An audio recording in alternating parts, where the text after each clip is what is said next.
1 minute to air. The live stream has started.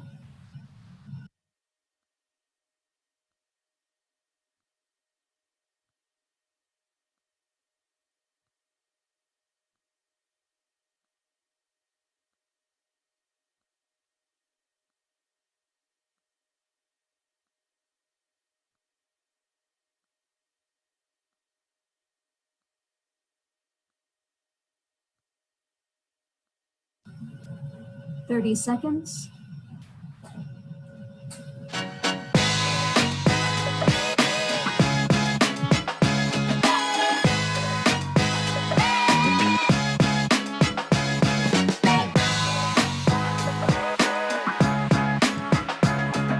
Bonjour, monsieur.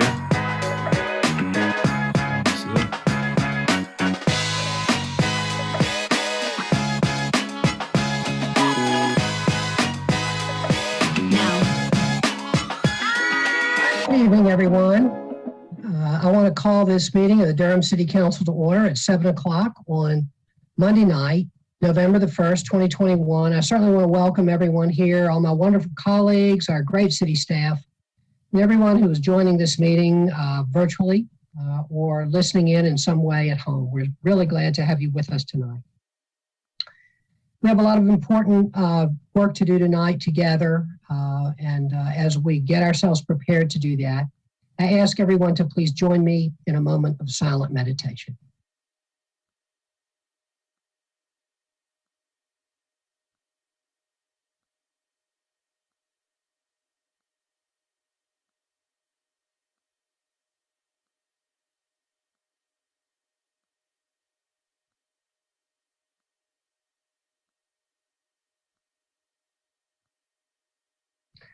Thank you. Councilmember Reese, will you please lead us in the Pledge of Allegiance? I'd be happy to do so, Mr. Mayor. Good evening, colleagues, city staff, and all the city residents watching at home. I will now recite the Pledge of Allegiance. Said, yeah, there you go. I pledge allegiance to the flag of the United States of America, to the republic for which it stands, one nation, under God, indivisible, with liberty and justice for all. Thank you very much, Councilmember. Madam Clerk, will you please call the roll? Mayor Schul. Here. Mayor Pro Tem Johnson. Here. Councilmember Caballero. Here. Councilmember Freelon. Here. Councilmember Freeman. Present. Councilmember Middleton. I'm here. Councilmember Reese. Thank you very much, Madam Clerk. Colleagues, are there any announcements by members of the council? Announcements, colleagues. Councilmember Caballero. I have a few announcements this evening. Good evening, everyone. Good evening to my colleagues. A couple of happy shout outs. The JV soccer team at Riverside did exceptionally well for the first time in many years. And I actually want to shout out to our community member, Isaac Villegas, who is one of the JV coaches and also sits on our Community Safety and Wellness Task Force. And the Riverside boys and girls cross country team will be making it to state finals this coming Saturday, the first time ever for girls cross country. And I think the first time in 20 years for the boys cross country team at Riverside. So I want to shout out Coach Thompson, who's done a phenomenal job coaching these incredible youth. And I think both of these are examples of how important our athletics, our music programs, our arts programs are for our youth in Durham, and how critically important it is for our youth to have mentors and leaders, not just their parents. And I want to lean in our General Assembly to actually fund our schools fully and to embrace the Leandro ruling, which is calling on much deeper funding commitments from the state of North Carolina, which we desperately need in Durham and across North Carolina. Also, I want to acknowledge that today is Dia de los Muertos, Day of the Dead, as is tomorrow. And in some faith traditions, it's also All Saints and All Souls Day. We have lost many in Durham and across this country. And so I think it's an exceptionally relevant remembrance of the many, many lives we've lost. And I think many of us here as colleagues, we've lost family members this past year. So I'm thinking about all of you and remembering family and friends that we may have, that may be on our altars or our friends this year.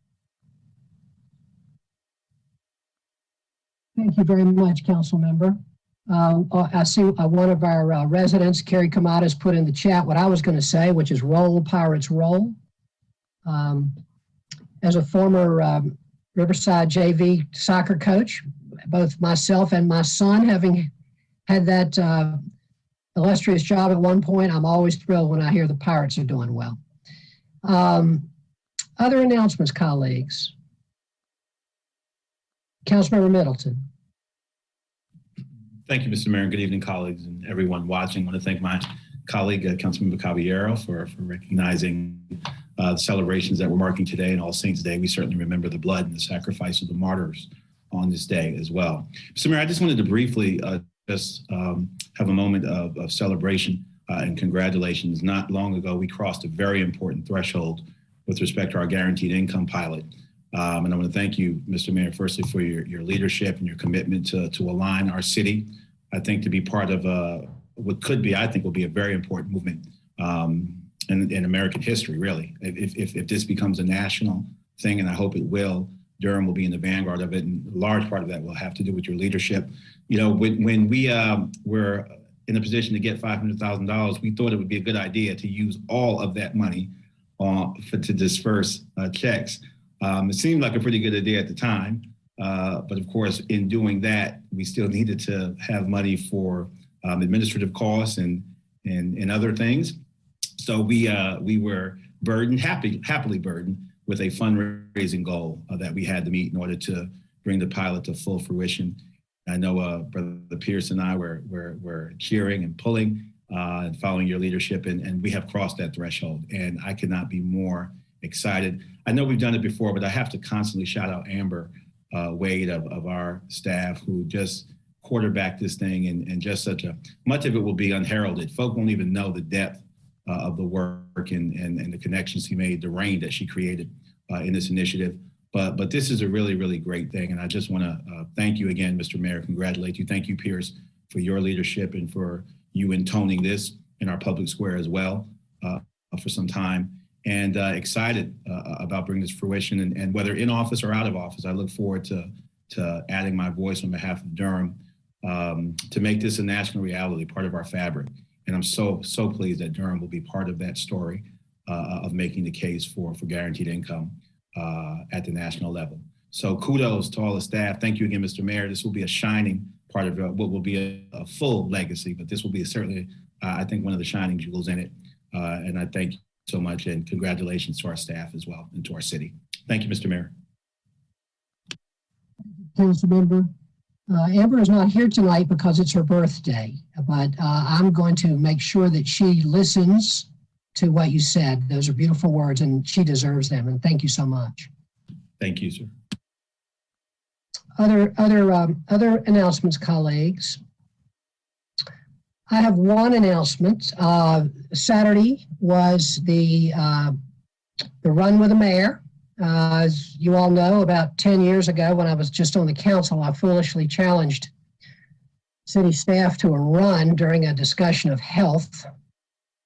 Terrible mistake. I've had to now run as fast as I could one Saturday every year for the last 10 years. Actually, it's been a wonderful joy. It's really been great. This was the best one ever. It's now, as you all know, part of the city's health program, which is great. We had 56 people there in person, and 32 people ran virtually, and recorded that for their health credits, which is great. As you all will remember, I'm obligated to read into the minutes the names of the people that beat me. Always a humiliating task, but I'm going to go ahead and do it. Jason Bochert, and I hope I have his name pronounced right, from Technology Solutions, was first. He ran this 5 miles in 31 minutes and 33 seconds. My friends, he is a fast runner.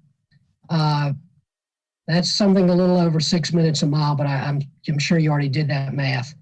Samuel Jackson from Public Works, I believe he was last year's champion, came in second, 30 seconds behind. J.J. Scott from Human Resources, a perennial contender, did not push a baby carriage in the run this year, but still crushed it. Jeffrey Johnson from Public Works, Chris Yanuzzi from Fire Department, another perennial contender. And then always at the top of the list, William Bo Ferguson beat me again this year. Congratulations, Deputy City Manager Ferguson. Harmon Henderson, first woman finisher was Megan Walsh from Public Works. Tom Dawson from Parks and Rec. And then Krista Kukaro from the City Attorney's Office and across the finish line at the same time. And so I will read I read those names into immortality. And I really want to thank our HR department. It was a wonderful event. It was super fun. And I hope the new mayor will continue walking or running or rolling because it really is a great event. And thanks to HR, thanks to Regina and her team, to Drew and Veronica and everybody there. It was really great. So thank you so much. And that's my announcement. Any other announcements? I should also add, I think I should add, that Councilmember Freeman was there with her sister and her son, and that Mayor Pro Tem Johnson was there, and they also were completely crushing it. So thank you all for being out with us. I think I finished 56 out of 56, but I did finish. And I just wanted to give a shout out to the guy that ran it twice. That was extremely impressive. I don't know who that was, but. Yeah, that was Jason Boschert, the first place finisher. After he finished first, he turned around and ran the 5 miles again. Yeah, shout out to that dude. He's a beast. He's my new fitness idol. Yeah. All righty, now we'll turn to priority items. Madam Manager, welcome. Any priority items tonight? Good evening, Mr. Mayor, Madam Mayor Pro Tem, and members of the Durham City Council. I do have one priority item for your consideration this evening. It is agenda item number 14, Service and Purchase Contract, Braided Integrated Security Incorporated for the Site and Building Security System at the Department of Water Management Facility Complex. The memo was updated to reference the contract and its attachments that were added. That is all I have for you this evening.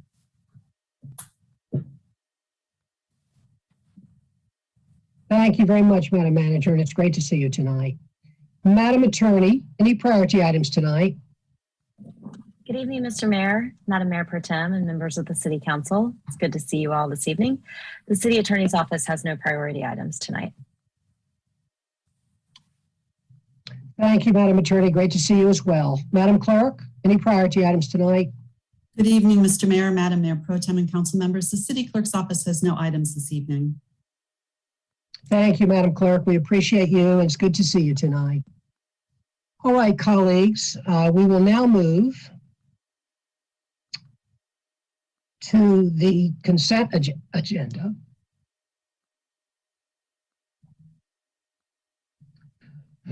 Excuse me, the consent agenda can be approved by a single vote of the council. It consists of items that the council has previously worked on during work sessions. An item can be removed from the consent agenda by a member of the public or a member of the council, and if removed, will be held till for consideration till the end of the meeting. I'll now read the consent agenda. Item 1, approval of city council minutes. Item 2, Board of Adjustment mayoral appointment. Item 3, Durham Open Space and Trails Commission appointment. Item 4, Go Triangle Board of Trustees appointment. Item 5, Racial Equity Commission appointment. Item 7, Community Development Procurement Process Performance Audit, September 2021. Item 8, Confirmation of Civilian Police Review Board members. Item 9, Amended and Restated Construction to Permanent Loan Agreement with CASA for 2702 North Duke Street, Bryan Place Apartments. Item 10, Contract Amendment with Reinvestment Partners, Inc. for the rehabilitation of 2816 Ross Road. Item 13, Purchase Contract PMC Commercial Interiors for Furniture, Workstations, and Ancillary Equipment for the Department of Water Management Facility Complex. Item 14, Service and Purchase Contract Brady Integrated Security, Inc. for the Site and Building Security System at the Department of Water Management Facility Complex. Item 15, Source Water Risk and Response Plan. Item 16, September 2021 bid report. Item 17, acquisition of 720 Archery Range Road, PID number 1911699 for the future expansion of Lake Nicky. Item 18, Durham Parks and Recreation Outdoor Aquatics Projects Contract with Ratio States NC PLLC. Item 19, contract with Bro Construction Company for SW80 Trails Repair 2021. Item 20, utility construction agreement for U3308 Austin Avenue. Item 22 to 4, these items can be found in the general business agenda of public hearings. You have heard the consent agenda, and now I will accept the motion for its approval. So moved. Second. Moved by Councilmember Reese, seconded by Mayor Pro Tem Johnson, that we approve the consent agenda. Madam Clerk, will you please call the roll? Mayor Schul, Aye. Mayor Pro Tem Johnson, Aye. Councilmember Caballero, Aye. Councilmember Freelon, Aye. Councilmember Freeman, Aye. Councilmember Middleton, I vote aye. Councilmember Reese.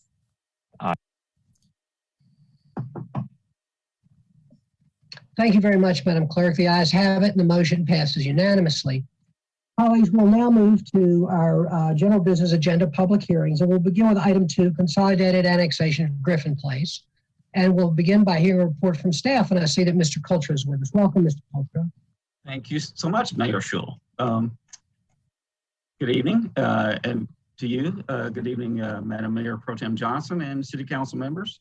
Danny Coulter here tonight, representing the Planning Department on this item.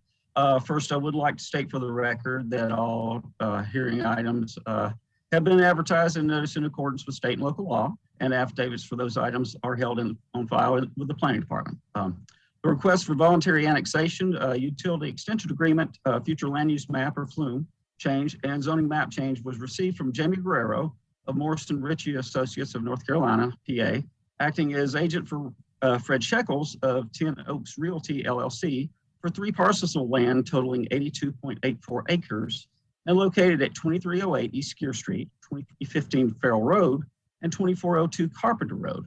The site is currently zoned residential rural or RR, residential suburban 20 or RS20, and industrial light IL in the Falls Jordan Lake Watershed Protection Overlay District B or FJB, Major Transportation Corridor Overlay I-85 or MTC I-85, and is within the suburban development tier. The applicant proposes to change the zoning designation to Planned Development Residential 5.578 or PDR 5.578 for up to 462 residential dwelling units consisting of a maximum of 168 single family and 294 townhouse units. The requested annexation petition is for a non-contiguous expansion of an existing satellite area. However, once the recently approved adjacent Junction and Farrell site to the south is reconciled in the corporate limits, this site will become contiguous. The properties are currently designated office, low-density residential, industrial, and recreation and open space on the FLUME. The proposed PDR 5.578 zoning is inconsistent with the designated future land use, and if the proposed zoning is approved, staff recommends a change of the FLUME to designate the property as low-medium density residential. All reference approvals would become effective as of December 31st, 2021. The Planning Commission, by a vote of 6-4 at their June 8th, 2021 meeting, recommended approval of this request. Staff recommends that the City Council approve the annexation, zoning ordinance, and consistency statement based on the variation in housing type product mix, the proximal location to potential jobs generated from the adjacent recently approved Junction and Farrell case, the revenue positive nature of the annexation, and the contiguous nature of the annexation once the Junction and Farrell location is reconciled into the corporate limits. There are 3 motions of the application. The first is to adopt an ordinance annexing the Griffin Place into the City of Durham effective December 31st, 2021, and to authorize the city manager to enter into a utility extension agreement with 10 Oaks Realty LLC. The second is to adopt an ordinance for the rezoning and amend the future land use map. And the third is to adopt a consistency statement as required by NCGS 160D-605. Thank you very much. Staff and the applicant team are available for any questions. Mr. Coulter, thank you very much. Colleagues, you've heard the report from staff, and I'm now going to declare this public hearing open. And I'm going to first ask if there are any questions for Mr. Coulter by members of the council. Councilmember Middleton. Thank you, Mr. Mayor. No question, but as is my custom, I want to keep faith with this particular piece of property. While I have absolutely no financial interest in it whatsoever, and nothing will accrue to me any financial benefit, it is within what I consider close proximity to the organization that I lead. So I am emotionally vested in the area, and before engaging in the debate, I just want to disclose that. Although there's no legal compulsion for me to do so, I do like to do that before I engage. So just wanted to do that. Thank you. Thank you very much, Council Member. Colleagues, any questions or for Mr. Coulter at this time? If not, we do have some members of the public who are here to speak on this item. We have several members of the public who are here to speak who are proponents. And I have listed here Fred Shekels and Jared Edens. Mr. Edens, are you with us? Yes, sir. Are you and Mr. Shekels presenting together? How are you all planning to do that? Yes, sir. I'll be presenting for the team, and Mr. Shekels is my client. He'll be here for any questions. Okay. Mr. Edens, will you hang on 1 second? I'm going to just take a quick look through the attendees and just see if there's any. I know that there's anyone not on my list for item 22 who I see here.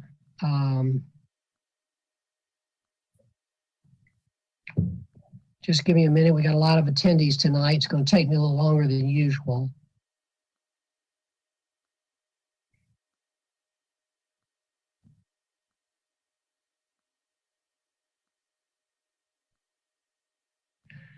All right. I'm going to ask anyone who is an attendee who is, I know that there's some people here who are opponents of this, but if you are a proponent of this, in addition to Mr. Edens and Mr. Shekels, and you would like to be heard on this item, please indicate that in the chat or raise your virtual hand if you're a proponent of this item.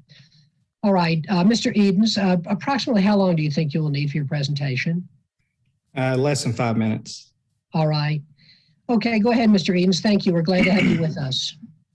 Thank you, Mr. Mayor, members of City Council. It's good to be with you this evening. Jared Edens with Edens Land. I appreciate Danny's work on this project so far. I'll try to be brief and touch on a few high points. As Danny mentioned, we're asking for a residential development on Farrell Road, adjacent to Carpenter, Gear, and Junction Roads. I think what we're presenting this evening is a very solid application, and I'll just want to point out a few high points again. As Danny mentioned, 462 units. This is a PDR of about 5.6, a mixture of single family and townhomes. We did, for a project of this size, we performed a traffic study as required by the code. So I'll begin addressing some traffic and pedestrian items.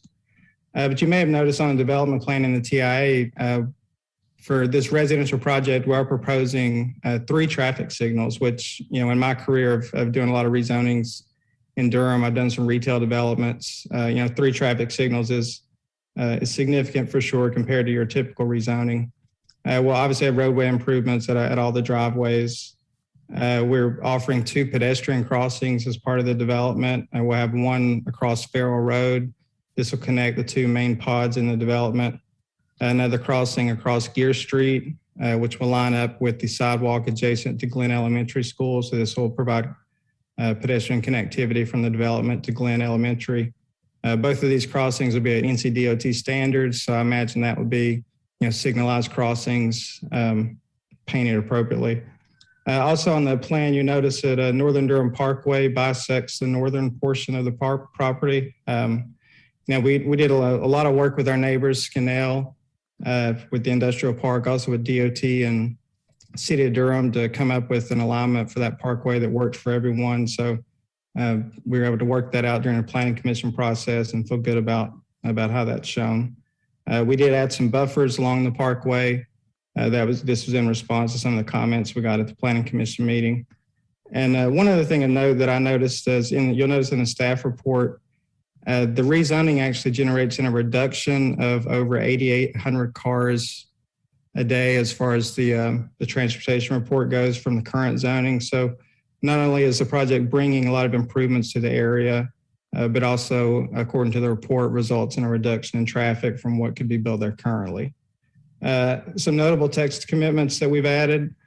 We have 1/2 mile of 10-foot trail in the project. We have 1 mile of 5-foot trail in the project. This is outside of your typical sidewalks along all of your interior streets. So plenty of walking distance for not just the people in the development, but for the people neighboring the development. 2 dog parks, 2 tot lots. Our stormwater ponds are designed for the 100-year event. This is a standard we've tried to adopt in a lot of recent rezonings, and this is also in response to some neighbor concerns regarding stormwater and flooding. So all of our ponds will be oversized. We did add some buffers to some of our neighbors who had some concerns. So you'll notice some 50-foot buffers at a 0.8 opacity along certain portions of the property. Excuse me. I would like to say we've got one other proffer. We would like to add a payment to the Durham Public Schools in the amount of $34,000. It's based on 68 additional students in the staff report at $500 per student. And that payment will be due prior to the first final plat for the project. But just to summarize again, I think this is a strong application. It addresses most of the major issues. It's in a really good location for some residential density. If you just look at the area adjacent, you've got major employment, 1 million square feet of flex space adjacent to the property. You've got employment, you've got shopping at Walmart, you've got the school at Glen Elementary. So you'd be placing density inside of those 3 uses. So as far as, reducing car counts and people being more pedestrian, that seems like logical planning to me. And also I want to point out the target market here is first-time home buyers, what they call first-time move-uppers. But these are going to be the homes are going to be on the more affordable side of the scale compared to the normal market, which I think is something we could use. But again, appreciate your time this evening, and I'll be glad to take any questions you have. Thank you. Mr. Pierce, thank you very much. We appreciate hearing from you. There are a number of people who have signed up to speak as opponents of this development, and I'm going to call on them. We have scores of people who are going to be speaking to us tonight, so I'm going to be giving everyone who's speaking tonight 2 minutes. Sometimes we can give 3 minutes, but if we did that tonight, we would be here for a very long time. I'm going to call the first 3 speakers, so you'll know who you are and can be ready. Dion Amshroff, followed by Taryn Kavanaugh, followed by Sharon Crawford Quick. Madam Clerk, can you make Dion Amshroff, A-M-C-H-R-A-F, available to be heard? Mr. Mayor, Dion Amshroff is not here this evening. All right. Then how about Taryn Kavanaugh, C-A-V-A-N-A-U-G-H? Yes, Ms. Kavanaugh is here. Great. Can you please make Ms. Kavanaugh available to be heard? Absolutely. Ms. Kavanaugh, can you be heard? Yes, I can. We're glad to have you with us. Welcome, and you have 2 minutes. Thank you so much. I was hoping not to go first, but here we are. I am an individual that is located in one of the residential houses along Cheek Road. And my concern is mostly with the schools and the roads. The roads are in desperate need of getting repaved, and I'm just concerned about the amount of traffic that is involved, as well as the bodies that will be located in the schools as well. Ms. Kavanaugh, thank you so much. We very much appreciate your comments. We'll next hear from Sharon Crawford Quick. Ms. Crawford Quick, are you with us? Mr. Mayor, there's no Crawford Quick in the queue. All right. I'm trying to go down this thing with you, Madam Clerk, to see if I can help out a little. Then we will hear next from Kyle Marion and then Robert Van Briesen. Can you please make Kyle Marion available to be heard? Mr. Marion, welcome. And you also have 2 minutes. All right. Can y'all hear me? Yes, we can. All right. Well, hello, Mayor Schul and Council. I'll try to be brief and defer more to folks who live more in the immediate vicinity. I'm in Northeast Hills, maybe a mile or so west. And I also, I recognize y'all are in a difficult position with proposals like this, as on a macro level, of course, an increase in housing supply and density is an urgent need for the city. I continue to think this little pocket of Durham on the outskirts of the city limits in an area where it is generally more rural and forested now, just the level of density that tends to be proposed tends to be higher than what seems appropriate for the surrounding residential areas. I would say maybe the fact that 3 additional traffic signals are needed to support this is maybe an indication that this is a little overkill for the existing infrastructure and area. And I'm not sure, lastly, I haven't researched this specifically, but at the 5 point, whatever this is for this development that's being proposed, I'm not aware of a nearby residential complex or development with the existing neighborhoods right around there. That would be a comparable precedent for that. So anyway, that's all. I'm here to support the folks who are more immediately affected by this, and I'll see the rest of my time. Thanks. Thank you very much, Mr. Marion. We're glad to have you with us. We'll next hear from Robert Von Briesen. Madam Clerk, is Robert Von Briesen with us? Yes, Mr. Mayor, there's a Ron Vaughn, R. Vaughn here. I believe that is Mr. Von Briesen. Okay. Can you please make Mr. Von Briesen available to be heard? He's available. Good. Mr. Von Briesen, welcome, and you also have 2 minutes.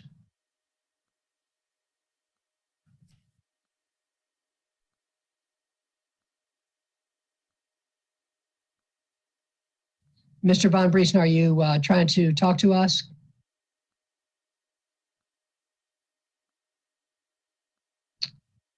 Okay. Mr. Von Briesen, I think he's now been muted again, Madam Clerk. Could you unmute him? Mr. Von Briesen, are you able to be heard?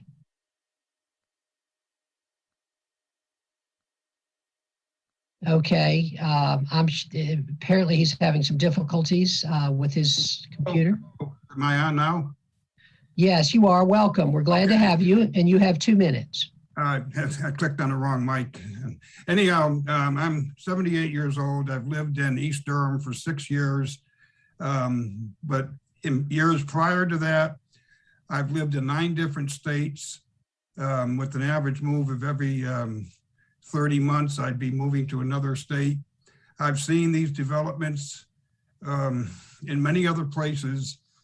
The one that comes to mind is where my son lives north of Chicago, where they had a very similar area to the East Durham area, and they built multiple family housing complexes, but never improved the road. So what they have there now is perpetual gridlock.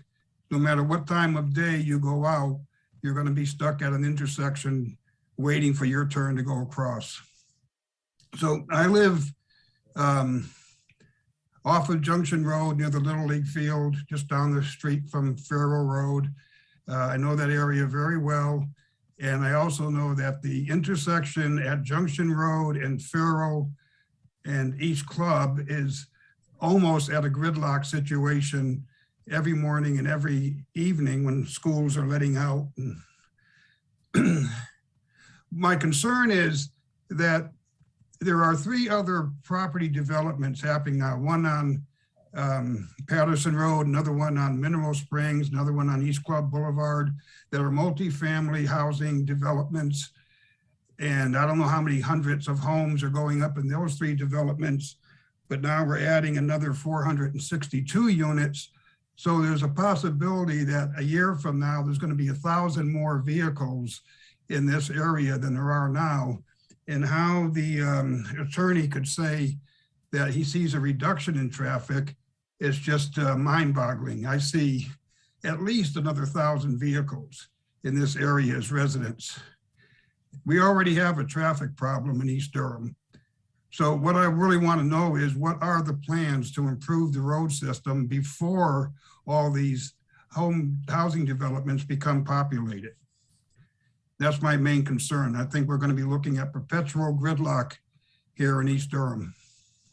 Mr. Von Briesen, thank you very much. We really appreciate you being with us, and we thank you for your comments tonight. We'll now move to Jason Bezdula. Madam Clerk, can you make Jason Bezdula available to be heard, please? Mr. Mayor, there are two Jason Bedulas. Yes, there are. Well, why don't you try to make one of them available to be heard, and we'll find out if that works.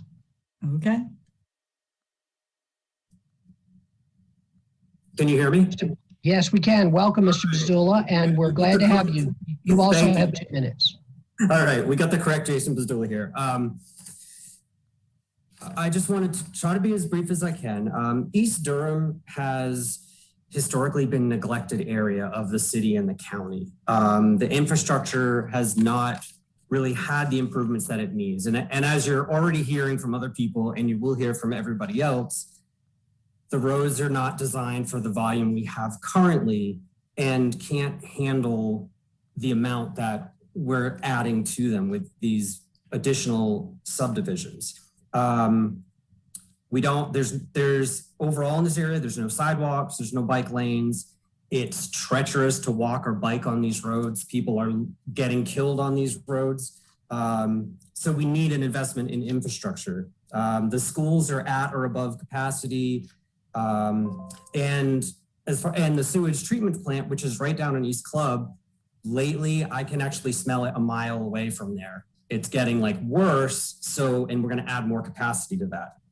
I did want to also say that the townhomes are something that doesn't really fit in with what is currently in this general area. There are no townhomes. There are some subdivisions with single family homes, but there's no townhomes. So it really not could be consistent with the flow of this area. And also that the developer is reducing the amount of open space that is in the future land use map, rather than putting more land aside, or at least keeping what is in that map. And so finally, I just wanted to say that when I'm on these meetings and listening to different discussions about subdivisions, I hear a lot of the council members saying things to the developers like, I'd like to see multifamily homes or green homes or solar panels or smaller houses that are more affordable.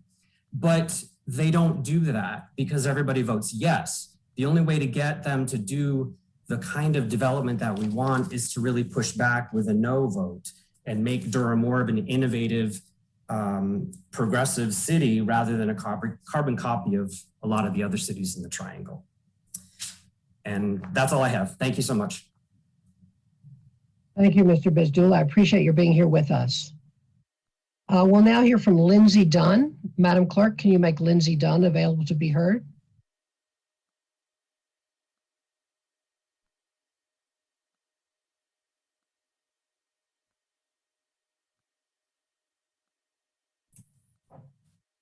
Hello, everyone. I'm here.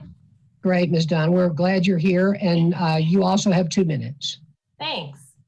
So I still, after all the proposals and the changes, I don't think this location and plan is something I want to support as a resident of this neighborhood.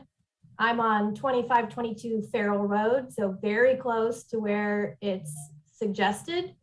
The country roads, drainage issues, and infrastructure and school capacity do not support the addition of this development in addition to the other developments happening. It's not maintained well as it is. This is the first neighborhood I've lived in where it is not safe to take a walk. I have to drive down the street to be able to do that. And no one will want to buy houses or townhouses that are shoved into this amount of density at that price. My house was purchased at $122,000 and is 1,400 square feet. The density proposed is much smaller, but at about the same price. People are looking for a home for their family. This is not going to be what they are looking for. Just a few weeks ago, also, I noticed that right down the road from the proposed development of Griffin Place, a roadway has already been dug out for a completely different development that I wasn't even aware was happening, which is on Farrell Road. So that's already going up.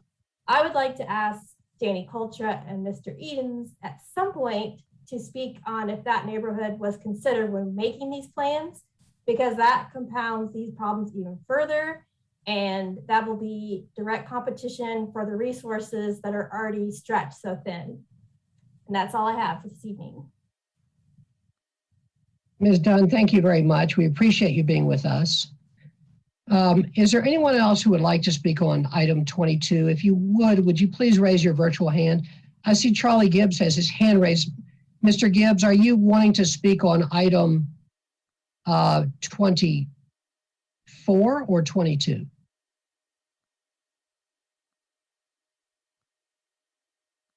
Madam Clerk, could you please make Charles Gibbs available to be heard? Mr. Mayor, I've unmuted him. Mr. Gibbs, can you unmute yourself? All right. Mr. Gibbs, good to have you here. Are you planning on speaking on this item or on item 24 or both? Well, I walked away. Are you on the Latta Road project? No. Okay, that's the one I wanted to speak on. Okay, all right. We'll get you. We'll get you at that time. Okay, is there anyone else? Peter Florian, Faith Neary, or Shane Price? Are you? Let me ask, Madam Clerk, could you unmute Peter Florian, please? Mr. Florian, are you here to speak on item 22?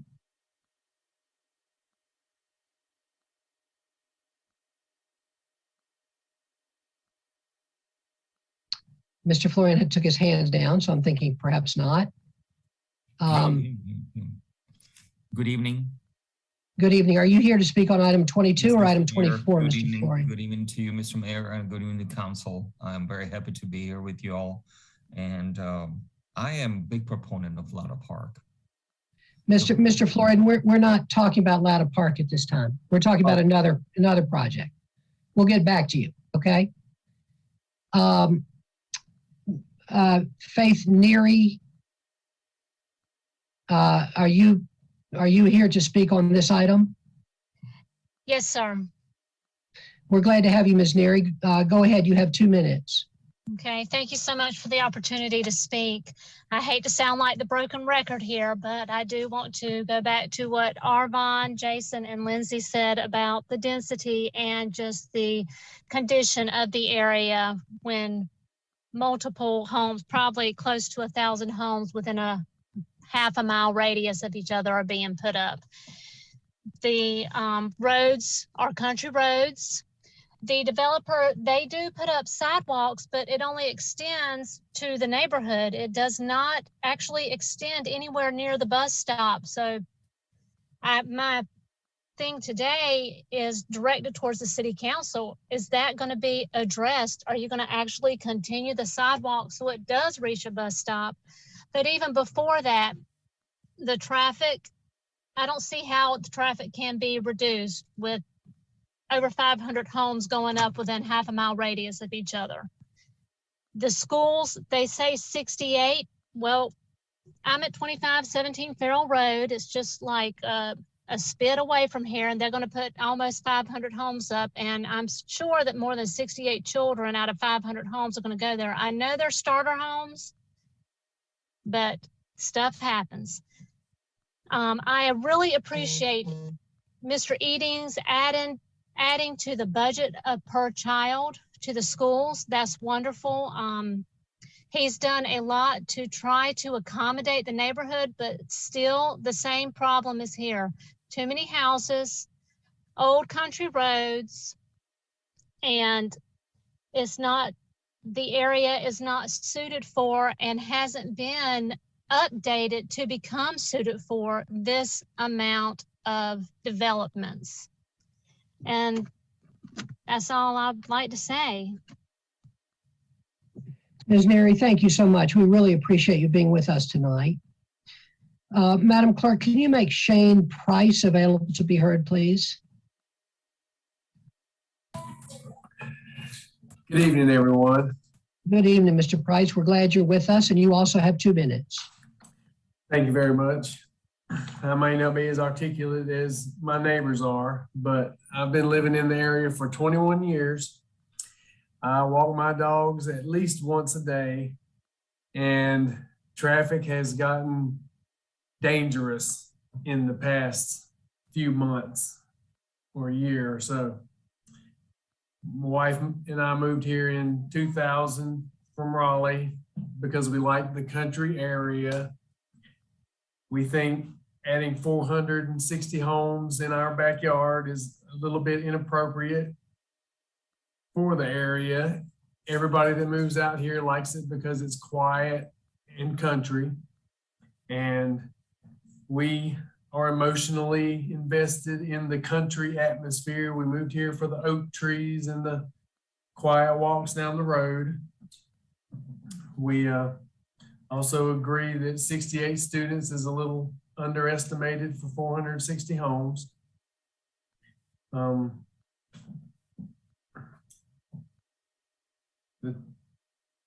I think that keeping the area low density housing would be too many homes.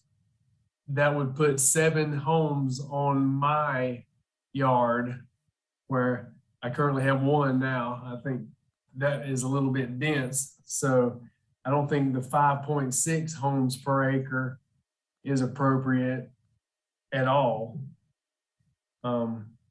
I think we're losing the character of Durham. We moved here, people say it's the boondocks, and it's nice being out in the county and being in the country, away from all the traffic and all the dense housing. We like the area and we like to keep it the way it is. Thank you very much for your time. Y'all have a good evening. Thank you, Mr. Price. Is there anyone who's not been heard on item 22 that would like to be heard? This is a public hearing. Is there anyone who has not been heard on item 22 who would like to be heard? Okay. Mr. Mayor, Colleagues, there's a second, Mr. Badzula, who has his hand up. I think, isn't that we've already heard from Mr. Badzula. This is the second one, someone who's come in under his name. Okay. Will you please unmute that person? And if it's a different person, they can have their time. Hello? Hello, Who can are you we? hear? Yes. Who is this? I am so sorry that I came in under Jason's name. I am his neighbor. I didn't mean to do that. Not a problem. We're glad to have you. Tell us your name, and we're glad to have you with us. Thank you. I'm Robin Sorrell. I live at 2519 Joyner Road. So the development would back directly up to our home. We're directly next door to Jason. I just want to reiterate, I don't have anything new to say. I just want to reiterate what everyone has said.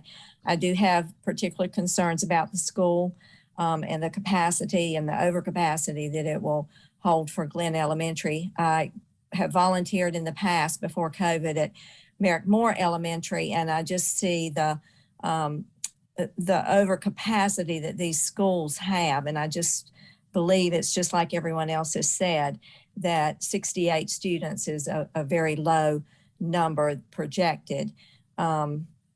So anyway, I just want to reiterate, I am opposed to this project in the density that it now is at, and just for all the reasons that everyone else has said. Thank you so much.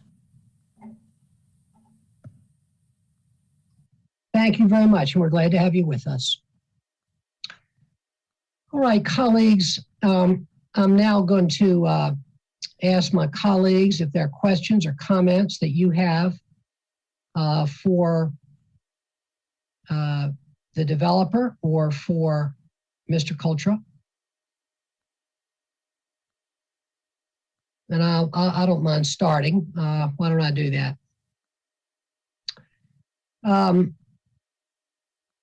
There's a lot to like about this project. I understand that the neighbors don't want more housing near them, and I hear that Mr. Price and others, but Durham is growing.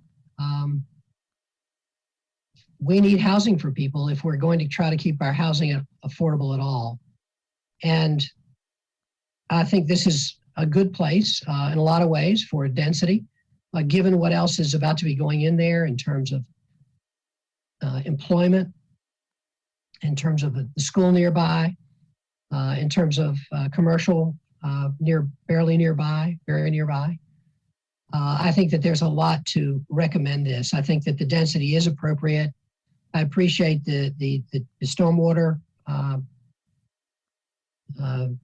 treatment. I think that the trails that will be on the site are good. I like the location for the reasons that I said. All those things seem, and the crossing of Gear Street to Glen Elementary, those seem like good proffers, and I'm appreciative of the traffic, of all the traffic related work.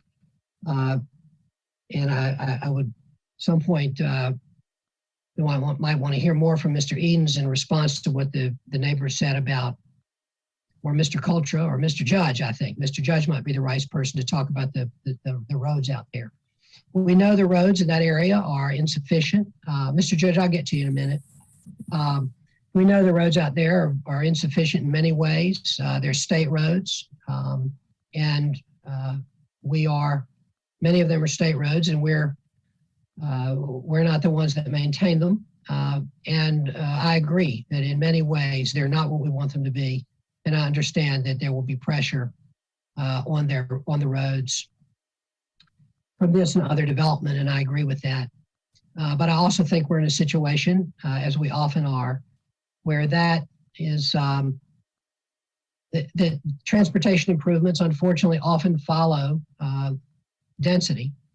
And I think that that's the situation that we're in here. If we don't build housing in places like this, I think that we're not going to have the housing that we need in this city for people to live in. All that being said, I am troubled by certain aspects of this development, and I'll tell you what they are, and then I'll ask a question or two. This development, if I got my math right, 462 homes times, I use the $250,000. Is that around $115 million?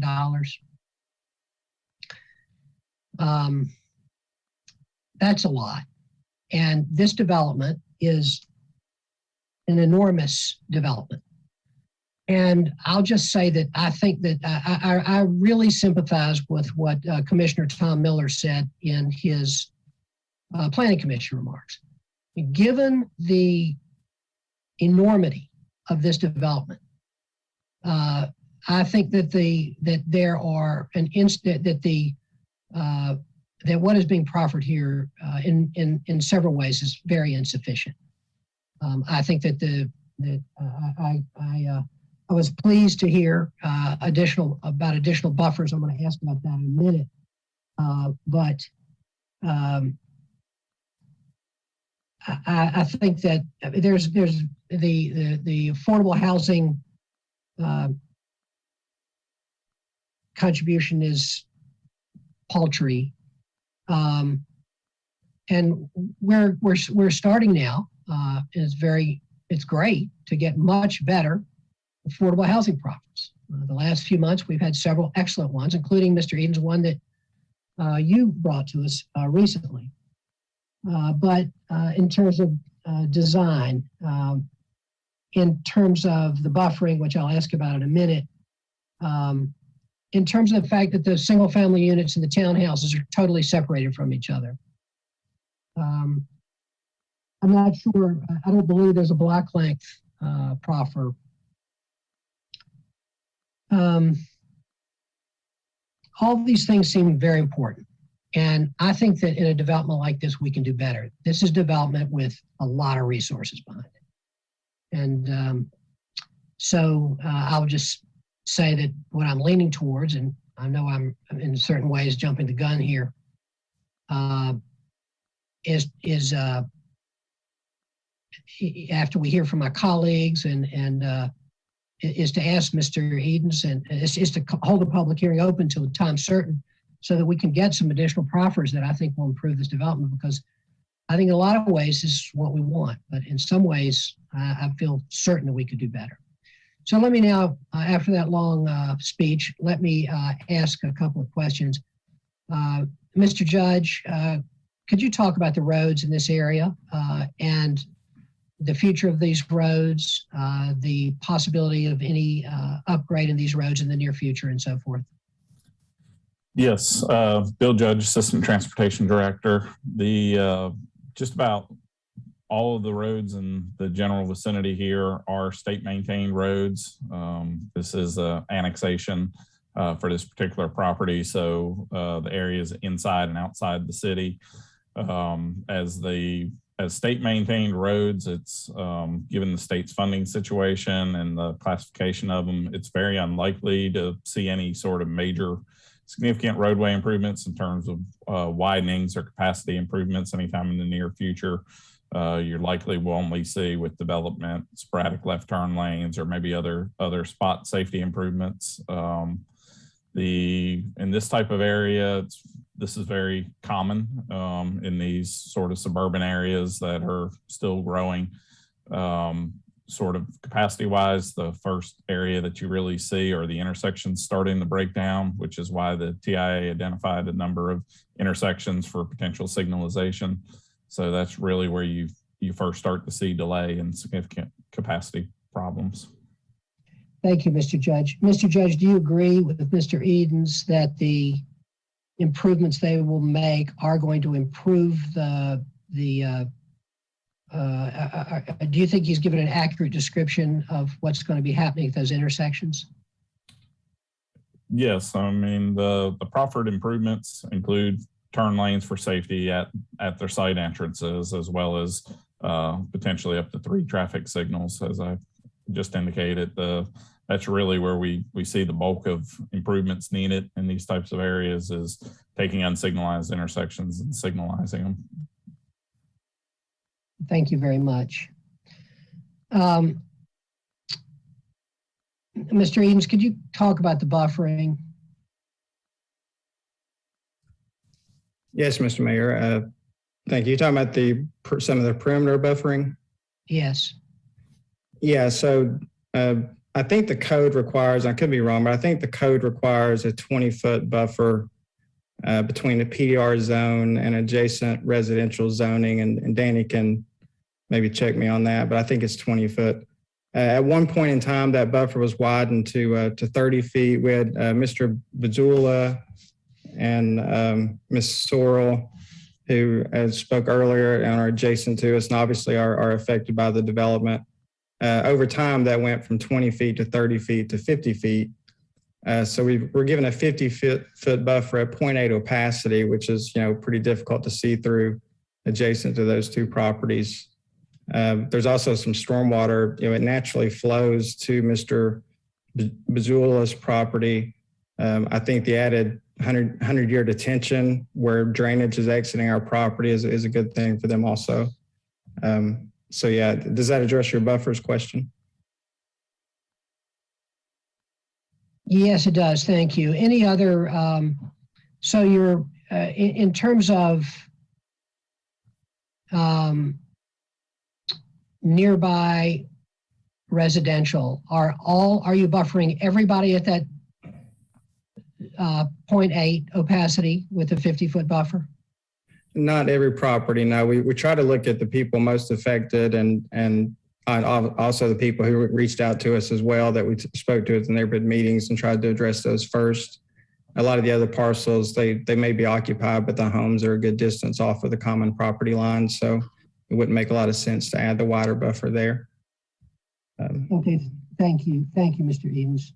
And I'd be glad to, if you'd like me to address the affordable question, I can now, or I can hold my peace. Yeah, I'm happy for you. Any comments you want to make on any of the things that I said, I'm happy to hear. No, well, I appreciate the question on affordable, and I actually had this conversation with my client earlier today, and I can give some background on that number. This affordable housing payment started, I'm not sure how many years ago it was, but at least 3-4 years ago, we established a rate, and obviously that's in a much different market because it's changed a lot in 3 or 4 years, but we had established a rate long ago at $150 per unit for our residential projects. Again, this is 3 or 4 years ago.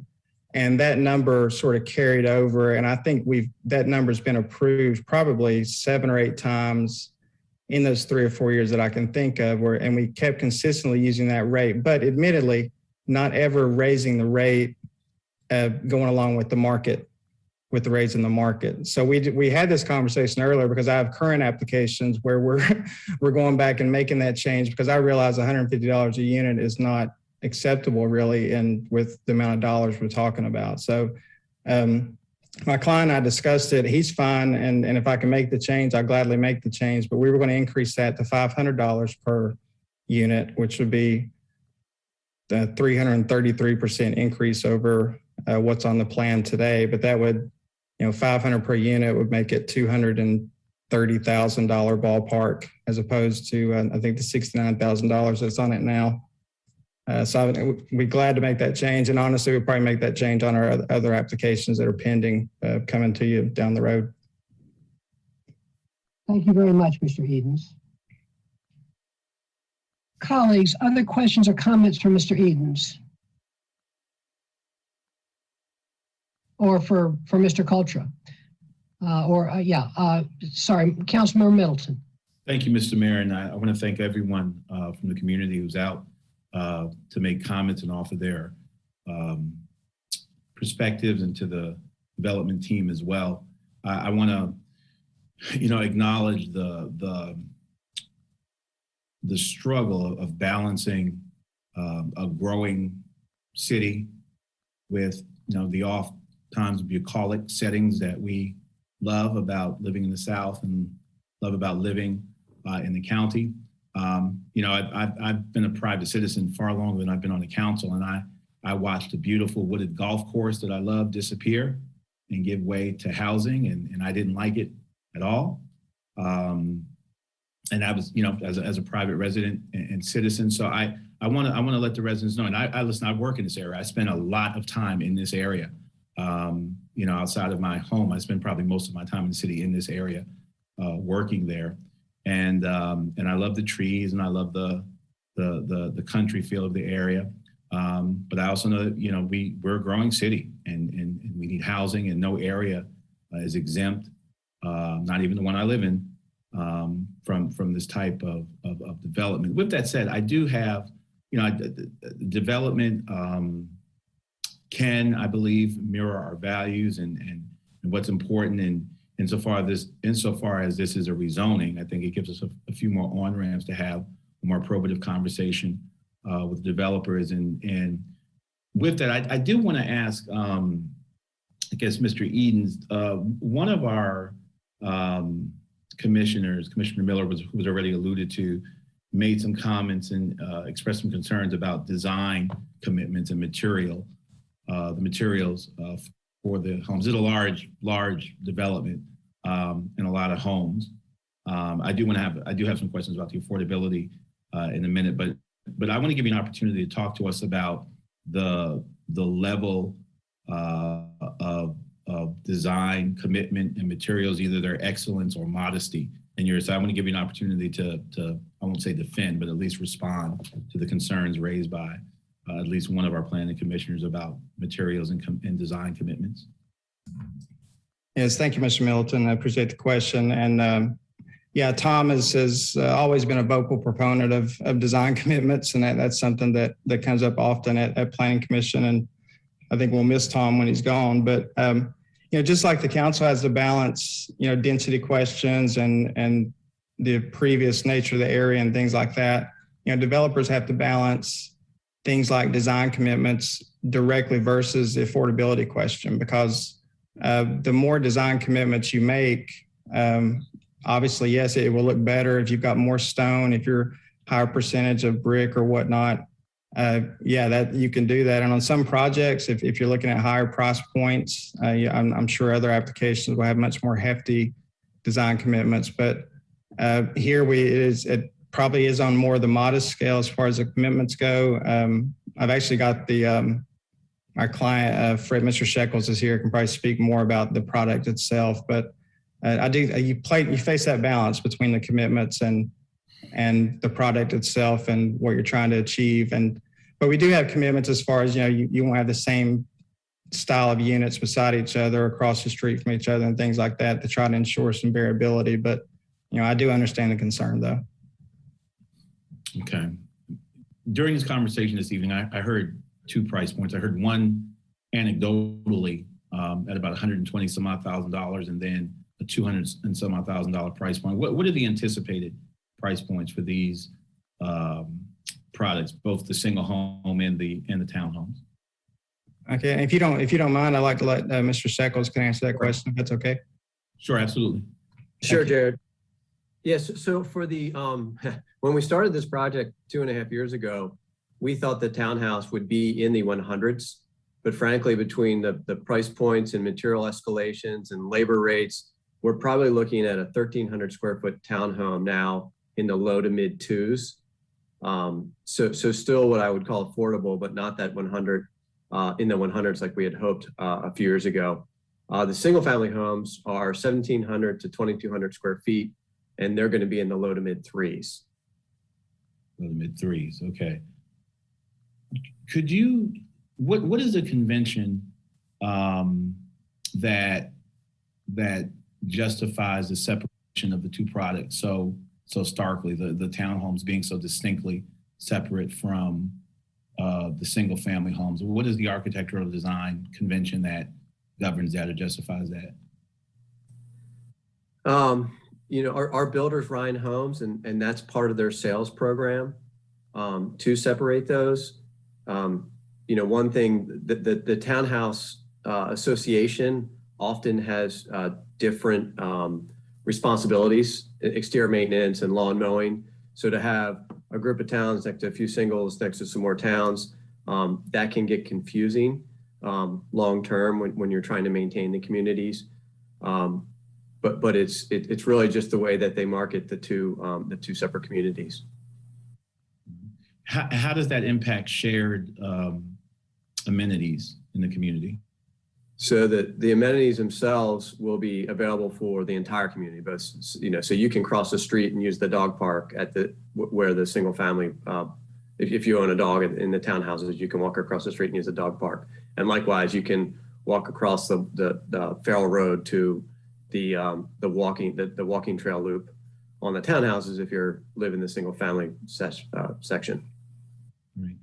And I appreciate the amended math here when it comes to the affordable housing donation. I mean, I take very seriously and appreciate when developers are willing to do that for us. One of the comments I read in the Planning Commission notes is that during the time you appeared before the Planning Commission, there was some back and forth about the appropriateness of discussing affordable housing with the Planning Commission. Tell me what that was about. Yeah, I could answer that question, Mr. Middleton, if I can, if that's okay. Absolutely, please. Yeah.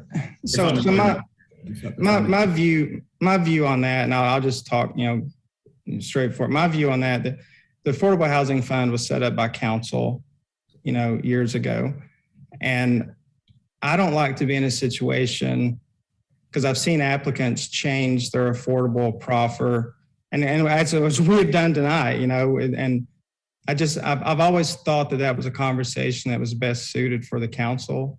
I was a member of the Planning Commission for 3 years. I've always seen the Planning Commission as a land use decision. They're based on land use, and I'm not sure that how much land use relates to an affordable housing payment made to a fund. So I've always tried to keep the Planning Commission focused on the zoning and the future land use amendment itself.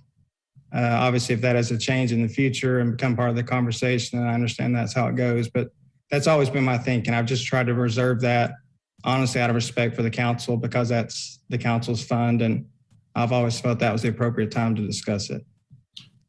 I appreciate that, and maybe I should put a finer point on my question. I didn't mean it just tethered to the fund. I meant the actual inclusion of affordable units in the actual product delivery package. I apologize. I misunderstood you. Because we do have that conversation. Yeah.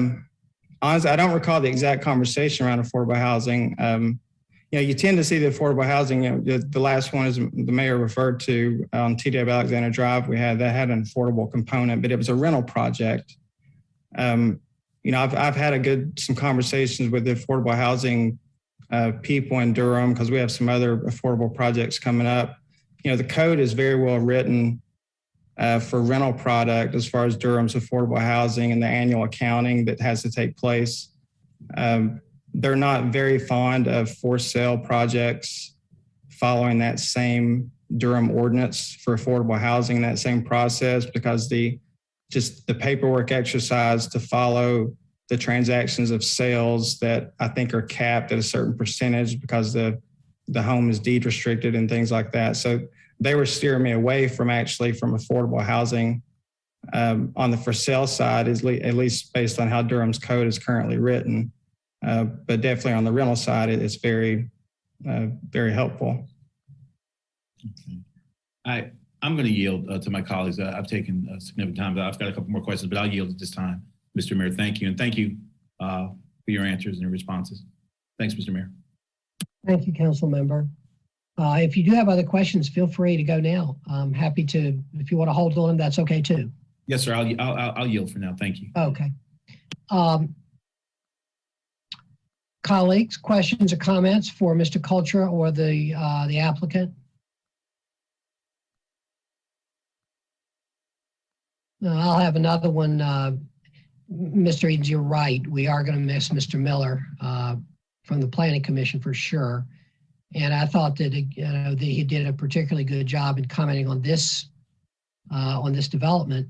One of the other issues he raised, and I've forgotten this when I asked originally about the buffers, is the buffering between the residential on your property here and the industrial side, the Skinnell project.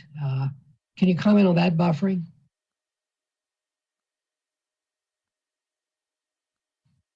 Yeah, I apologize. I was muted and I was looking at the plan real quick. No problem. The 20-foot buffering, you're talking about that? On the yeah. Mm-hmm. The buffering between your project and Skinnell. Right. So a majority, at least on that southern hat, a majority of that southern piece, everything from the creek south, is all going to be wooded, tree preservation. So, wider buffers in that area, I'm sorry, wouldn't really be warranted that much. We honestly didn't really look at doing wider buffers adjacent to Skinnell. I'm not saying that couldn't be done. Like I said, we mainly addressed, our neighbors, our residential neighbors and people that actually reached out to us. But it's no wider than 20, to be honest, because it's not an area that we had focused on, but it's not stuck at 20. Okay, thank you, Mr. Edens. I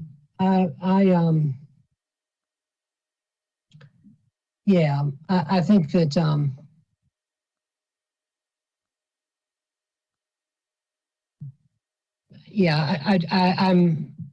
I think that you can improve this. That's my feeling. That there are a lot of things to like about this development, but I am troubled by some of the aspects of it, which I've tried to articulate, and Councilmember Middleton has also asked some of the important questions, I think.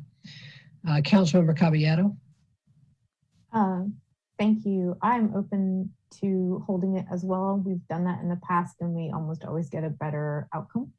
When we are doing rezonings, we do need to think about the benefits to Durham as a whole. And so if there's other folks who agree, then I'm with you, Mr. Mayor, and I think we can table this conversation and see what the developer can bring forward. Thank you, Council Member. Colleagues, other questions or comments, or does anyone want to express themselves on the idea of holding the public hearing open to a date certain? Councilmember Freelon and Madam Mayor Pro Tem. Thank you, Mr. Mayor. I thought it was a great suggestion, and I mean, even in the in the time it took you to address those concerns during this meeting, there was a 300% increase in a proffer. I think it certainly merits more time, especially thinking about Councilmember Middleton's questions that Tom posed about affordable housing. I think there's definitely room for improvement and would totally be open to pushing it down the line, though I may not be around to participate. I do think that that they can do better. I do want to make just kind of a brief comment to the many people who've spoken today. As someone who grew up here, I have many fond memories of just kind of wandering in the wilderness of Durham and have really been, it's jarring to go visit some places that I remember as a child and see how developed it is. And it's just the reality of the trajectory of growth, not just in Durham, but really through the whole triangle and in the urban centers of our state. We are in the midst of an affordable housing crisis, and folks are getting displaced because there's not enough housing. So I just wanted to share a note of empathy to the folks who've spoken tonight about why they moved to Durham and the disappointment in our trajectory. I share that feeling, but we do have to weigh that against the housing stock, which is woefully inadequate to meet the pretty wild demand that we're seeing here. So yeah, just wanted to share that note. Thanks, Mr. Mayor. Thank you, Council Member. Madam Mayor Pro Tem. Thank you, Mr. Mayor. I would be fine with supporting a delay. I think this project is pretty good. I especially appreciate the increase in the affordable housing proffer tonight. But of course, there's always room for improvement. And if the majority of the council wants to hold it, I would be happy to support that. And just to, follow on what Pierce said, I've only been here for 20 years and things have changed dramatically, in just that time. So we are in the middle of a very rapid change in our community, but unfortunately, the tools that we have to manage that change are limited. And we do have an overall housing shortage, as well as a very acute affordable housing shortage. And as much as these houses are not, what I might have considered affordable 10 years ago, a family earning 80% of AMI can afford to buy a house in the low 200s. That's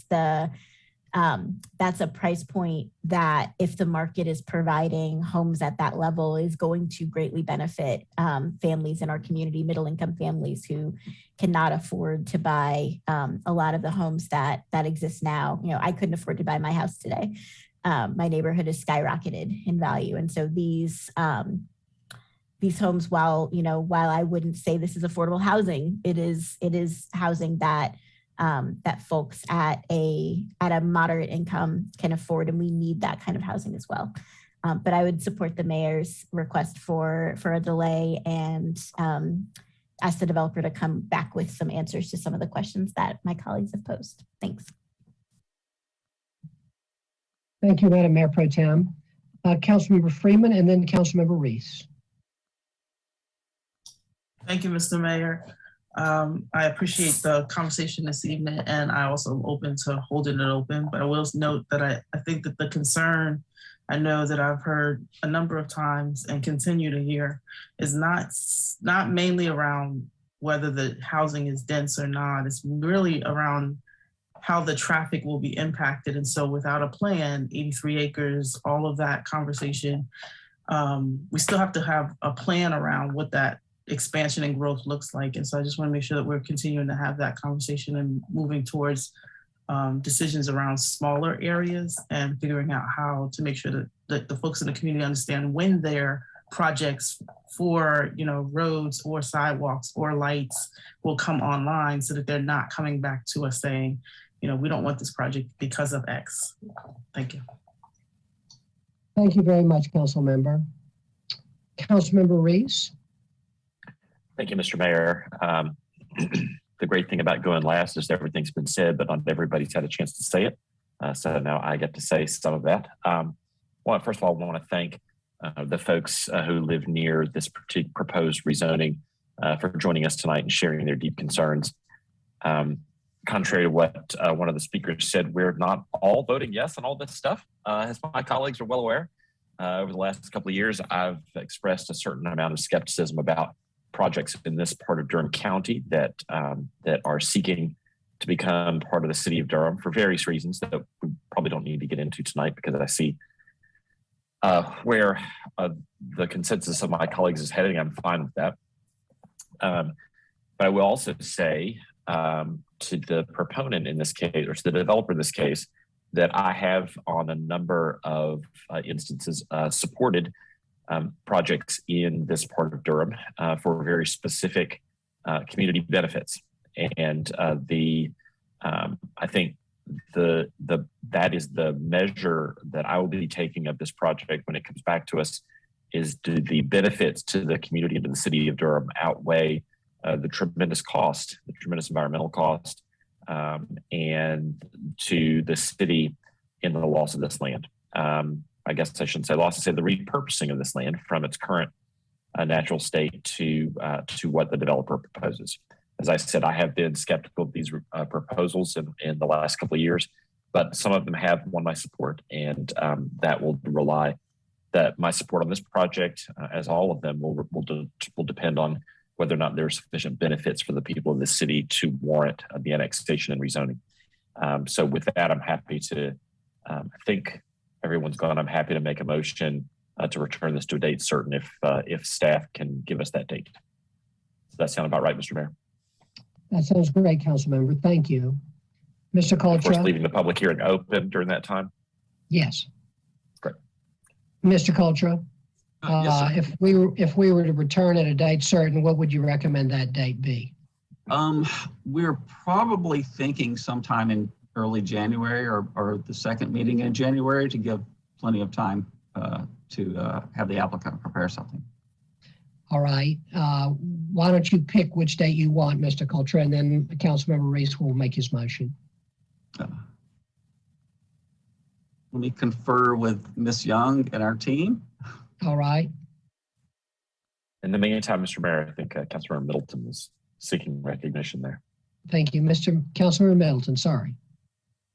That's all right, Mr. Mayor. Thank you, Councilmember Reese. I appreciate the assist. Mr. Mayor, and forgive me if I'm anticipating where you're ultimately going, but I'm curious as to whether the developer even wants the time, or is this going to be something that they're interested in and they realistically think that they're going to deviate much from what they've already proffered. I do want to give them that opportunity to. Yeah, that's a great question. That's fair. Yeah. Once we hear from Mr. Culture, we'll ask that question. Thank you. We would be fine at even at the earliest meeting in January. So that would be is it the 3rd, I believe? January 3rd. Let me look that up on our calendar. All right. It is January 3rd. All right. Why don't we ask Mr. Edens the question that Councilmember Middleton posed. Mr. Edens, you've heard that the council would like to, we haven't formally decided, but you've heard the sentiment that we would like to hold this public hearing open for date certain and ask you to come back to us with some improvements along the lines that we have discussed. Can you want to talk to us about that? Yeah, and Mr. Middleton, I appreciate the question. And that would be fine. You know, if you look back through the history, we had 2 planning commission meetings for this one. The second application at planning commission was better than the first. And I imagine our second application at city council would be better than the first also. We got our homework, I believe. So yeah, we'll take the time to look at what we got, make some improvements and come back in January. That'd be great. Thank you, Mr. Edens. We appreciate you. I know that it's extra work for you all, but I think it will be better for the community. So thank you. I want to thank Mayor, my motion is to continue this matter to a date certain, January 3rd, 2022, and allow the public hearing to remain open during that time. Is there a second? Second. Moved by Councilmember Reese, seconded by Councilmember Caballero, that we hold this public hearing open to a date certain to be January the 3rd. Madam Clerk, will you please call the roll? Mayor Schul, Aye. Mayor Pro Tem Johnson, Aye. Councilmember Caballero, Aye. Councilmember Freelon, Aye. Councilmember Freeman, Aye. Councilmember Middleton, I vote aye. Councilmember Reese. Aye. Thank you very much. Thank you, colleagues. Thank you, Mr. Edens. Thank you, Mr. Kultra. Thank you to the members of the community that have come out tonight. We very much appreciate you being with us. And I want to say that we all recognize what you say is true about the roads and so much of Durham where housing is being built now. It's very problematic, and you're absolutely right about it. And I appreciate my colleagues' comments on that as well. Okay. And I agree with Councilmember Freelon. I think what he and I have just done is give the rest of you all some work that we're not going to do. But I think that's in the nature of it. All right, colleagues. Thank you very much, Mr. Kultra. Appreciate you. And now we'll move to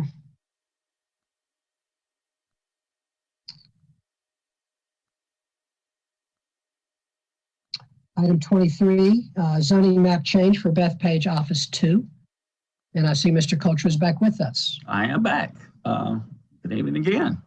Danny Good Culture evening. of the Planning Department. This is a request for zoning map change, which was received from Jessica Hardesty of McAdams, representing Tribe Properties, to change the zoning designation of 2 parcels of land, totaling 24.62 acres, and located at 5321 and 5421 Chinpage Road. The site is presently zoned industrial light with a development plan, or ILD, is located in the suburban development tier and is within the city's corporate limits. The applicant proposes to change the zoning designation to office and institutional with a text-only development plan, or OID. There are no defined uses proposed at this time. The properties are currently designated industrial on the future land use map, or FLUME. The proposed office and institutional zoning is inconsistent with the designated future land use, and if the proposed zoning is approved, staff recommends a change to the FLUME to designate the property as office. The Planning Commission, by a vote of 8-5, recommended approval of this request at their September 14th, 2021 meeting. Excuse me. There are 2 motions required to approve the zoning map change item. Motion 1 is to adopt an ordinance for the rezoning and amend the future land use map, and motion 2 is to adopt a consistency statement as required by NCGS 160D-605.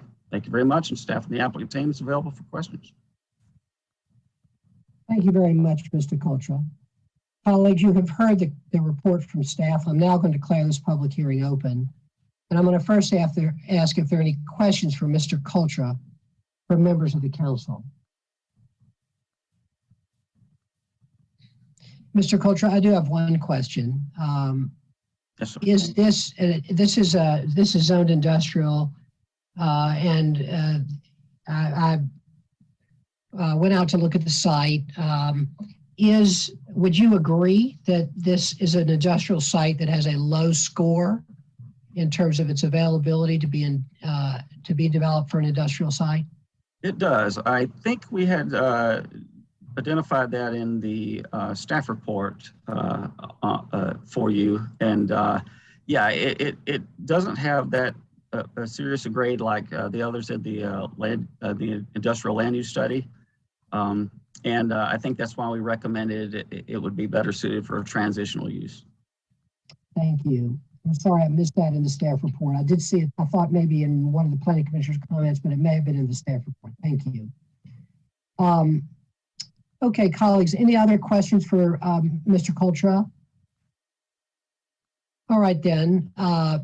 Hearing no others at this time, we'll now hear from members of the public. I have 4 people who have signed up to speak on this, all of them as proponents of the project. Patrick Biker, Rob Griffin, Jesse Hardesty, and Kevin Walls. I'm going to ask Mr. Biker. Mr. Biker, I see you're available to be heard.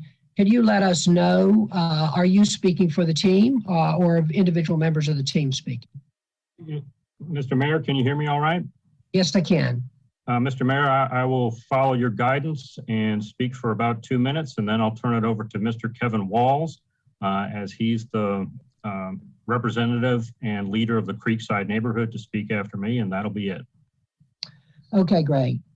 And so I know Ms. Hardesty, but yes, and Rob Griffin, they're members of your team as well. Right. We're all here to answer questions. Okay. Let me just ask before Mr. Biker gets going, is there anyone else here who is attending this meeting who would like to speak on this item, item 23? If so, could you raise your virtual hand, please? Can you please raise your virtual hand? Okay. All right. Thank you. Mr. Biker, welcome. We're glad to have you. Go ahead. Good evening, Mayor Schewel, Mayor Pro Tem Johnson, members of the City Council. I'm Patrick Biker with Morningstar Law Group. I live at 2614 Stewart Drive. I'm here tonight representing Tribe Properties for this agenda item. With me tonight are Jesse Hardesty of McAdams, our land planner, and Rob Griffin, the Associate Director of Development for Tribe Properties. It has been my privilege to work with Tribe Properties on the Bethpage development for the past 15 years. Back around 2006, Tribe Properties was our lead office and industrial developer for Bethpage, an assemblage of property that amounted to about 450 acres located in southeast Durham, fairly close to Research Triangle Park and the Raleigh-Durham Airport. If this agenda item feels like deja vu all over again, you would be correct. Our team has had two other very similar rezonings for other parcels in Bethpage to rezone them from IL to OI, and the council approved both of those over the past 2 years. Well, tonight is pretty much the exact same thing, except that I want to emphasize that the 24.62 acres we're looking at for tonight's rezoning are located right in between the FedEx facility adjacent to the west and the homes in Creekside that are to the east. Accordingly, we think the OI zoning district is a better fit for the adjacent Creekside neighborhood, and it allows Tribe Properties, as one of the leading office developers in Durham, to continue marketing the site for office use. Next, I need to highlight that 15 years ago, our team undertook a massive TIA for Bethpage covering over 400 acres. The Bethpage TIA, as part of the development plan that the county commissioners approved, runs with the land as part of the zoning. That TIA accounted for potentially high peak hour traffic generation from these 24.62 acres within the IL zoning district. As noted in your staff report, any use allowed under the OI zoning district pursuant to tonight's agenda item would only generate at the most 149 peak hour trips. Please keep in mind Durham City ordinances, including but not limited to the UDO, place limits on this site in regard to noise, lighting, building height of 50 feet, and the project boundary buffer required under UDO section 9.4. Now I'd like to turn our presentation over to Mr. Kevin Walls from the Creekside neighborhood. After that, we'll be happy to answer any questions. We respectfully ask for your approval this evening. Thank you. All right, Major Schewel, can you hear me? Yes, we can, Mr. Walls, and we're glad to have you with us. Okay, so I represent an advisory group of residents here at Creekside at Bethpage. I live at 1027 Branwell Drive inside Creekside at Bethpage. Our development is still being managed by a declarant, Taylor Morrison. So I cannot represent the association in any way, but the residents here have been a proponent to change the zoning of the various parcels that were originally part of Bethpage Village from industrial to at least OI or other lower uses than industrial.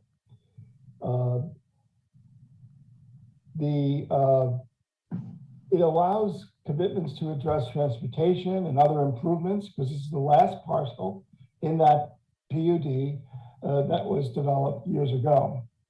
And it also becomes a buffer between Chronicle Drive, a main secondary entrance exit from Creekside at Bethpage, and FedEx.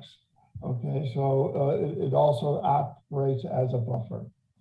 So we believe it blends better with us using the OI type of zoning so that they can build mixed use and housing if that's appropriate when they get to the design point. So, and I'll be glad to answer any questions from our side. Thank you very much, Mr. Walls. We appreciate you being with us. This is a public hearing, and I'll now ask, is there anyone else that would like to be heard on this item who's not already been heard? If you would like to be heard on this item, please raise your virtual hand. All right, I don't see anyone else. And I'm now going to ask my colleagues if there are any questions or comments for Mr. Coulter or the applicant.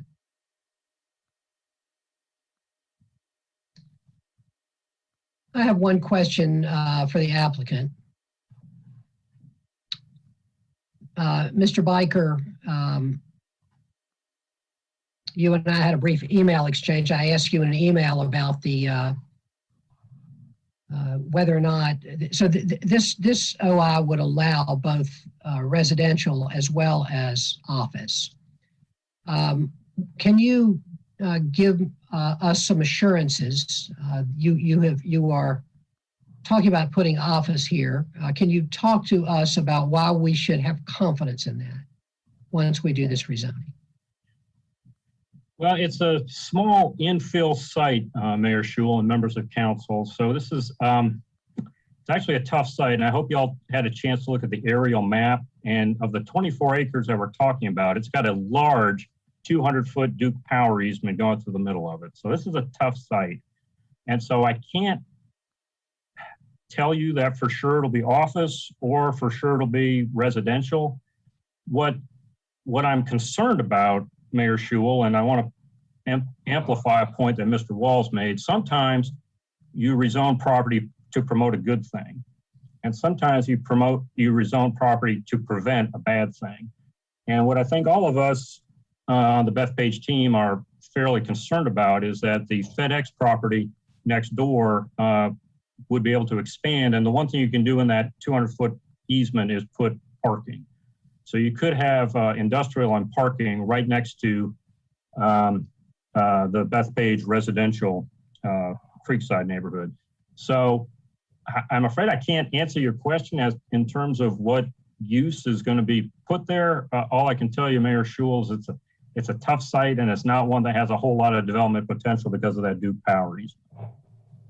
So it could be two small office buildings, or it could be townhouses or multifamily. It's a, like I said, it's a tough site to develop because of those conditions that are on the ground. We do have a plan for it. Not to my knowledge, sir. I have not seen any documentation regarding a future plan for it. But it is, and to pick up on some points that council made on the last case, if it is to be developed as residential, that would address obviously our housing needs for our community, and it would be an infill site since it's the north, both the north and the south and the east are already developed as residential as well. So Chair Busby from the Planning Commission says in his comments that he asked about the plan for the site, and that the answer was that the developer for the site exclusively focuses on office development. But what I'm hearing you saying is that's not true.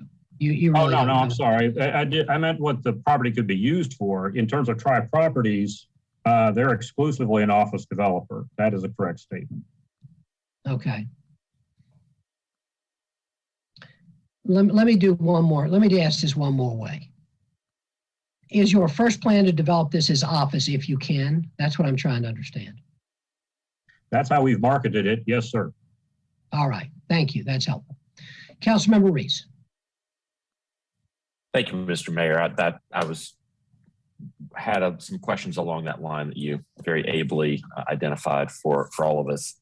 I think this is one of those times when I walked this property a couple weeks ago, with light trespassing, as you've all come to expect. It's a beautiful piece of property, honestly. Walked it all the way over to the Creekside neighborhood on the other side. It's also got some really tough contours and terrain in the part furthest from Creekside. So I agree with Mr. Biker. This is a very difficult piece of property to figure out how to develop.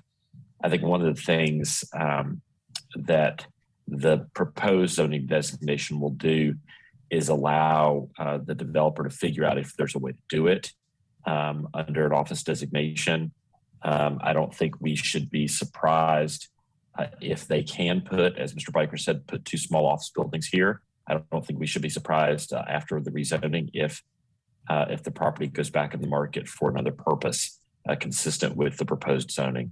And I think if that happened, there might possibly be some kind of residential use put to it. But regardless, I think this is a better designation than the current zoning. I think it is going to be a challenge, and I wish these folks the best of luck. I'm not thrilled with this specific type of use for the text-only proposal. I think we all had in mind a use case that was slightly different than a large developer who can afford to hire Patrick Biker of Morningstar Law Group to come in and do this. But I totally understand in this specific case, it does make a little more sense than it might in other cases. And so for that reason, and because I think the proposed zoning makes more sense given how built out everything is around this property, I'll be supporting the measure tonight. Thank you, Mr. Mayor. Thank you very much, Council Member. Colleagues, other comments or questions before we close the public hearing? All right, I'm going to, Councilmember Freeman. Thank you, Mr. Mayor. I appreciate the conversation and the context of Councilmember Reese's comments. I want to say thank you. I just wanted to ask 2 questions of staff, just acknowledging, so with the OI designation, what the process becomes if the property is finally like sold and developed, is there an opportunity for folks in that neighborhood to hear or to engage in some way, shape, or form on what comes next?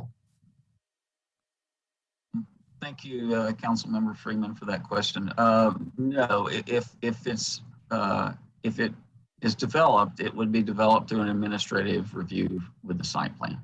They would have to meet those text commitments that are in the text-only development plan, but that would be limited to, that would only limit the specific uses that they've outlined that they cannot do, and it would require that they meet the transportation commitments that they're having to do that are carried over from those existing development plans that we analyzed.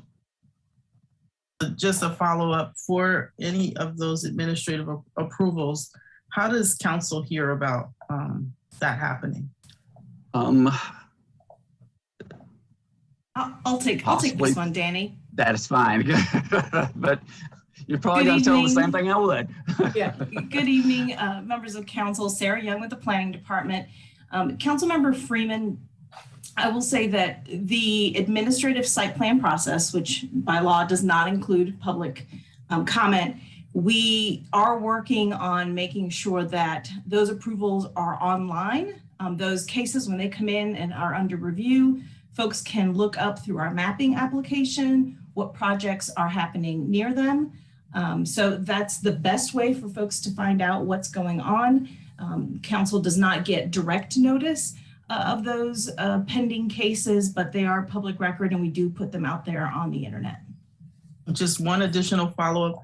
Is there any way, shape, or form, and I know this is probably a longer conversation, that you could see some type of flag that kind of went out, especially for like a case that came before us like this, where folks in the neighborhood might be advised that there is something on the website or there is a case that has come forward kind of more proactively?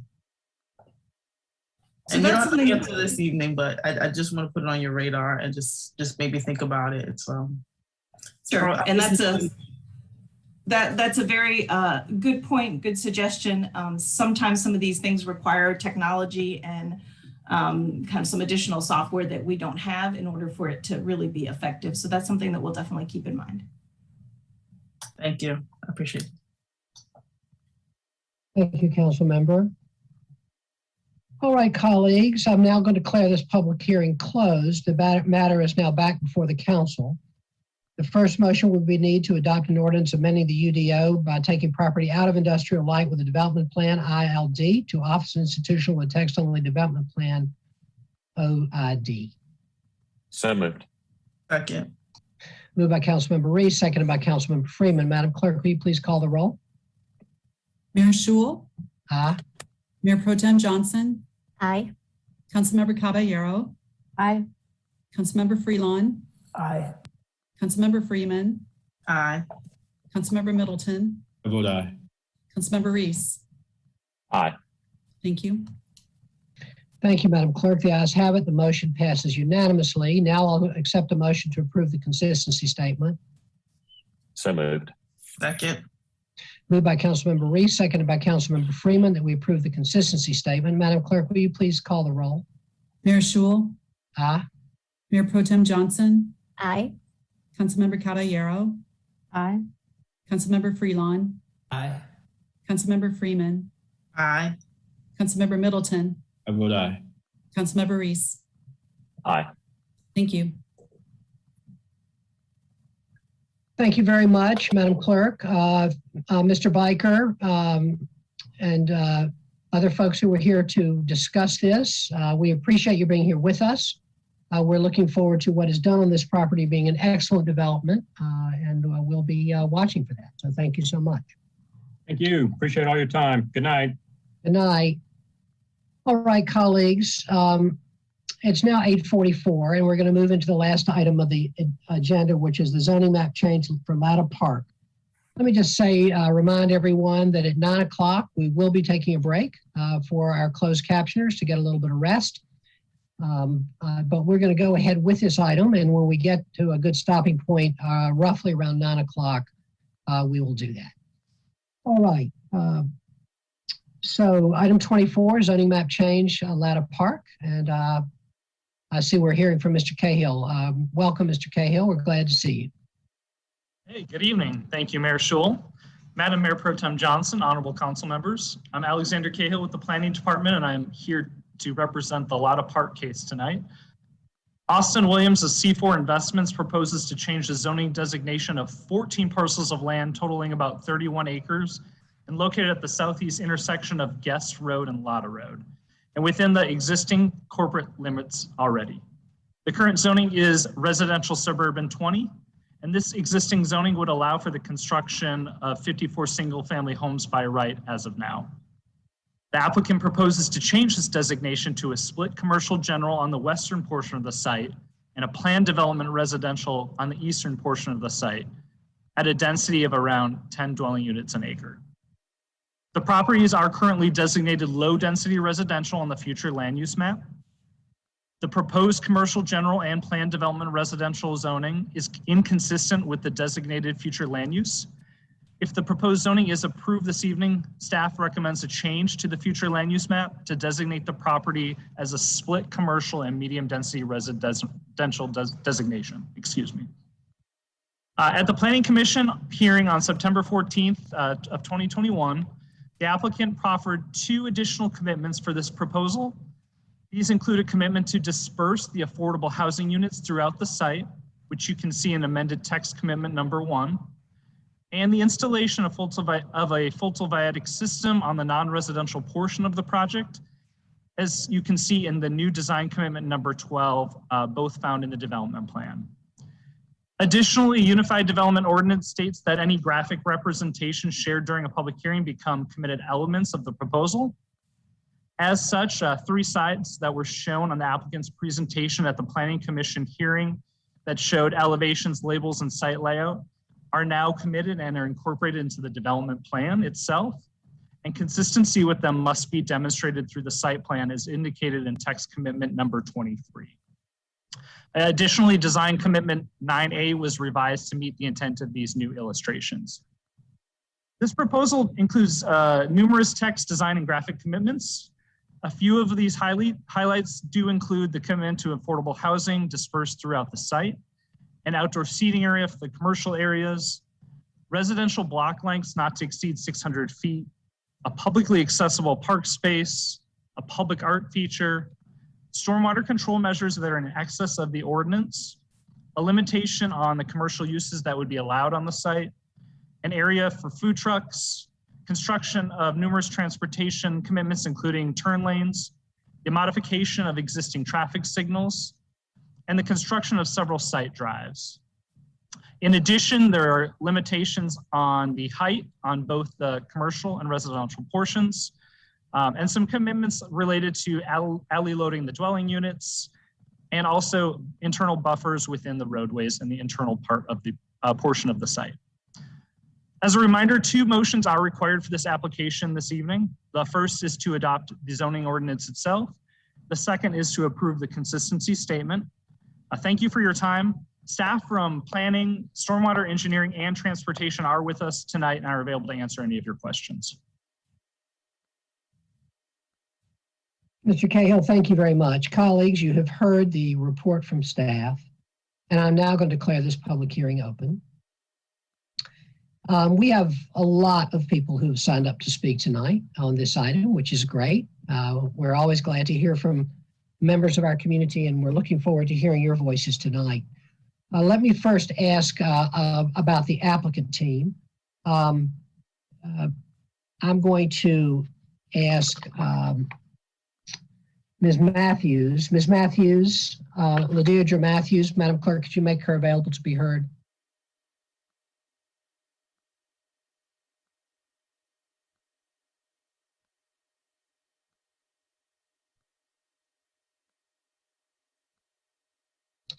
Ms. Matthews, are you with us? Mr. Mayor, I don't see a Ms. Matthews in the queue. Okay.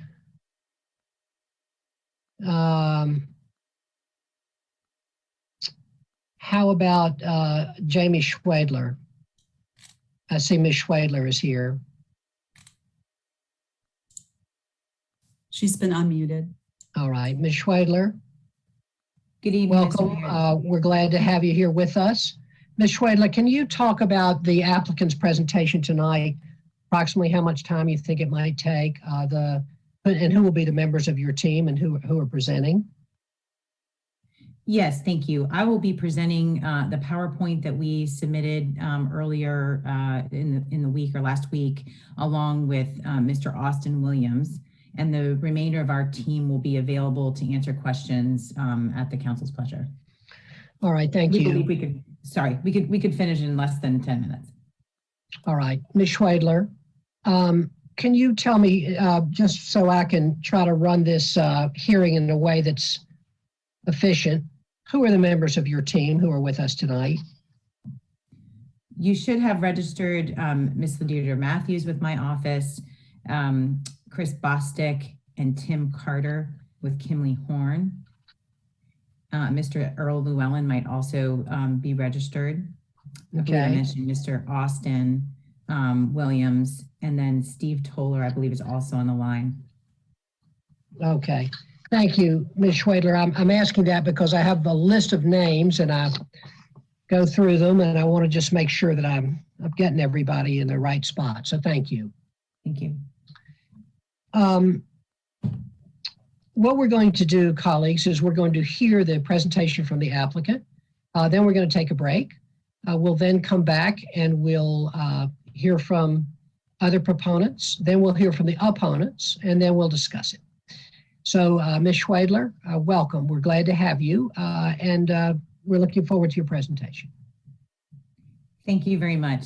If that presentation can be brought up on the screen. Good evening, Mr. Mayor, Mayor Pro Tem Johnson, and members of the council. I'm Jamie Schwedler with Parker Poe at 301 Fayetteville Street, and we're happy to be here tonight. After a year of community engagement and staff review, we're pleased to present this request to rezone a 30-acre assemblage at the southeast corner of Guest and Latta Roads from a low-density residential designation into a mixed-use development in a walkable plan with generous open space and over 50 zoning commitments. Next slide, please. About half of those commitments were a product of the work done before we formally filed this case over a year ago. We were aware that a 2017 rezoning request for this site by an unrelated developer was denied, and that the community had specific objections to that proposal. We began reviewing these expressed concerns from the surrounding neighborhoods, but we also listened to this council and the Planning Commission and the suggestions made by each body over the last few years, making a conscious effort to offer a request that would address neighbor concerns and deliver the type of development Durham wants to see. The remaining half of those commitments were added after our initial application based on direct input and suggestions from the community and hard work by your city staff. Next slide, please. Our application is for 2 zones, commercial general on the 10 acres fronting Guest Road and a maximum of 55,000 square feet of non-residential space, and PDR 9.9 in the remaining 20 acres. Our proposed commercial density is about half of the 2017 case, with a larger and denser residential component, including 200 townhomes to meet the rising need for housing we've discussed tonight. While we have 11 commitments controlling the quality and walkability of the residential alone, the 2017 proposal had none. Next slide, please. Development plan sets up the non-residential area shown in red, adjacent to Guest Road, which borders the west side of the site, and transitions to residential on the eastern portions of the site shown in yellow, with meaningful buffers along the adjacent parcels. The dashed red line shows the central road to be located between the residential and commercial, which will connect to a new sidewalk fronting Latta Road adjacent to our property frontage. We've committed to preservation of dense tree canopy and a 1.3 acre park at the corner of Guest and Latta Roads. And in collaboration with DPS, a pedestrian bike connection is being made directly to Easley Elementary to the south, shown in the green arrow on the right of your screen. This will not only provide Latta Park residents with a safe connection to the school, but will allow neighbors from surrounding communities to walk and bike to Easley through our project. Next slide, please. This overall layout rendering illustrates the 55 commitments in this case. There are too many to read in the allotted time, but I'd like to reference several of them I've illustrated here. The 1.3 acre publicly accessible park on the corner of Latta and Guest, with a preserved canopy, lawn, and seating areas, retail shops with area for outdoor seating, a food truck area, a 10-foot multi-use path throughout the site adjacent to the main road, a public art feature, and a neighborhood park and amenity space of at least 20,000 square feet. I'm paraphrasing because these commitments are detailed and through a product of a years-long investment working with staff, and I'll just summarize those briefly on the next slides, please. In the residential PDR district, 5% of the townhomes will be designated as affordable housing dwelling units. We're treating stormwater to the 100-year storm. At least 3 different types of townhomes are offered with various lot sizes and square footages. And 50% of the residential units will have a front porch or stoops, and 50% will be alley loaded. Next slide, please. Text commitments for the non-residential portion include many use restrictions based on feedback from neighbors throughout the process, including gathering areas, treating stormwater to the 25-year storm, and providing a 5-foot bike lane along Latta Road. Next slide, please.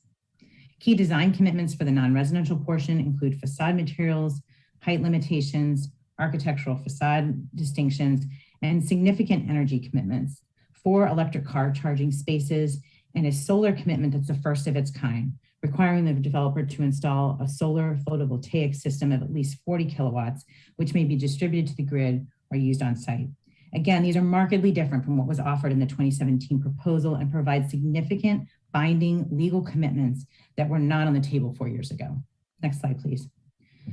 This shows the key traffic improvements at the intersection of Guest and Latta Roads, which are the major roads impacted by the development as determined by the TIA.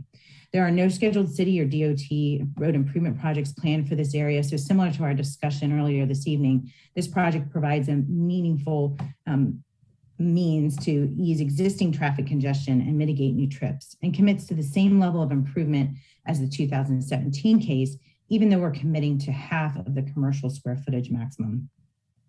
These improvements include construction of an additional westbound left turn lane and extension of existing westbound turn lane on Latta and Guest.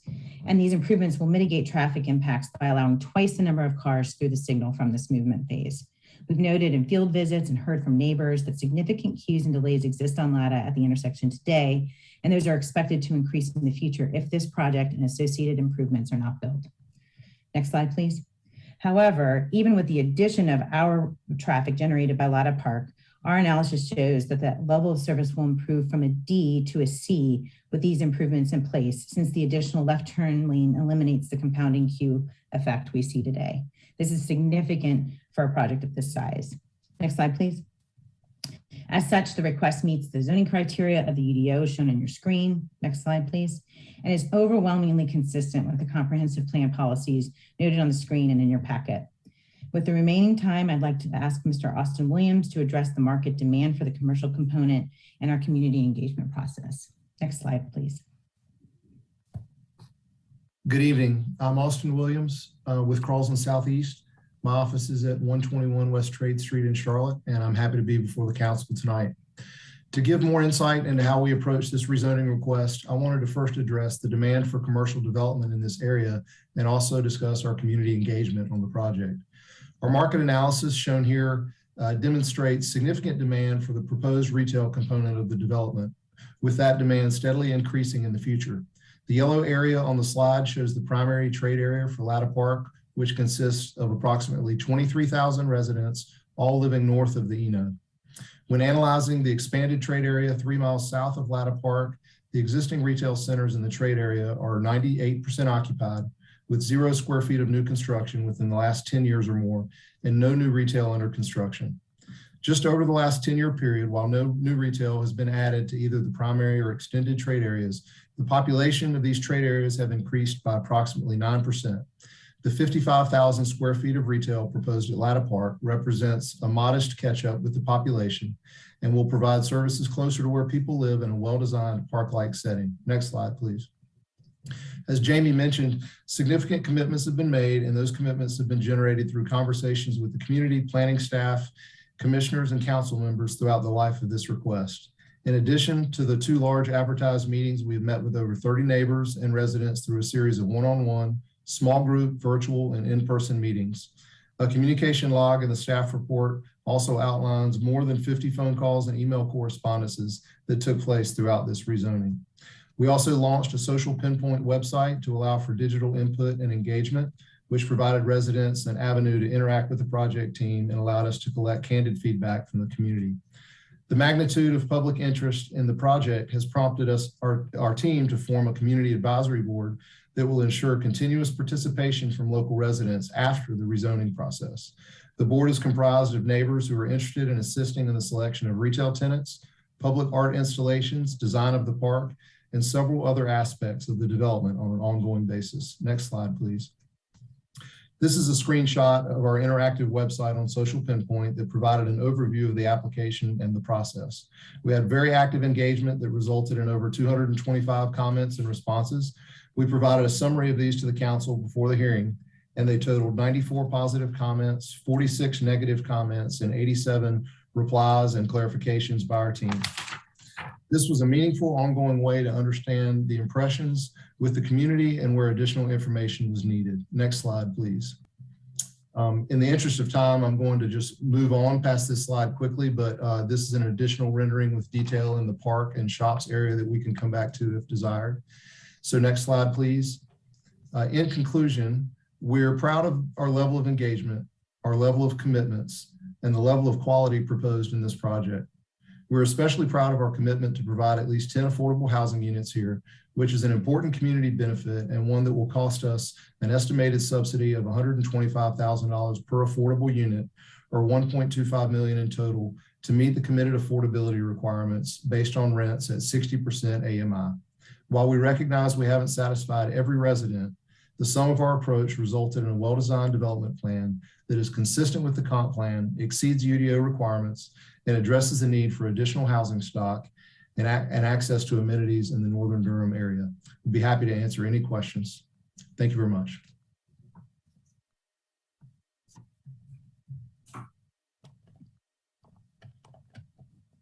Thank you so much. We really appreciate that, Mr. Williams and Ms. Schwedler. Colleagues, before we go on break, I do want to say that we're going to deviate a little bit from our normal custom. Instead of asking for all the proponents to speak next, there is a group of opponents of this project who have put together a slideshow and a case, and I'm going to let them go next. And then we will hear from members of the public, first proponents and then opponents. So I just want to let those folks who are here, who are planning to make that presentation, to prepare to do so. That would be Megan Gray and others who were with her for that presentation. So our plan now, it is 9:03. We are going to take a 5-minute break for our closed captioners to get some rest. We will reconvene at 9:08.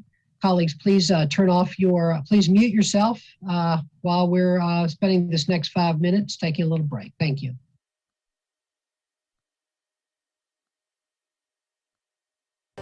Approximately 225 miles of sewer mains throughout the city will be cleaned and inspected in a major sewer outfall inspection program. This is preventative maintenance for Durham's approximately 1,100 miles of sanitary sewer mains and is being performed to remove grease and other debris that obstructs sewer flow. Using closed-circuit television and/or sonar sensors, crews will evaluate sanitary sewer lines that flow to the South Durham Water Reclamation Facility for cracks and breaks. Crews with the Water Management Department perform this work on sewer mains that are 12 inches or less in diameter and in easily accessible locations. Staff, however, do not have the equipment needed to clean and inspect sanitary sewer mains larger than 12 inches or those located in easement areas without paved access. Sewer mains located in high-density urban areas are also more efficiently cleaned and inspected by contractors because of the time needed to address traffic control requirements. The $3.3 million contract will span 5 years. To keep up with our water management team, be sure to follow them on Facebook and Twitter.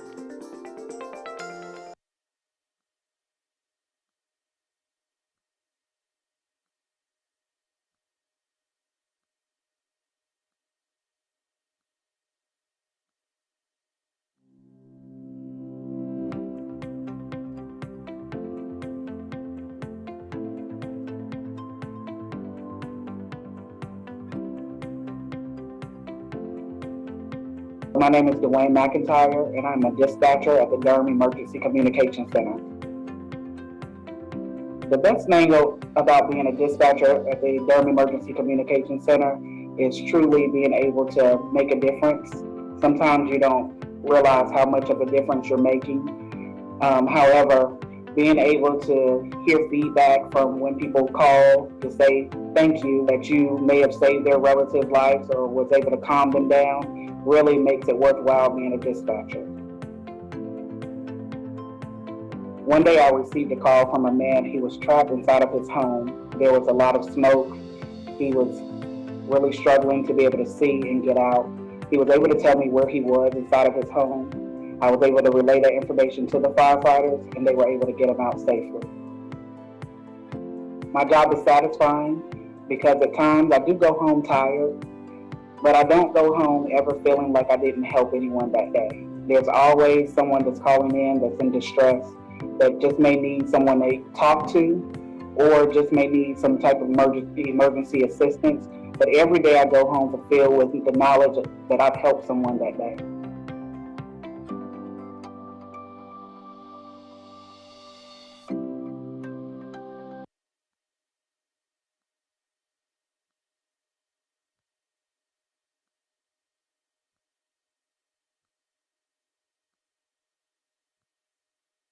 So now residents that were in a 40 or 50-year-old building now are in brand new renovated Willow Street apartments, and we're very excited about that.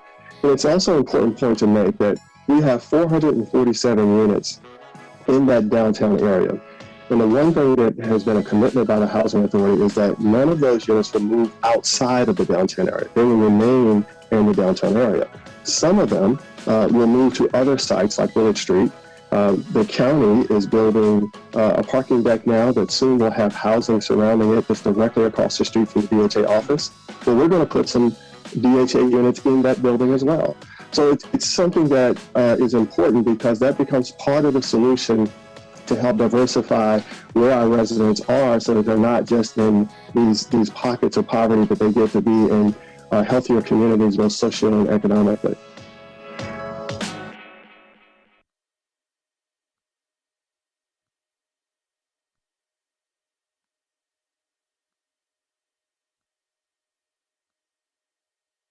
Every year, 7 million 911 calls are made in North Carolina. 911, what's your emergency? Will you answer the call? Every second counts. You can be that lifeline. People in crisis look to us for assistance. We provide guidance and support until physical help can arrive at the scene. Join us and make a difference in our community. Be the calm in the chaos. Be the voice in the dark. It's the hardest career you'll ever love. Will you answer the call? Discover more at it.nc.gov/911careers.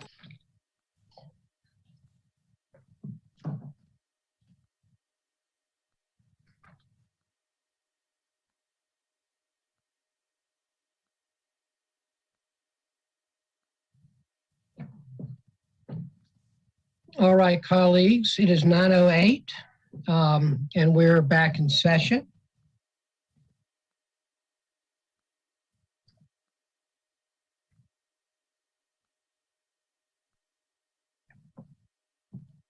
All right, I'm now going to turn to Ms. Megan Gray. Madam Clerk, can you make Ms. Gray available to be heard?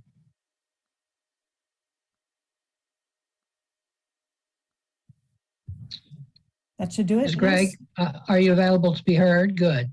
Yes, thank you. Ms. Gray, talk to me a little bit about who will be presenting for your team. I will be, thank you. All right.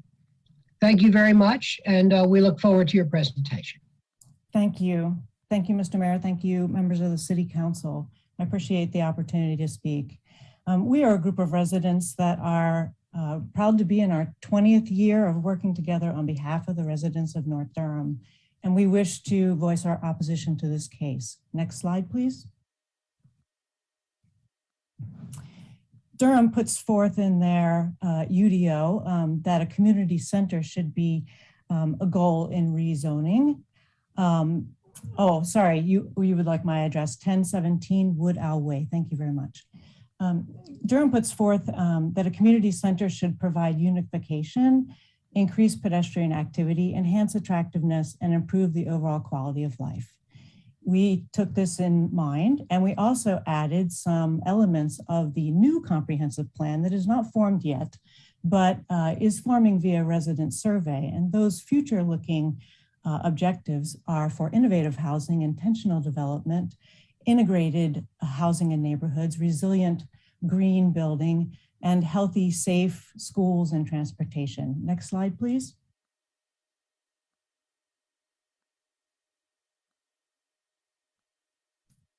Oh, there we go, thank you. We find that this proposal is inconsistent with the Durham Comprehensive Plan. We find that the suburban tier is to discourage auto-oriented commercial strip development. However, this corner will be a destination. The primary trade area, as outlined by the developer, extends 7 miles to the north exclusively.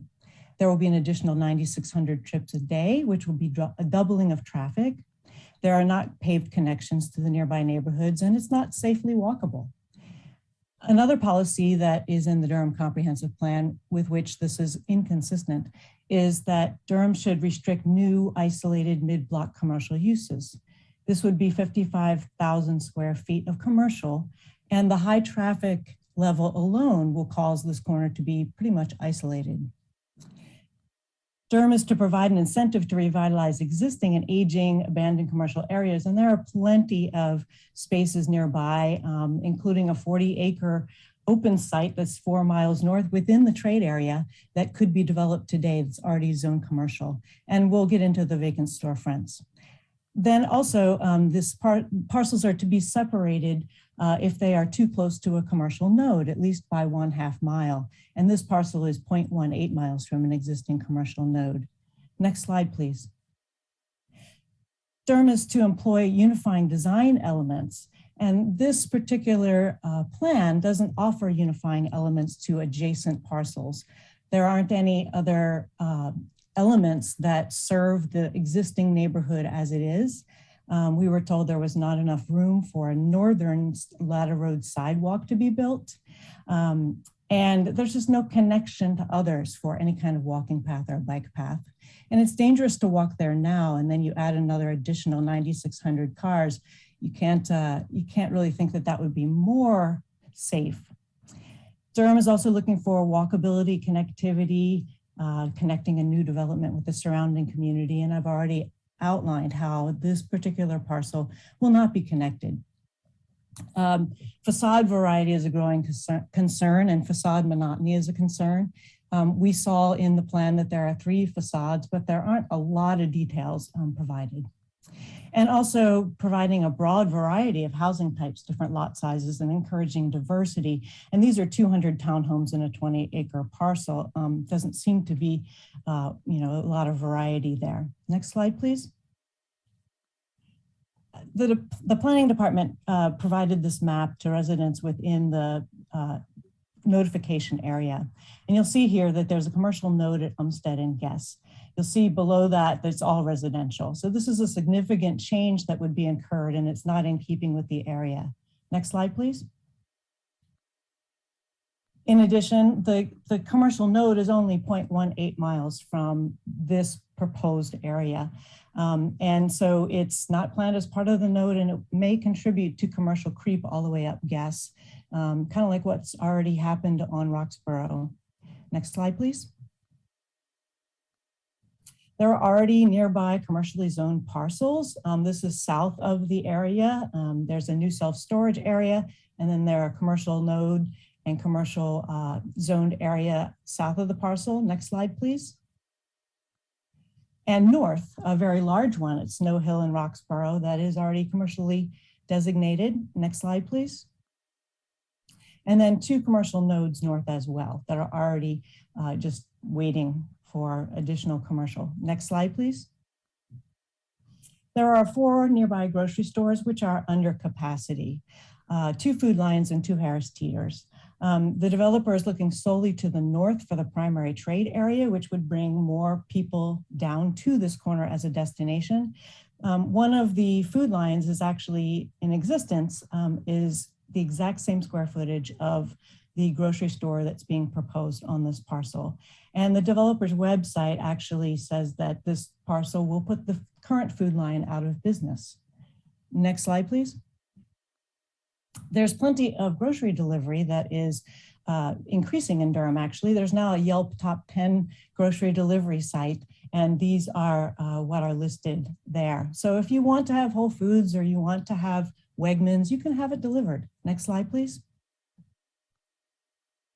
There are plenty of vacant storefronts within 2 miles of this parcel, and so we would think that those should be utilized first. Next slide, please.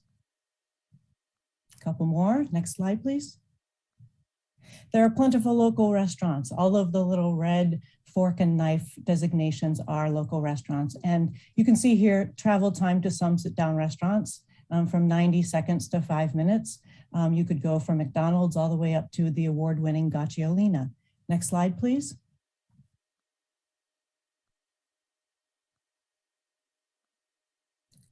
Next slide, please. Oh, okay. Oh, sorry. Back one, please. Thank you.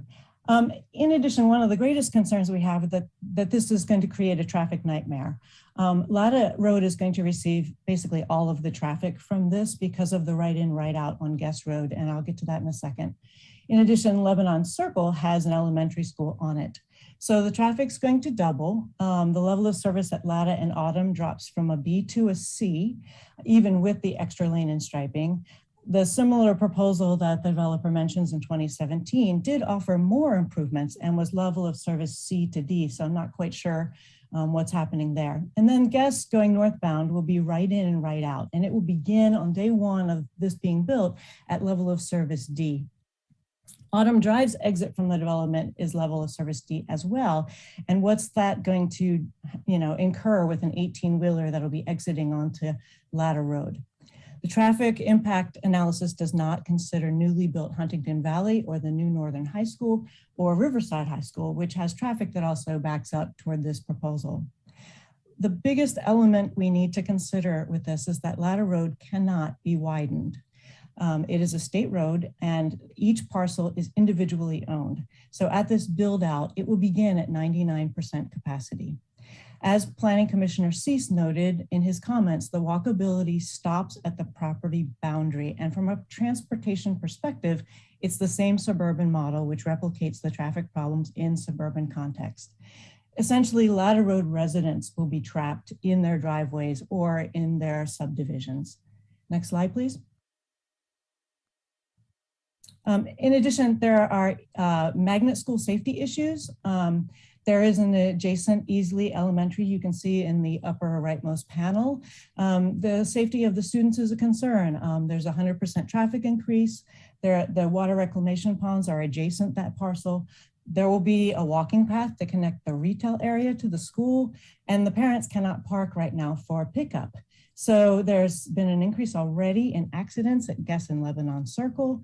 And the number of students, however, has not increased dramatically. That could be because of the pandemic, but it's not showing that there's been a huge dramatic increase. We don't know if this will affect also the priority zone. Next slide, please.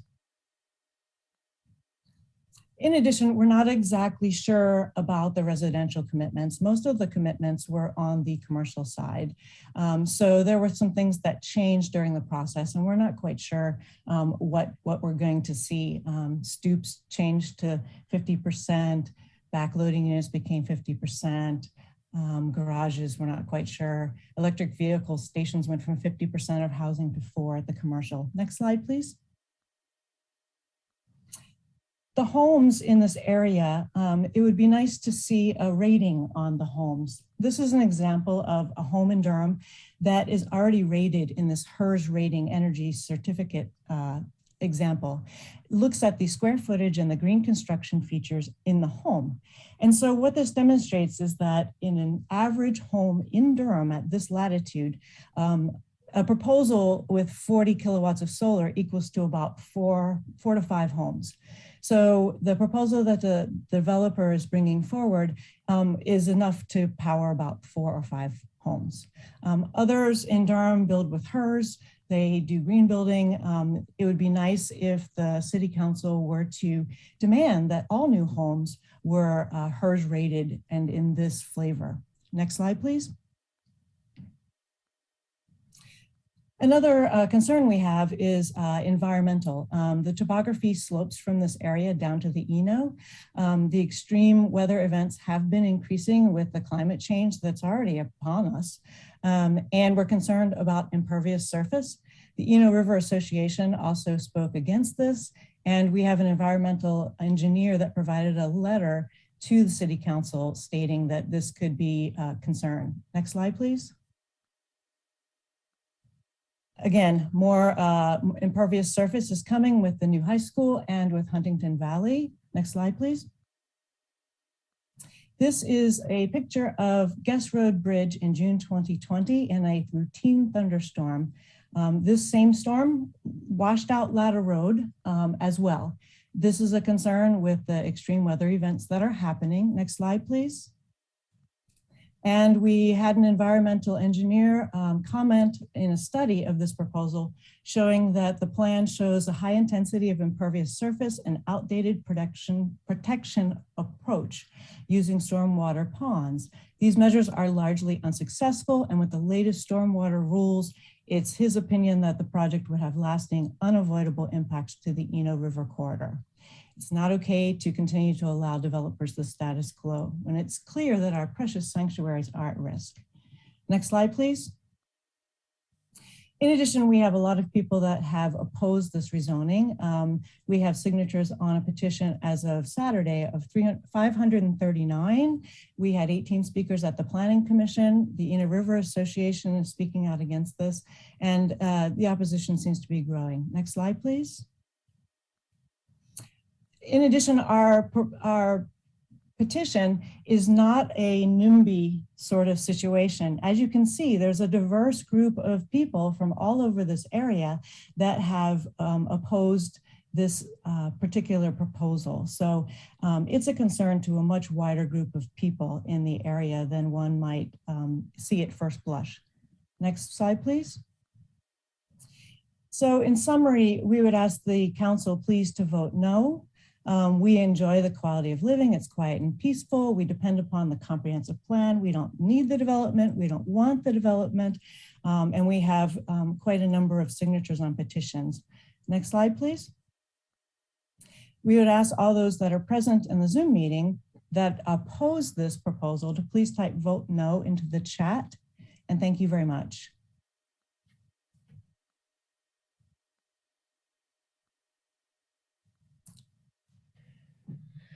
Ms. Gray, thank you. Colleagues, I wanted to have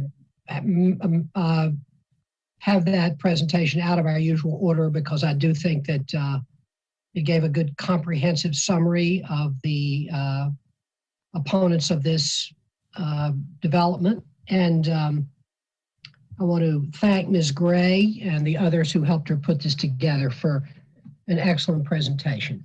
Thank you. We appreciate you, Ms. Gray. All right, colleagues, we're now going to, there will be, of course, time for both the, we're going to hear from all the proponents and all the opponents that want to be heard, and there'll be time for questioning. I know that there'll be questions to the developer concerning some of the issues that were raised in Ms. Gray's presentation. But now I'm going to go ahead and go down the list of proponents in the order in which I have them signed up. We're very happy to have everyone here tonight, and just remember that you have 2 minutes, and I am going to try to hold pretty strictly to that time. And I'll begin with these 3 people: Tim Carter, Tommy Hawkins, and Ryan Regan, who are all signed up as proponents. So, Madam Clerk, could you make Tim Carter available to be heard? Mr. Carter, I see you're available to be heard. Welcome, and you have 2 minutes. Sir, I'm with the development party. Okay, thank you, Mr. Carter. How about Tommy Hawkins? Mr. Hawkins, are you also with the development team, or are you here as an individual proponent? Mr. Mayor, I don't see Mr. Hawkins in the queue. Okay. How about Ryan Regan, R-E-G-A-N? Yes, he's here. All right, thank you. And Madam Clerk, we'll follow Ryan Regan with Cindy Burns and Oliver Leary. Hi, Mr. Regan, thank you for being with us. You have 2 minutes. Yes, sir. Thanks for recognizing me to speak, Mr. Mayor. So my name is Ryan Regan. I live just north of this development in a subdivision off of Guest Road, less than a mile north of the development. I'd like to voice my support for this development moving forward. I tuned into every second of the Planning Commission hearing on September 14th. For the record, my address is 5318 Dover Ridge Lane. I tuned into every second of the Commission hearing on September 14th. I was really frankly blown away by some of the positive comments that many Commission members made, many of them stating that this is the best request for rezoning that they've ever seen for this property after multiple tries. Some Commission members even mentioned that this is the best rezoning request they've ever seen in Durham period during their tenure. I think that the number of commitments from the developer and the quality of those commitments, as many Commission members stated, are without precedent, frankly, both on the affordable housing side and the on-site renewable energy commitments that have been discussed today. I fear that if this opportunity is not, voted on favorably, the next opportunity could be a much worse deal for the city and the community. And lastly, as a nearby resident, slightly smaller significance, but a great significance in my house. I'm a young father of a 14-month-old toddler, and my time and my wife's time is obviously limited. So the ability to go to a grocery store much closer to my house, recall that there's no grocery stores north of my house, going to a grocery store and much closer to the house will certainly make life easier as we run around to get diapers, milk, all that good stuff. And certainly we look forward to taking advantage of the open green space opportunities that the development will afford, because those opportunities are otherwise limited in my immediate vicinity. So pushing the stroller, walking the dog, enjoying some food trucks are all things we would look forward to. So Mr. Mayor, that concludes my comments, and I appreciate you for recognizing me. Thank you very much. We're happy to have you. We'll now move to Cindy Burns. Ms. Burns, good to have you with us. Yes, thank you. I really appreciate the opportunity for all of us to be able to share our thoughts and ideas on Latta Park. I'm actually wearing 2 hats tonight. I did not register as 2 different hats, so I'm hoping to get everything in under your 2-minute guideline. My first hat is as a long-term homeowner in this specific area. We do believe that this particular location and area of North Durham is absolutely ready for this development. The developer has worked very hard to make sure that this project becomes a community, yes, a gathering place, and a destination. Yes, something that we are not just looking at a shopping center. This is a type of environment that we really feel that's missing in North Durham. With this proposal, we would love to have the 1.3 park-like setting to gather while enjoying the food trucks, while a few additional restaurants, and a brand new grocery store. We also believe that Durham has been planning for this growth for a very long time. Guest Road was widened to 4 lanes over 20 years ago. Just keep that in mind. I asked the DOT, why would they have planned for that expansion? And my answer was that NCDOT and Durham, they saw the growth heading in that direction, and that the NCDOT plans out expansions like this when they're looking at a 40-year time frame. Well, here we are 20 years later, and not one piece of commercial growth. In fact, Willowdale Shopping Center was the last time we had any commercial growth occur in this area, and that was 35 years ago. So we expanded Guest Road 20 years ago. We did add a lot of people. We added over 10 new neighborhoods, both large and small, but nothing for no additional places to eat, shop, or gather. I know that there are some other items that were mentioned, commercial areas in North Durham for this site. One site is just filled with rock, and it's been turned down by developers multiple times. The rock is just it's outrageous. The other site, which does not have water and sewer, makes it basically unbuildable. Another item mentioned is rejuvenation of current sites. In order for this to happen, you have to have the owner of those shopping areas want to either remodel or sell. You cannot make someone sell or remodel to improve their site. Another item that was mentioned is, yes, we have grocery stores, but in the end, we have 2. We have Food Line or Harris Teeter. That's it. I mean, you can have as many storefronts as you want, but we have 2 brands. That's it. We are in desperate needs of townhomes. We have townhomes in the neighborhoods within this project range that are north of the Eno and staying by the Guest and Latta area. And we have, there's been 2 that have sold around 300 or below since the beginning of this year. Ms. Burns, I believe your time is up. Yeah. We appreciate you being with us. Thank you so much. We appreciate your comments. I see that Mr. Hawkins has appeared in the queue. Madam Clerk, can you make Tommy Hawkins available to be heard?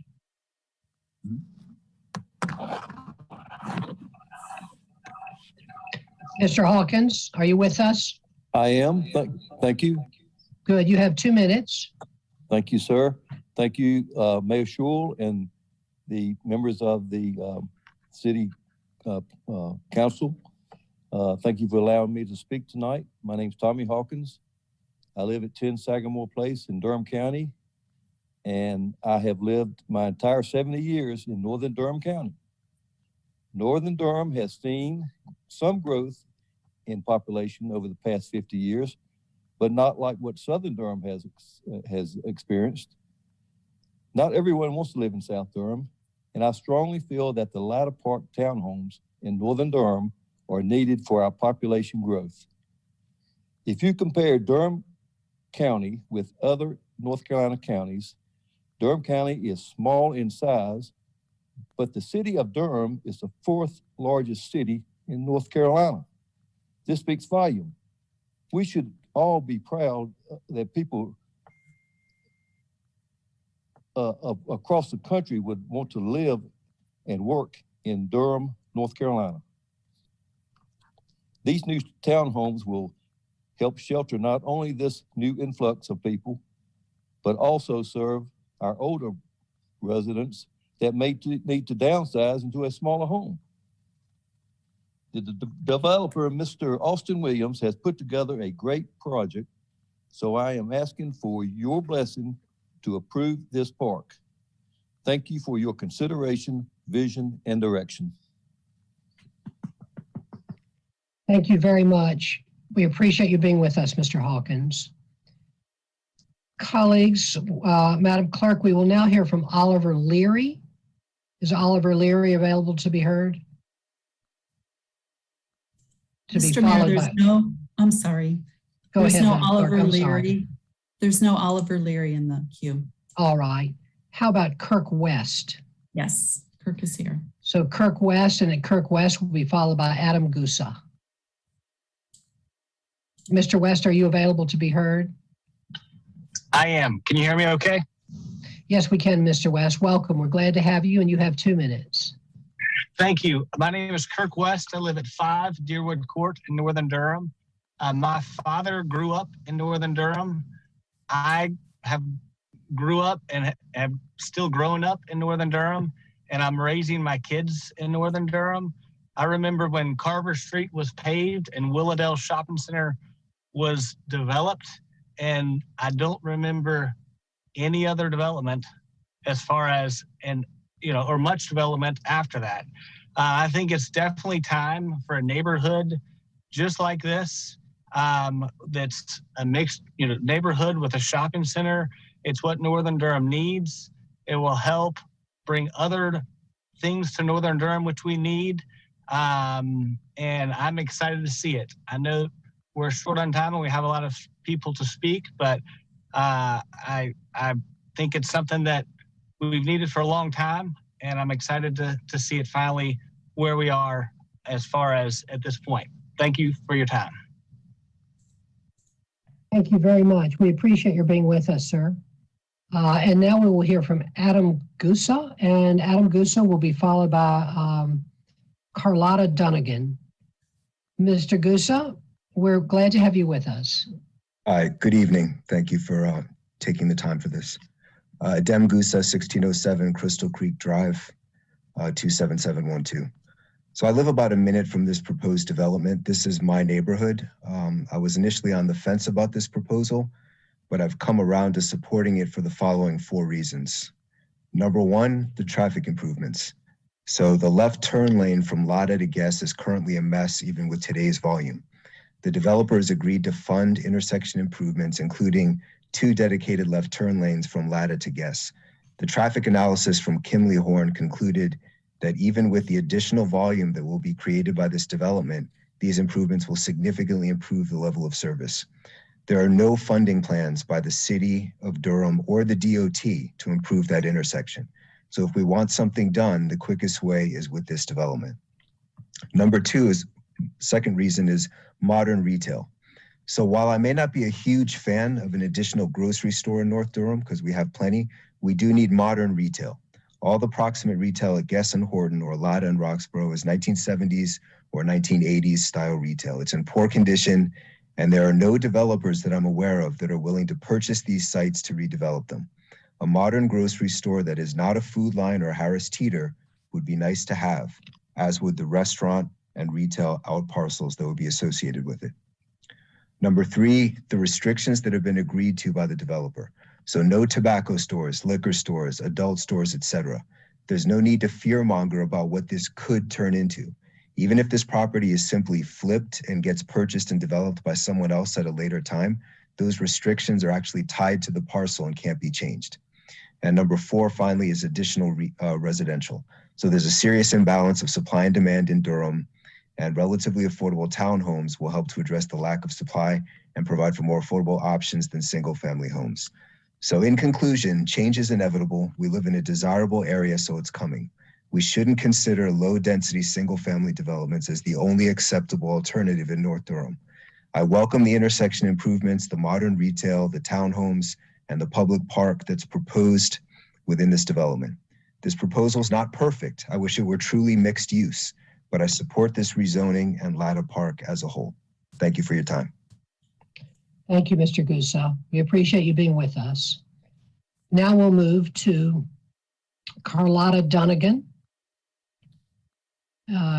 Is Ms. Dunnigan available to be heard, Madam Clerk?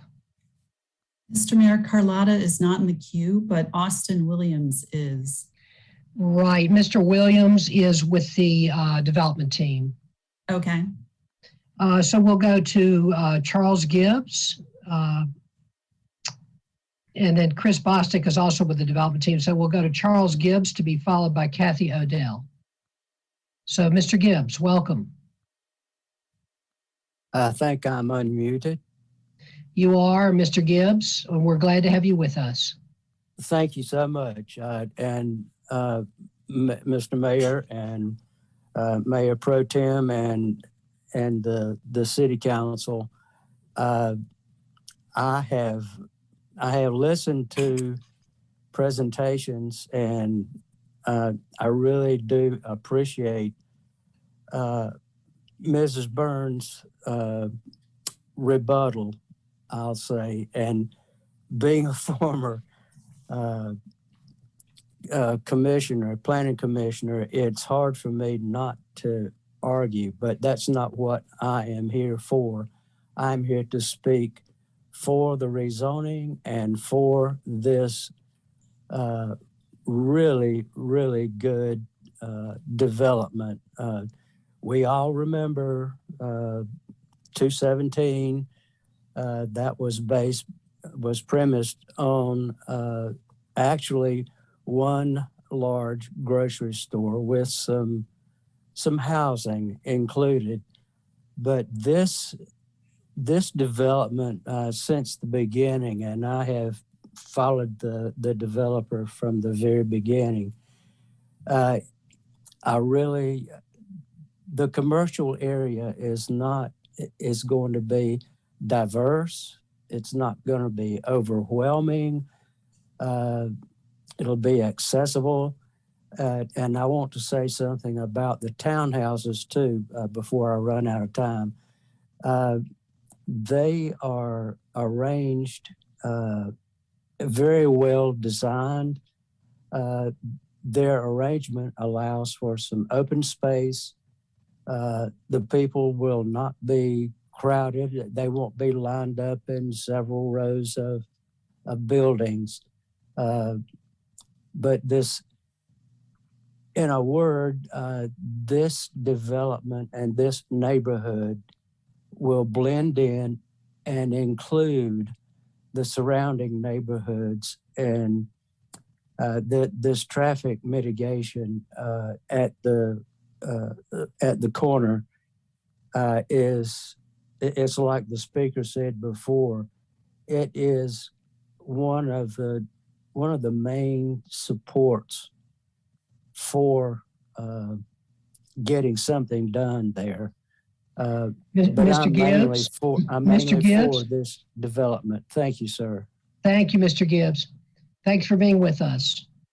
We will now move to Kathy Odell, to be followed by Caitlin Dutton Reaver, and we'll begin with Kathy Odell, Madam Clerk, if you can find her.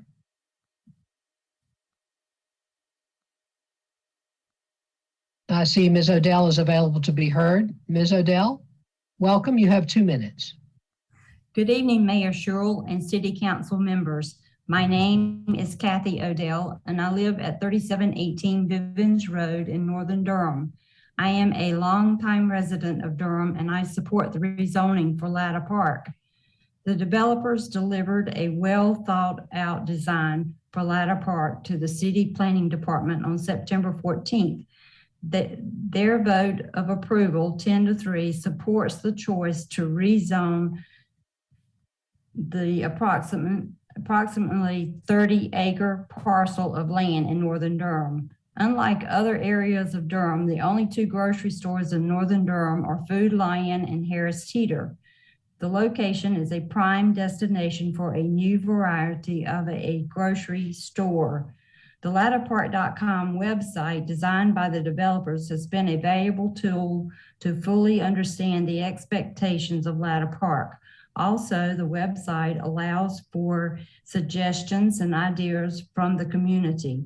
The website gives lots of rules to define what types of businesses are not acceptable to the neighborhood. I appreciate a plan to offer locations for Durham-owned restaurants. Yes, the Guest and Latta Road intersection is a busy one. However, the road improvements that are needed and necessary will not occur without the vote to rezone. Durham is growing with a need for affordable housing.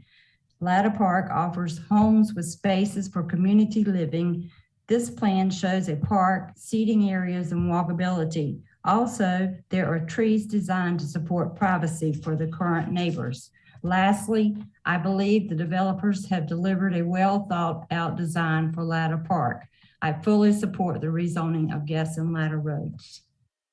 Thank you. Thank you for being with us. We really appreciate it. Madam Clerk, now we'll hear from Caitlin Dutton-Reaver if she is available to be heard.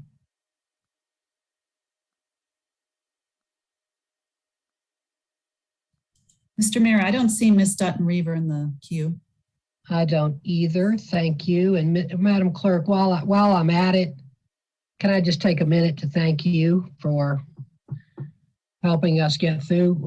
On your side of this microphone is a very difficult task tonight. I just want to offer my appreciation to you, Madam Clerk, for you and your team for a job well done. Thank you. Thank you. We'll now move to Drew Medlin. I believe, Drew Medlin. Mr. Medlin, are you available to be heard? Yes, sir. Thank you, Mr. Mayor. Thank you, City Council. Drew Medlin. I live at 5400 Hallmark Road, a house that I was raised in. I have chosen to raise my children here, and they currently attend Easley Elementary School. I welcome the new investment in Northern Durham, something that has been lacking in our area for some time. I believe the developer has taken a thoughtful and responsible approach to the design of this development. And I believe this rezoning would have a significant net positive impact for the surrounding area and Durham as a whole. Thank you for allowing me to speak. Thank you, Mr. Medlin. We appreciate you being with us. Holly Fricaro. Ms. Fricaro, welcome. Ms. Fricaro, I see you're available to be heard, and you also have 2 minutes. Good evening, Mayor and City Council members. Thank you for the opportunity to speak in favor of the Latta Park development. My name is Holly Fricaro. I represent the Home Builders Association of Durham, Orange, and Chatham counties, which is located at 318 Blackwell Street in Durham.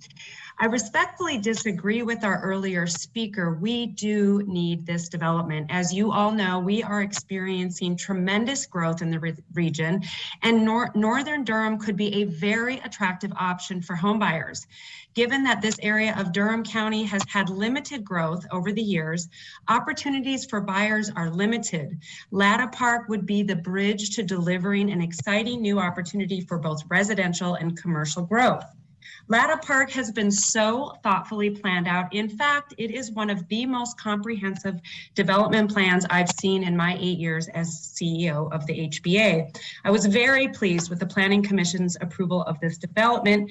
And in the interest of time, I'm going to focus my comments on I don't want to repeat the comments provided by those that have already spoken in favor and by a letter that I have sent to you all in July of this year. I do want to echo and punctuate the comments of our last speaker, Adam Gosa, Ryan Reagan, and Cindy Burns, highlighting the unprecedented offerings by the developer. If we are to benefit by the diversity that growth will bring Durham, we must approve these types of thoughtful developments. Finally, while I am here representing the home building industry, I had hoped to be a Northern Durham resident. I play and work in Durham, but I ended up moving my home search to West Orange County, where I have lived since 2016 because of the lack of housing options and amenities. I hope that you will help me bring new friends to the area by approving the Latta Park development. Thank you very much. Thank you very much, Ms. Fricaro. We're happy to have you with us. We'll now move to Michelle Hilliard, to be followed by Jeanette Hussey. Madam Clerk, is Michelle Hilliard in the queue? Yes, Mr. Mayor. All right. Ms. Hilliard, welcome. We're glad to have you with us, and you also have 2 minutes.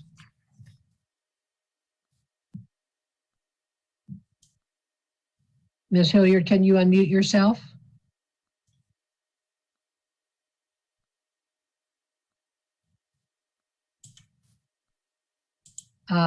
Yes, okay. Ms. Hilliard, can you unmute yourself? Did that work? Oh, yes, that's great. Okay. And we're so glad to have you. You have 2 minutes. Thank you, Mayor Schul. I was born and raised in Durham and grew up off of Open Air Camp Road, which is in one of the nearby neighborhoods to the proposed Latta Park area.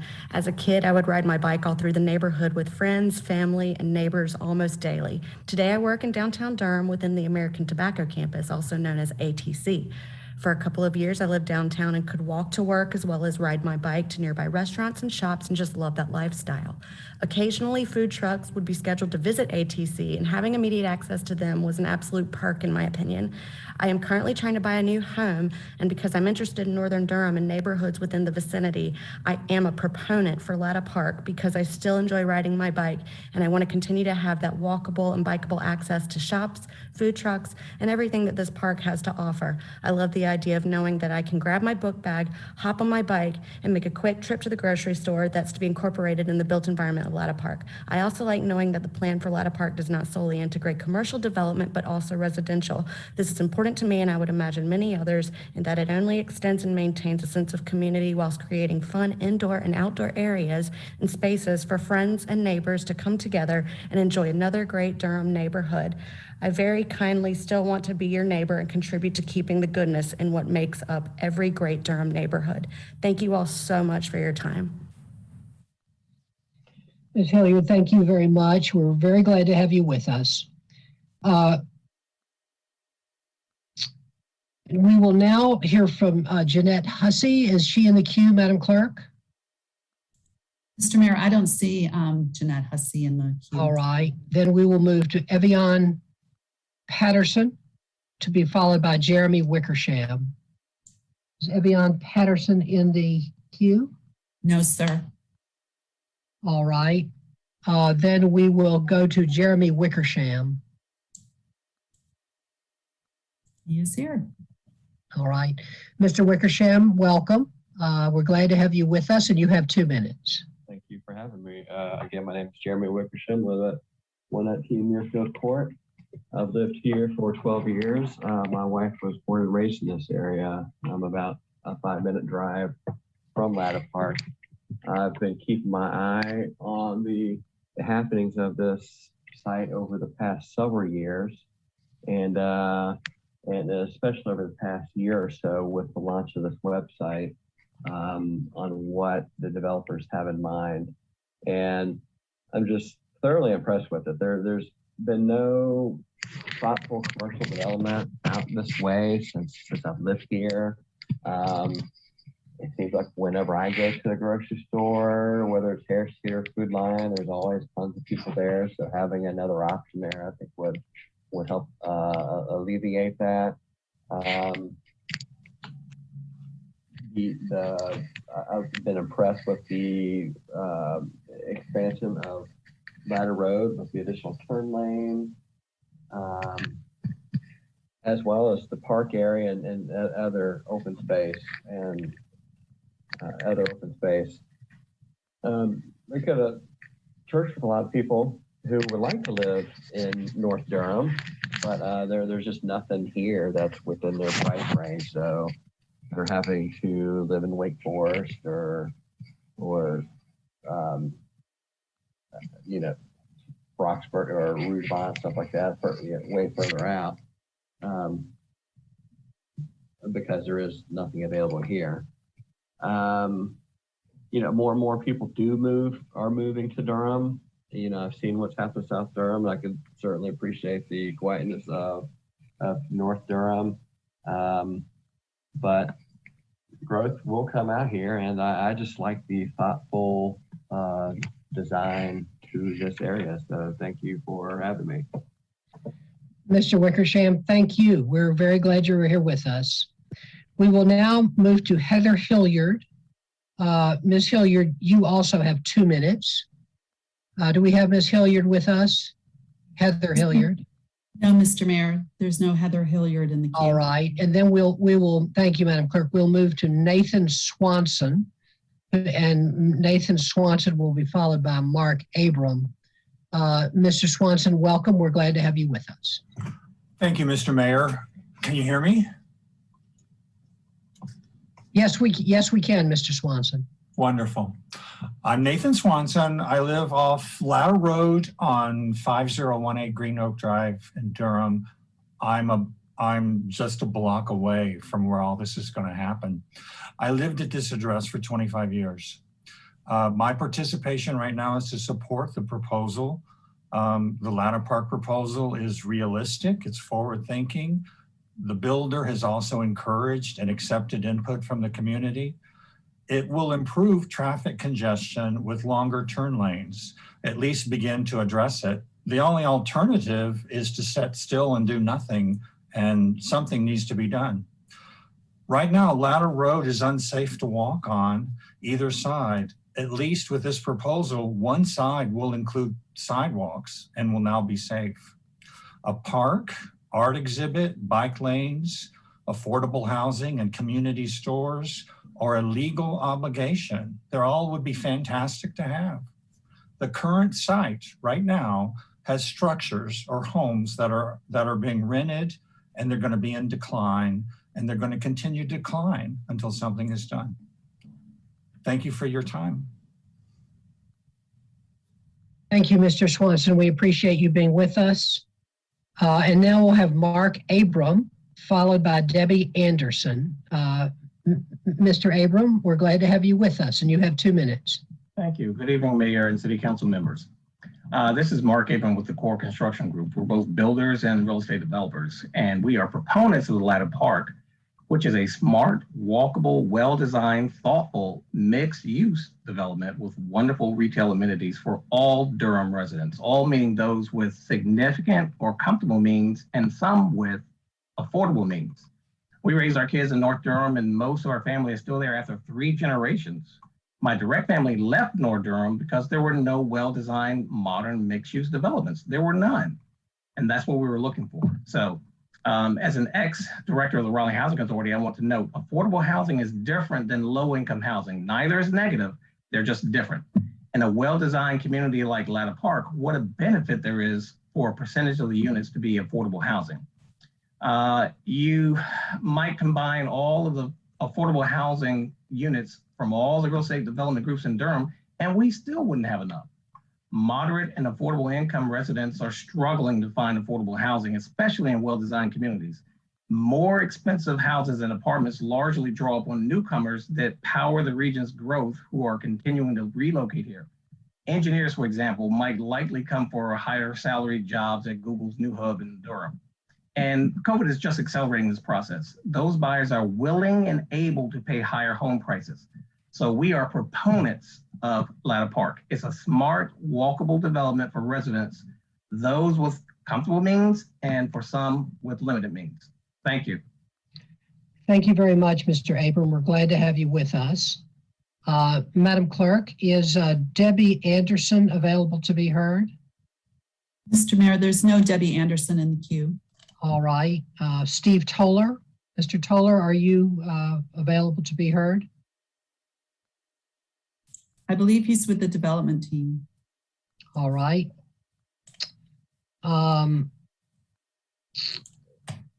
Omar Beasley, is Mr. Beasley with us today? Mr. Mayor, he is not in the queue. All right. Peter Florian. I saw Mr. Florian earlier. Is Mr. Florian available to be heard? I think he's left the queue, Mr. Mayor. All right. Thank you, Madam Clerk. Sasha Porges or Porges? P-O-R-G-E-S. Ms. Porges is not in the queue. All right. Jennifer Bachman, B-A-C-H-M-A-N.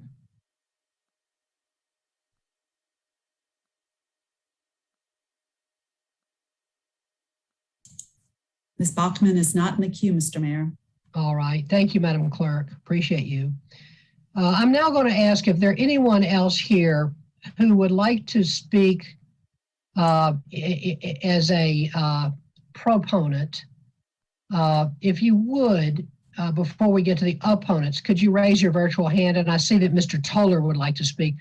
Madam Clerk, could you make Mr. Toller available to be heard? Mr. Toller, can you be heard?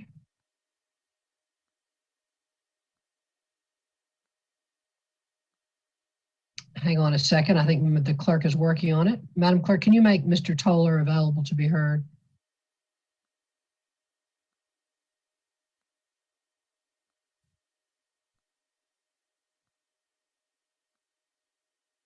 All right. Mr. Toller, welcome. We're glad to have you, and you have 2 minutes. Thank you, Mr. Mayor and City Council. I've lived in Northern Durham for 44 years. My first house was in Brogden Heights, a block away from Latta Park site. Our daughter went to Easley Elementary School. I have driven through the Guest Road, Latta Road intersection 4 times a day for the last 12 years, and even before that. Many, many times. My wife worked at the Durham Cancer Clinic.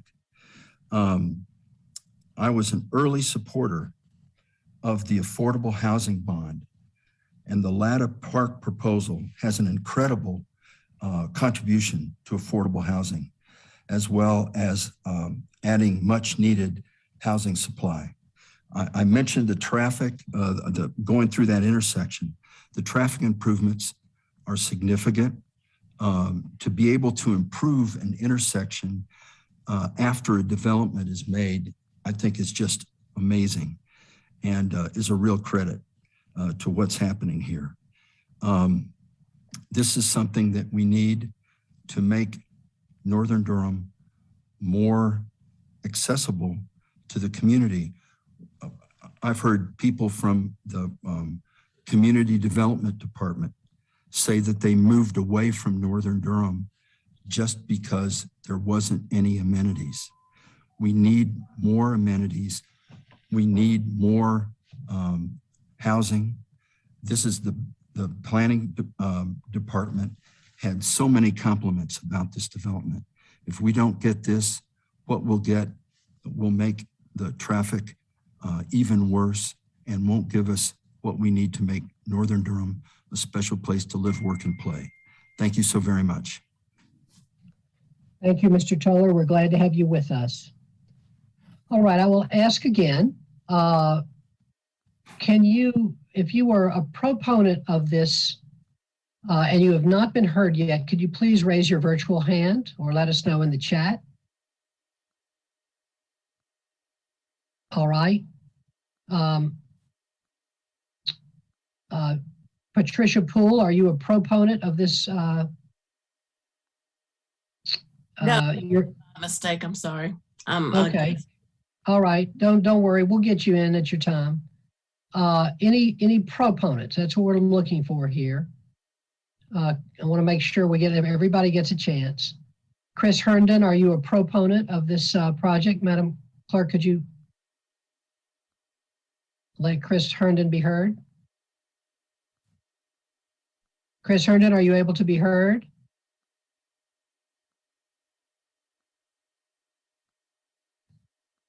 Chris Herndon, are you able to be heard? Okay. Chris Herndon, are you able to be heard? All right. Let's try Chris Herndon again. Chris Herndon, can you unmute yourself? Chris Herndon, can you be heard? Can you hear me? Hello? Yes, we can. We're glad to have you with us. I apologize for that. No problem. Good evening, everyone. I hope everyone's doing well. I appreciate everyone's time and consideration with this.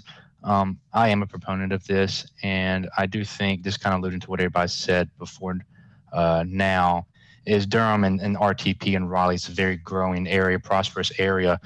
And this type of development, I think, is special and different. It doesn't sound like they're trying to stick a lot of homes in one central area. It does seem like they're committed to giving us a variety, the community park, the food truck, help engage the community more, and be designed and COVID friendly and modern and hip and kind of keep up with the times where the surrounding area just doesn't really do that currently. I do live off of Autumn Drive, a few houses up, so kind of in the immediate area of where this will take place, and I do support it, and I appreciate everybody's time tonight. Thank you. Mr. Herndon, we're appreciative of you being with us. Thank you. All right, colleagues, we're now going to move to opponents, and I'm going to begin with Dan Barber, to be followed by Keziah Scales. I hope that I pronounced that first name right. I apologize if not. We'll start with Mr. Barber. Is Mr. Barber available to be heard, Madam Clerk? Okay, can everyone hear me all right? Yes, we're glad to have you with us, Mr. Barber, and you have 2 minutes. Hello, council members. My name is Dan Barber, and I live at 5308 Memory Lane. I've lived in North Durham for 46 years. Some have said that the opponents of this development are against development of any kind, and that is just not true. We know that development will occur, but we would expect the proper development for the zone, which this development is not. Most would be for a residential development, which it is currently zoned for. With the new Northern High School, the new Huntington Valley neighborhood, the new storage facility, a new neighborhood at Laurel Meadows Drive, and possibly the Back Meadow Ridge development being built, all affecting the Eno, why would we continue with another 30 acres lost? We have been told that runoff will not be a problem. I would suggest people need to go walk along the Ellerby Creek. It is consistently clogged with trash. I would suggest looking at their website. The Ellerby Creek Watershed Association Facebook page, they often post pictures of piles and piles of trash that they clean out of the creek very often from the surrounding areas. Why tear down 30 acres of forest for the promise of a few solar panels and a few charging stations? Also, we don't need a small park buried in the back of a development. We have the amazing Eno River State Park right here. I can't help but wonder if the proposed development was for another Harris Teeter or a Food Lion, how many of these proponents would still want that development built? It has been stated that this development will actually help alleviate traffic on Latta Road due to the slight changes at the intersection. This is absurd. I can't understand how an additional 9,800 cars per day could possibly make traffic any better. Finally, I fully agree with what Mayor Schul said of Tom Miller at the previous attempt at a development in this location, saying we cannot constantly replace old commercial areas with new ones built in green fields. Thank you, council members, for your time, and please vote no on this development. Thank you very much, Mr. Barber. We appreciate you being with us. Did you find Keziah Scales, Madam Clerk? Mr. Mayor, Keziah Scales is no longer. Yes. But you see it? Yes, Kezia Scales. Mm-hmm. Oh, yes, I see. Okay. Is this Keziah Scales? Can you unmute yourself?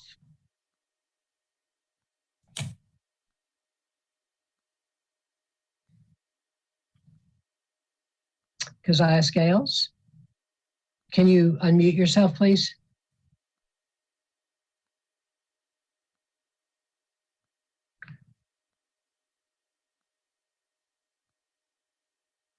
Keziah Scales, can you hear me? And if you so, can you please unmute yourself? All right, we will try to come back to Keziah Scales, Madam Clerk, and we will now move on to Leo Cruz, followed by Dan May. Leo Cruz, C-R-U-Z.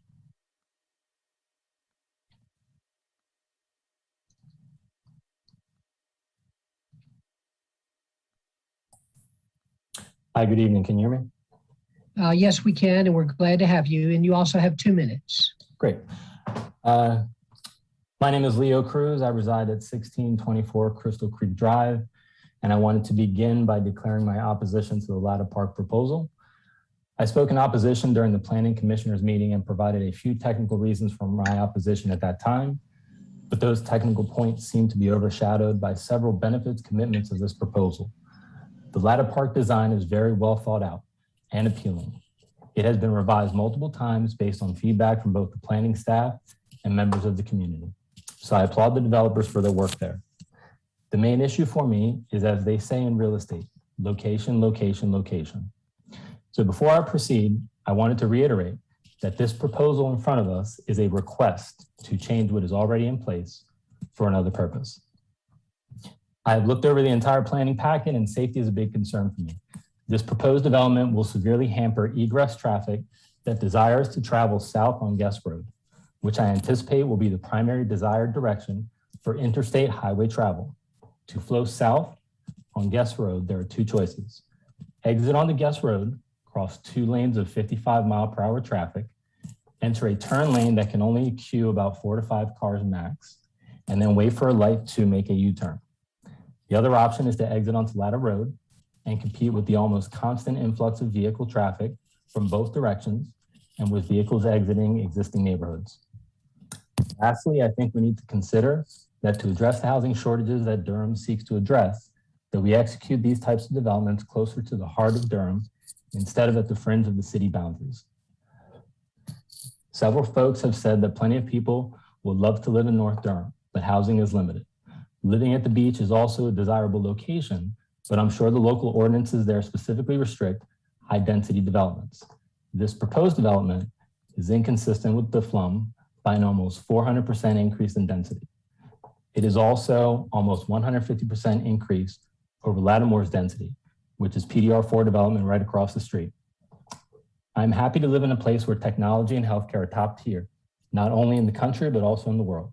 I'm happy to live in a place that prioritizes water quality, green space, and parks, but I would hope that we can give as much thought to development as we do to those other elements. There is a place for all types of development in Durham, and I'm sure there will be times when compromise is inevitable, but I don't feel we are at that point where we need to accept the plan solely on it being the best plan we have seen thus far, or all the other valuable contributions it could bring, all the while ignoring the actual impact of the project in terms of quality of life for existing residents and the surrounding communities. Thank you for your time. Thank you very much, Mr. May. We appreciate you. Madam Clerk, is Sarah Daniels available to be heard? I think you skipped me, Mayor Schewel. I'm sorry. I'm sorry. I apologize. That's my fault. Okay. That was Mr. Cruz, wasn't it? Yes. Yeah, I'm sorry, Mr. May. My apologies. You're welcome. We're glad to have you, and you have 2 minutes, and then we'll No worries. Daniels. It's getting late. I noticed a lot of people have turned in already. Yeah, my name is Dan May. I live at 5111 Gatewood Drive, about a quarter mile from the development. Our family's owned property here for 25 years. I'm opposed to this on 2 grounds. One is transportation. It concerns me that a node of high density development and commercial development is being built so far away from the end of public transportation resources. You know, this is going to be a drive-to destination. It's going to bring a lot of cars in, especially if a large grocery store is built there. And I understand the people saying that this is going to improve the Latta Guest intersection, which I drive through every day to get to work and come home. Latta Road cannot be expanded. It's a 2-lane road and it will remain that way. It's already almost at capacity. Adding another left turn lane that's just 100 feet long or 60 feet long at the end is not going to alleviate this. I'm not sure where that's coming from. Probably close to 400 cars, maybe 300 to 400 new cars for the people who live in this new development are going to all have to exit onto Latta Road right near the Guest Road intersection. It's the only way of ingress and egress coming out. All those people are going to have to go through the intersection. It's going to be a nightmare, and I don't see how that's going to be alleviated by adding 1 extra turn lane. The other thing I wanted to bring up was that is environmental. I'm a big environmental person. I love the Eno River. I hate to see this. We're at the very top of the north slope of the Eno River drainage. And with all the extra rain and runoff we've had, this is going to really make that worse. And when you look at the development plan and the sketch that they showed earlier, it's all impervious surface. I mean, a huge grocery store, all the roof space on that, plus a huge parking lot next to it, plus the parking for, you know, the other commercial development. And then the townhomes. I mean, that's a lot of impermeable space that's going to drain down into the Eno River. We're already having a lot of problems with that. In fact, Latta Road was washed out a year or so ago. We had a flash flood up here, did a lot of damage. It did damage to my property. I just don't think it's a good idea. I mean, I get it. They're going to give us 10 affordable housing units. I mean, that's great, but people are going to have to drive and biking. Mr. May? Yeah, thank you. Your time is up. Thank you so much, sir. I appreciate it. Thanks for being with us. We'll now move to Sarah Packer, to be followed by Jillian Hunt. Madam Clerk, can you make Ms. Packer available to be heard? Ms. Packer, are you able to be heard? Yes, can you hear me? Yes, we're glad to have you with us, and you have 2 minutes. Thank you. My name is Sarah Packer. I live at 216 Lebanon Circle. Lebanon Circle is adjacent to the proposed development, and like many others, I've never been contacted by this developer despite providing my contact information. I'm disheartened that this proposal is being considered in the midst of the development of our comprehensive plan and during a pandemic that limits community participation. I agree with others that this area is not appropriate for commercial development and urge you to keep this area residential. I work in environmental health with a focus on the built environment, and around the country, we're seeing innovative approaches to green building, including in affordable housing. For example, we're seeing affordable multifamily co-op housing with solar panels fully across the roofs, cutting energy costs and making affordable homeownership more viable. In East Durham, Durham Community Land Trustees are using one of the strongest green building standards in affordable homes. That's why I'm disappointed that we're debating a proposal that does not follow any green building standards, does nothing to advance sustainability, and will only negatively impact our climate, our environment, and our community. The developer is committed to a 40 kilowatt solar installation, which will produce roughly 50,000 kilowatt hours per year. What they haven't told us is the estimated total power usage for the development. Grocery stores are incredibly energy intensive. A 40,000 square foot grocery store, as proposed, will use 2 million kilowatt hours of electricity per year, according to the Energy Star program.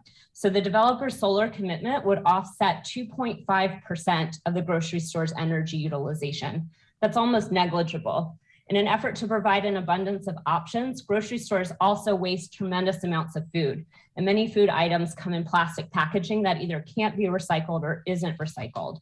40% of food waste in the US comes from grocery stores, and most of that ends up in landfills.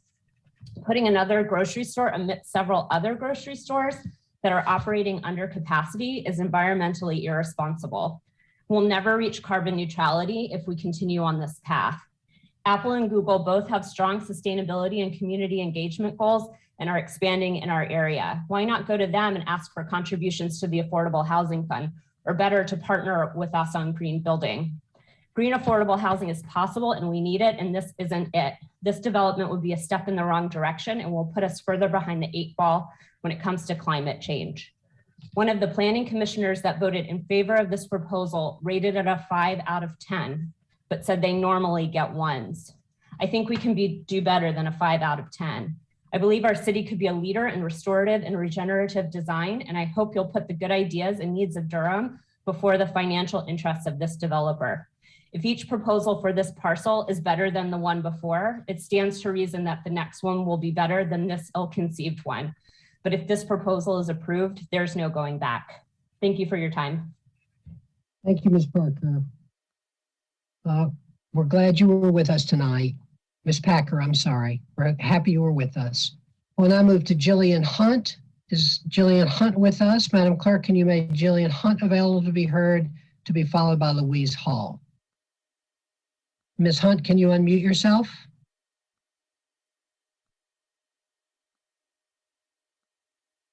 Jillian Hunt, can you unmute yourself? Mr. Mayor, there was a note in the chat that Ms. Hunt. I see. She's just listening, not talking. Okay, thank you. We're glad to have you listening, Ms. Hunt. Thank you. And now Louise Hall. Is Louise Hall available to be heard?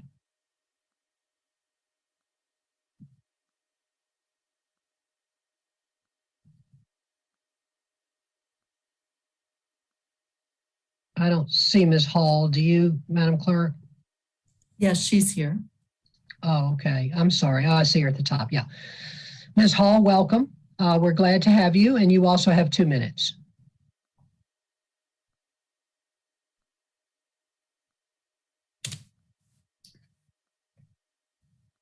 Ms. Hall, can you be heard? Ms. Hall, I see that your microphone is unmuted. Can you be heard?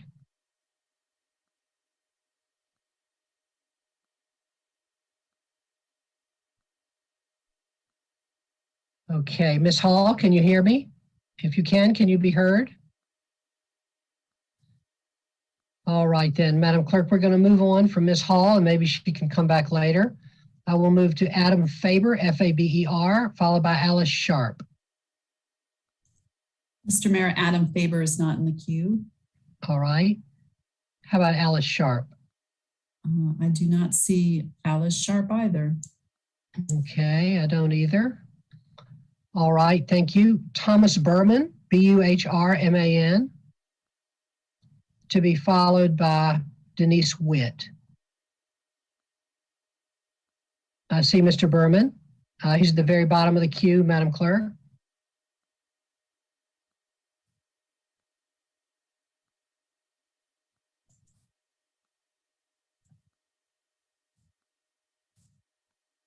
All right, can you hear me, Mr. Mayor? Yes, we can, Mr. Berman. Welcome. We're glad to have you. All right, thank you. Hello, council members. My name is Tom Berman, and I live at 503 Parkview Drive, Durham. My neighborhood is a couple blocks from the proposed development and the Eno River Park, and I oppose this development idea. We like to think that when things are tough and decisions are difficult, that we would do the right thing. We hope that we stay true to our values, even if it means personal sacrifice. We practice for these changes by reading history, looking at what our ancestors did, and imagining how we would act in similar situations. The decision tonight with Latta Park, however, is not a difficult one. The proposed development has a long list of detriments to the surrounding communities, to the school, and to the natural environment, some of them irreversible, while the benefits of the proposal go only to a select few who own the land and want to build the strip. The proposal is not a significant improvement over the 2017 proposal that the City Council rejected that year. This is a slam dunk decision of no. If we were in Durham in the 1980s, the decision would be difficult because in those days, it was hard to get development going and we would be in a position where it'd be difficult to refuse, but these are not those times. Now our city grows at a furious pace and this gives us leverage, gives you power, the City Council, to do the right thing. We are not desperate for developers and instead we can wait for a great idea. For a proposal that helps everyone, landowners, surrounding communities, and the Eno River environment. You can reject this flawed proposal and know that a better project is very likely in the future. Please do the right thing and say no to this proposal. Thank you. Mr. Berman, thank you for being with us. We appreciate it very much.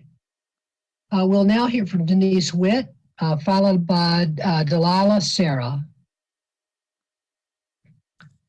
Mr. Mayor, Denise Witt is not in the queue, but Delilah Sarah is. All right, thank you, Madam Clerk. Can you make Delilah Sarah available to be heard? And she will be followed by Caroline Ox.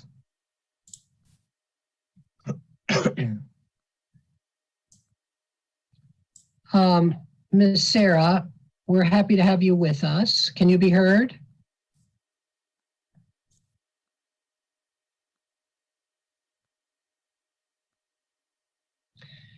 Ms. Sarah, can you unmute yourself, please?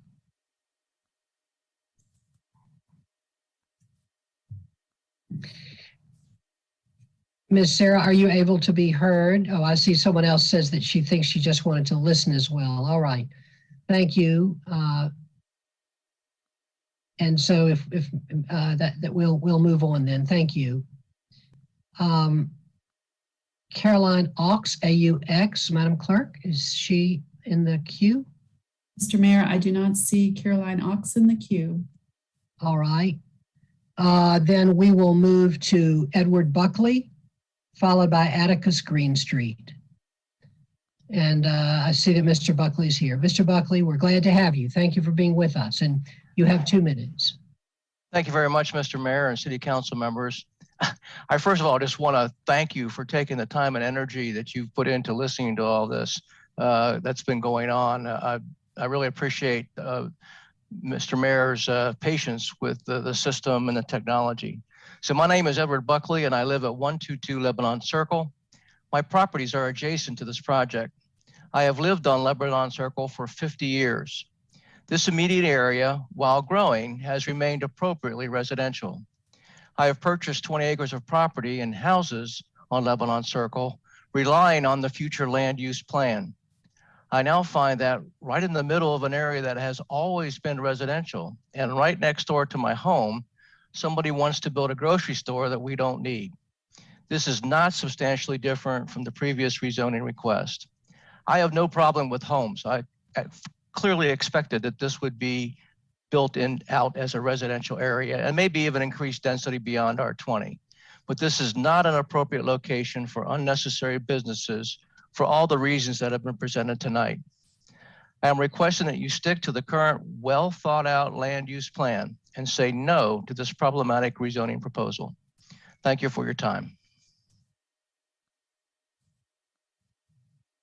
Mr. Buckley, thank you for being with us. We really appreciate it. We'll now move to Atticus Green Street. Madam Clerk, do you see Atticus Green Street? Mr. Mayor, no, I do not, but there are 2 Emily Green Streets. Okay, well, let's try. I see also later on we have Mark Green Street. So let's just try one of the Green Streets, Madam Clerk. And with any luck, we'll get Atticus Green Street. All Hello, right. can you hear me? Yes, is this Emily Green Street? This is indeed. Hello, members of the City Council. I am here along with Atticus and Aria and my husband, Mark, and we all want to have a turn to speak. And if it's okay, we'll just take our turn under the name Atticus Green Street. Or That's Aria fine. or That's- Emily, that- whoever is on there. Yes, that's fine. Okay, thank you very much. Well, again, my name is Emily Green Street, and we all live at 4612 Brook Lane Drive. And we're all here together to voice our opposition to the proposed rezoning changes for the Latta Park development. Our neighborhood and our home is very close to the proposed rezoning area. And a zoning change of this magnitude would dramatically alter this area of North Durham and impact the Eno River in a devastating way. The already busy traffic on Guess and Latta Road would double, and the road washout and creek flooding would be exponentially worse than it already is. Plus, biking and walking is not an option for anyone outside of the neighborhood. There are no crosswalks, no bike lanes, and no public transport, so it would not even be accessible to anyone outside of our neighborhood. Plus, the historic West Point on the Eno would never be the same because of litter, light and noise pollution, stormwater runoff, all the things that people have mentioned. The impact on the ecosystem would be catastrophic. I am a mother, an educator, and a nature lover. And exploring the river is a significant part of every aspect of our life here and my children's education. We do not need more townhomes or another grocery store. So for the sake of the Eno River and everyone that enjoys this area of North Durham for the lovely neighborhood it is, I would ask you to vote no for this rezoning change. I would now like to turn the microphone to my children. Atticus and Aria are up very late past their bedtime, but they are eager to share their thoughts. First Atticus, then Aria, and then my husband. Here is Atticus. Good evening, members of City Council and fellow citizens of Durham. My name is Atticus Greenstreet and I am 10 years old. I am here to ask you to vote no for the proposed zoning changes at the corner of Guest and Latta Road. I have grown up exploring the Eno River. We hike the trails nearly every week and I love to play in the water, build cairns on the shores, observe wildlife, and imagine what it would be like to live in the forest. I am saddened by the thought of what will happen if the corner of Latta and Guest Road is rezoned to high density housing and retail. Please keep this area residential zoning only. The water runoff, litter, light, and noise pollution would negatively change the Eno River State Park forever. Theodore Roosevelt established a plan to protect natural areas and even wrote, "There can be no greater issue than that of conservation in this country. We cannot allow preserved land to be treated like this. Thank you for voting no for the rezoning." And Thank you very much, Atticus. Are we going to hear from Aria also? Here is Aria. Good evening, members of the City Council and fellow citizens of Durham. My name is Aria Greenstein and I am 8 years old. I am here to ask you to vote no for the proposed zoning changes at the corner of Guest and Latta Road. Please maintain residential zoning only. The land directly beside this, the precious Eno River State Park, is no place for town homes and stores. The pollution and runoff will impact the Eno River beyond repair. Theodore Roosevelt said, "We must handle the water, the wood, the grasses, so that we can hand them on to our children and children's children in better and not worse shape than we got them." We should follow these words and take all steps to protect the Eno River. One step toward protecting the Eno is voting no against the zoning changes. My brother and I will read a poem that we wrote together. The forest so green is a happy scene. My childhood memories grow here. Please say no to the Latta Park rezone and protect my Eno so dear. Thank you for hearing my words. Thank you to the Green Street family. That was awesome. Fantastic. I when I went into my office on at the end of the week, I saw letters from Atticus and Aria, and I was planning to write you back. I always write any kid that writes me, I write them back. But I'm going to instead just tell you how much I appreciate you. Thank you so much, both of you all, for being such fantastic citizens. Thank Very you. grateful. Mr. Mayor, I'd like to thank them for the pictures as well. They're a lovely family. Thank you. Thank you very much. Thank you. All right. That was awesome. We are now going to move to, I think Denise Witt wanted to be heard and was perhaps, Madam Clerk, you see Edward Buckley has his hand up. I think that's Denise Witt. Can you see if Edward Buckley can be available to be heard? Is this Ms. Witt? Right. Not exactly, Ms. Witt. I think you're pretty far away from where you need to be.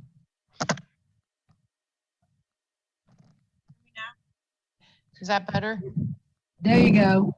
Okay. I don't quite understand that because I'm signed my name, I registered and everything. So, well, you're here now and we're very glad to have you. I sure appreciate the time.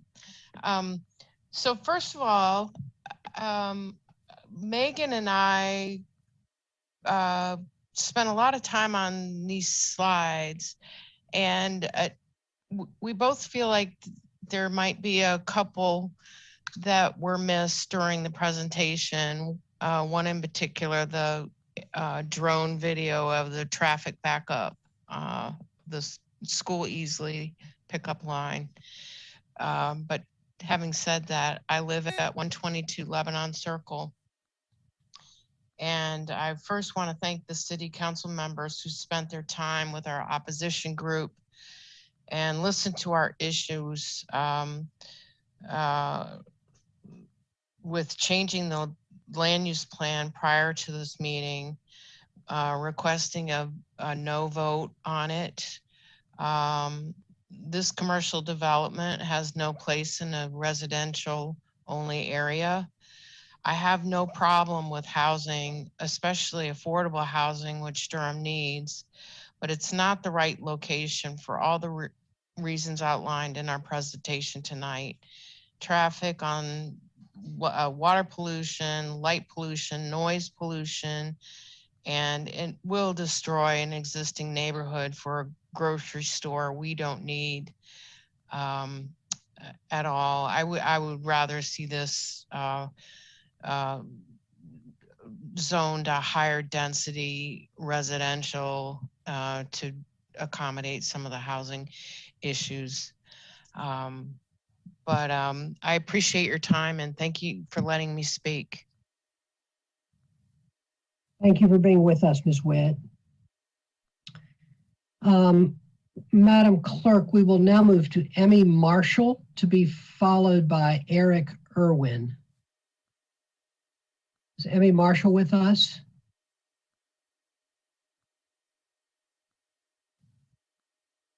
Yes. Ms. Marshall, welcome. You have 2 minutes.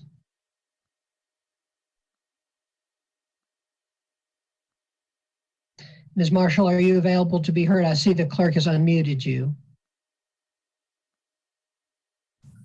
Yes, can you hear me? Yes, we can. We're glad to have you with us, and you have 2 minutes. Thanks. I appreciate all of your time. I especially appreciate Atticus and Aria. I work in the child welfare field. My name is Emmy Marshall. I live at 5103 Stardust Drive. I don't live in the immediate neighborhood, but I have lived in Durham since the mid-'80s. My daughter was born here 30 years ago. She still lives here in North Durham, happily in North Durham, because there are places still available in the north. A lot of us moved out here because we love Durham so much. There's so many special things about Durham, but one of the most special things are our woodlands, our forest, our Eno River. And I think it's important that we continue to protect those areas. It's a place that we can go to for respite, to commune with nature. It's a sacred place for a lot of us. And I don't live immediately in the area, as I said, but I do drive up Latta Road to turn left and to park near the bridge to go down and appreciate the beauty of that area. I also love the many, many amenities of Durham. I've lived in Philadelphia, where my husband is from. We decided to move back to my home state of North Carolina and to Durham because of the Duke University, all the amenities here, world-class restaurants, Broadway shows, all kinds of music, cultural and sports events galore. But it is so difficult to now get in the car, get in the traffic, get into my automobile that's burning fuel and causing problems with the environment. I can't even go to support the farmers at the Durham's Farmers Market without feeling guilty about sitting in traffic so long. So I really love Durham. I appreciate the amenities that we have. I don't think that we need to have them in our next door. I don't need to just step out my door and have a world-class restaurant. I would like to get in my car and drive a few minutes to get to those. We're very fortunate here. I do know that we need more affordable housing, but there's a difference between affordable housing and low-income housing. I really implore all of us to stop and think about what Durham really needs. Don't we need to take care of the people that are here, the people that have been here for generations? I really implore you to stop and think about that. I have attended the meetings for this since it first came up. I can't imagine why we need another grocery store. More. I keep hearing more. We have so much here already. And I think we need to learn how to share with each other instead of just building more. And to think that they would call this Latta Park when we have a world-class park a half a mile south of that development. It's just really, it seems. Ms. Marshall, thank you so much for being with us. We appreciate you. All right, we will now move to Eric Irwin. And Madam Clerk, can you make Eric Irwin available to be heard, after whom we will hear Francis Dreps. Mr. Irwin, are you available to be heard? Yes, but I'm sorry, my child just woke up. He's sick. Could I speak later again? Yes, you may. Put him back to bed. Thank you. Absolutely. Yes, of course. Francis Draps. Is Francis Draps available to be heard?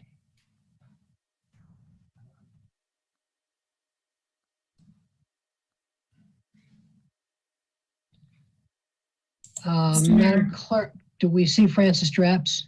No, Mr. Mayor, I don't. I don't either. Thank you. Fred Dietrich, followed by Helen Glenn.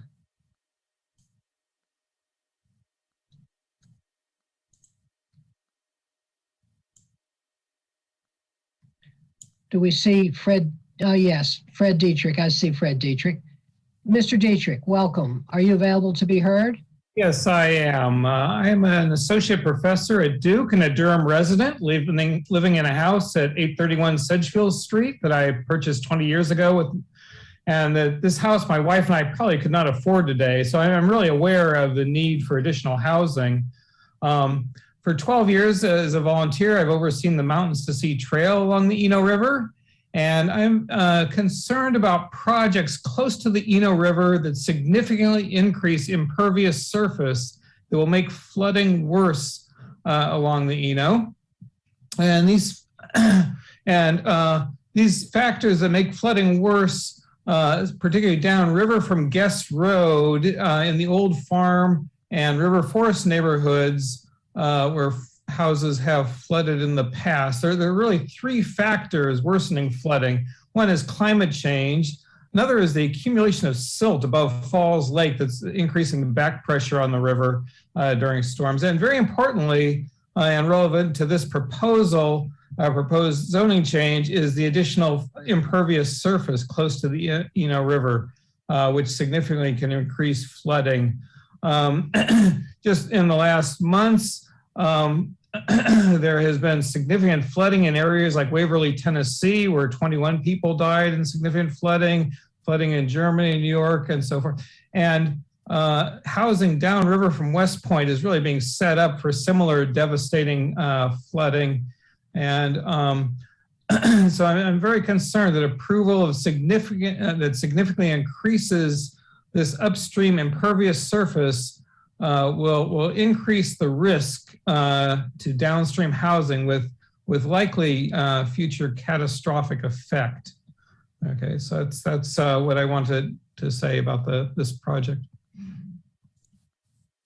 Mr. Dietrich, thank you for being with us. We very much appreciate your comments. We will now hear from Helen Glenn. Is Ms. Glenn available to be heard, Madam Clerk? Mr. Mayor, I don't see Helen Glenn in the queue. All right. How about then Jessica Sheffield? Yes, there's a Jessica Sheffield. Ms. Sheffield, we're glad to have you with us, and you also have 2 minutes. Good evening, Mayor Schul and Council. I hope everyone is doing well at this late hour. I'm Jessica Sheffield, Executive Director of the Eno River Association. You know us as the local land trust operating here since the mid-60s, preserving the natural, historical, and cultural resources in and around the Eno River. Our office is located just down the hill from this proposal at 4404 Guest Road. I also spent several years living off of Umstead Road while my daughter attended Easley. This project is one I've been following prior to my coming on to Eno, and of course, since my coming on as ED 2 years ago at Eno.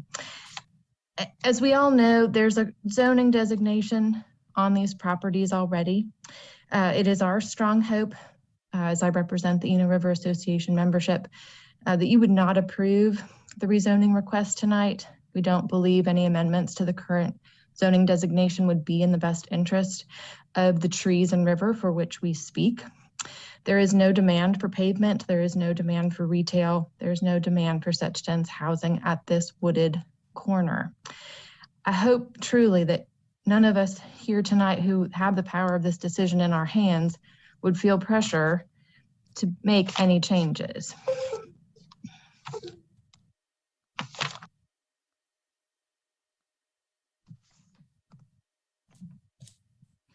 I'm sorry if I've lost you. I hope you can still hear me.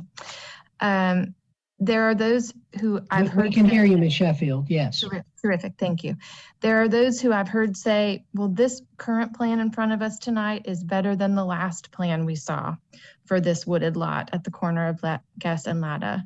But I just can't get my head around the fact that that is the argument that would steer you to a rezoning change. As if development here is a certainty, a done deal, and it's just a matter of picking the plan that was better than the last. That's simply not, I'm sure, how you all are guiding yourselves tonight.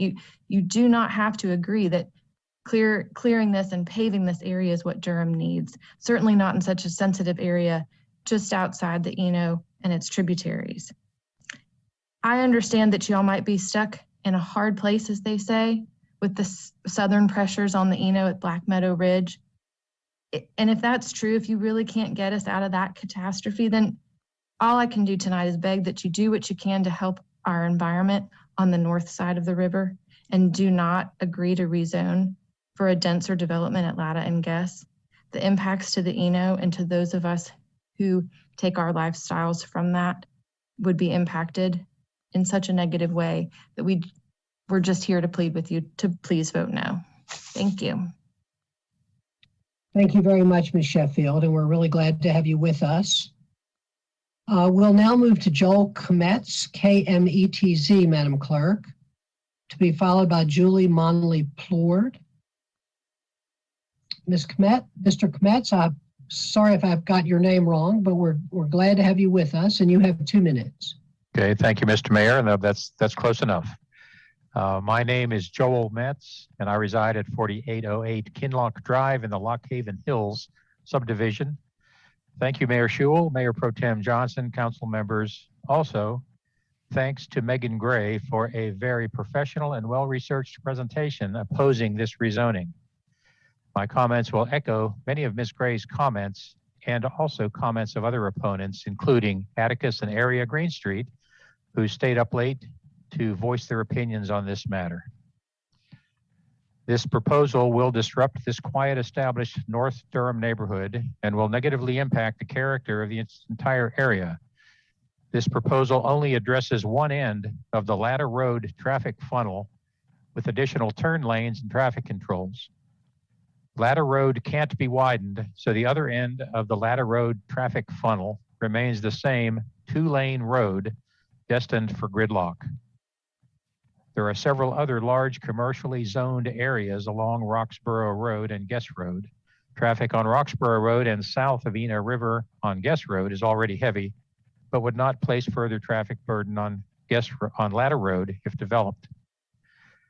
I wonder if any residents of this area approached the Durham City Council and expressed an interest in having this piece of land rezoned for food trucks, another grocery store, multifamily housing, and commercial development. Even the Eno River Association is opposed to this development. I've lived in the adjoining Lock Haven Hills subdivision for more than 4 decades and have never heard a single such request for this type of development from any of my neighbors. I request that this property remain zoned as low-density residential, so please vote no on this proposal. Thank you. Mr. Metz, thank you for being with us. We appreciate it very much. Madam Clerk, we'll now hear from Julia Monley-Plourde to be followed by Carrie Vilchinski. Hi. Ms. Plourde, we're happy to have you with us, and you have 2 minutes. Thank you. My name is Julia Monley-Plourde. I live at 5014 Green Oak Drive. I've lived here in this home with my family for 14 years. I'm speaking out this evening against commercial rezoning at this location. One of my greatest concerns that's shared by many others, as you've heard, is the traffic. When this came before the planning commissioners, one of them suggested that the only way to make something like this work in this location would be to connect to Lebanon Circle and take advantage of the traffic light there. The developer has already clearly stated that this will be avoided at all costs. So what does it look like without that connection? I live on Green Oak Drive, where it's already difficult and dangerous at times to navigate Latta Road, especially for the elderly folks in this neighborhood, of which there are a lot. Lots of folks are original homeowners living here since 1960, and I think they deserve our consideration. When I look at this plan and see a doubling of traffic, and the only real improvement on Latta Road is an additional left turn lane, with the egress and ingress of the residential portion being onto Latta Road with no signals at Green Oak or Autumn Drive, we are looking at level of service D at many of these intersections. It can't get a whole lot worse than that, and I truly feel scared that you'll simply not be able to safely turn left onto Latta Road from the north. We drive that way every day to access our library and post office on Milton Road, Northern High School, and all points south on Duke and Roxborough. The commercial traffic brought to these intersections is especially concerning and honestly hard to imagine. Unfortunately, in the presentation earlier, some of the slides were skipped that show some of these specific traffic concerns. I'm hoping that we can possibly circle back to that somehow this evening. But if you imagine an 18-wheeler trying to turn onto Latta Road in either direction, it would be nearly impossible with the width of those lanes and likely block all lanes of traffic. The right in, right out plans for the commercial on Guest Road also means that folks wanting to head back south will have to U-turn at Guest and Latta Road. I haven't seen any examples of how that would look, but it sounds like a nightmare at an already incredibly dangerous intersection with a high incidence of accidents. I urge you to consider how poorly this will play out and vote no to this rezoning. Durham can do better. Thank you so much. Thank you very much, Ms. Monley-Plord. We appreciate you being with us. We'll now hear from Carrie Volchinsky, to be followed by Kathleen Craig. Ms. Volchinsky, welcome, and you have 2 minutes. Thank you, Mayor. Can you hear me? Yes, ma'am, we can. Thank you. Hi, I'm Carrie Volchinsky. I live at 5128 Gatewood Drive. Please keep the corner of Guest and Latta zoned as it is now and allow no commercial retail. While I understand that housing in Durham is at a premium, I've lived in places facing similar challenges and watched them learn that unbridled development is not a panacea. Here in Durham, property taxes have become pricey and will continue to increase due to developments many of us oppose and an infrastructure that barely supports the current population. The development presents what most of us in the area don't want: high density development with commercial, resulting in more residents, cars, and customers concentrated in a small space decorated with structural facades that in no way resemble the vintage mid-century and earlier charm and character of Northwest Durham. Sidewalks and bike lanes lead to nowhere. A bus stop has no bus service. We're facing another strip mall and possibly another redundant grocery store. Retail and parking lots will be in close proximity to an elementary school in a way that is unlike any other elementary school location in Durham Public Schools. For the past year, I have spoken to hundreds of area residents regarding this development. They have expressed to me a love for their Northwest Durham neighborhoods. Some have lived here for decades, others moved in recently, but all of them say the same thing. They come here or stay here because of how the place is right now. My neighbors have also expressed dread, sadness and loss, frustration, a desire to move, and some resentment since this development was proposed. I walk around with my dog talking to people daily, and this is what I'm hearing. The people who actually live around the project right now, the current tax-paying residents, not the ones potentially moving in or the ones who live in neighborhoods far away and favor retail not in their backyards, are wondering, how will we manage the new traffic patterns, especially when we consider all the proposed and completed developments going on around Northwest Durham? What will future storms be like in terms of flooding? What will happen to water quality and availability? What are all the chemicals and pollutants that will be introduced so close to the Eno because of the project? When will the infrastructure fail and in what way? Will students be safe and easily with such easy and direct access by strangers to an elementary school? Some argue that Durham's growth trajectory means rapid clear-cutting based development is inevitable, but it doesn't have to be. It doesn't have to be rapid. It doesn't have to be a knee-jerk reaction or a force against which we are helpless so that our helplessness against it becomes self-fulfilling. However, rapid development is happening. And for those of us who are not easy on accepting it, we're not getting much of what we want at this point.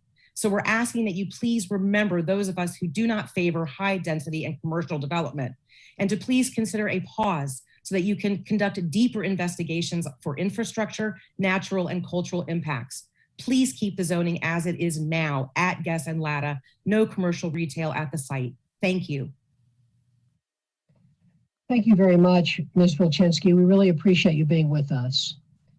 I saw in the chat that Kathleen Craig is not with us, Madam Clerk. And so now we'll go to Carrie Kamatas, followed by Leslie St. Dre. Hi. Ms. Kamatas, we're glad you're with us. You have 2 minutes. Okay, thank you. My name is Carrie Kamatis. I live on Mystic Drive, and I've been here for over 20 years. I oppose this rezone in part because of the commercial portion.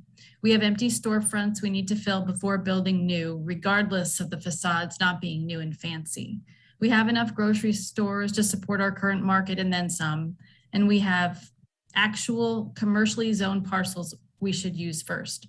Let's put a higher density housing in this location, preferably affordable. We can reassess the needs of Durham before jumping into this change we can't come back from. And Latta Road is not the street for this type of commercial. Thank you for hearing my thoughts. Ms. Kamatas, we really appreciate you being with us. Thank you so much. We'll now hear from Leslie St. Dre. Madam Clerk, do you see her in the queue? Mr. Mayor, I do not see Leslie St. Dre in the queue. All right. I don't either. Thank you, Madam Clerk. We'll now move to Luke Upchurch. Is Luke Upchurch with us, Madam Clerk? No, he is not. All right. Then we will move to Megan Shaddocks, Shaddox. Is Ms. Shaddocks with us? Yes. Great. Ms. Shaddocks, welcome. We're glad to have you. Can you be heard? Hi, can you hear me? Yes, welcome, and you have 2 minutes. Hi, my name is Megan Shaddocks. I live in Lockhaven Hills, which is directly behind Easley. I think my main concern living where I live is going to be the traffic up and down Latta. Latta is the only main road in between Horton and Milton, which is a 5-mile stretch, almost 5-mile stretch of road. So that's a lot of cars coming down Latta. Latta can't be widened. There is a spot that washes out with heavy rain. I feel like the added turn lanes probably won't make too much of a difference. Won't change the amount of cars coming down Latta. Right now, our neighborhood has a smashed entrance, a wall to our neighborhood from an accident. We also have 2 smashed power poles that you could see out there currently right now.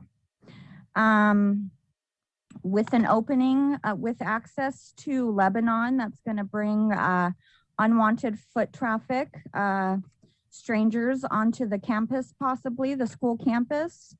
That seems completely probably unnecessary. 18-wheelers, I believe, do not belong on Latta.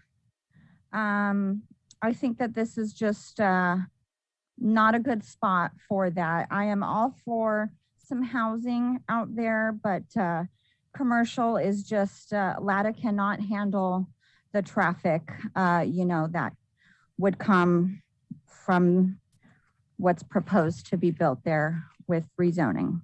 Thank you so much. Thank you very much, Ms. Shaddocks. We appreciate you being with us. We'll now move to Mimi Kessler, to be followed by Ken Ray. Madam Clerk, can you make Ms. Kessler available to be heard? Good evening, Mr. Mayor. Can you hear me?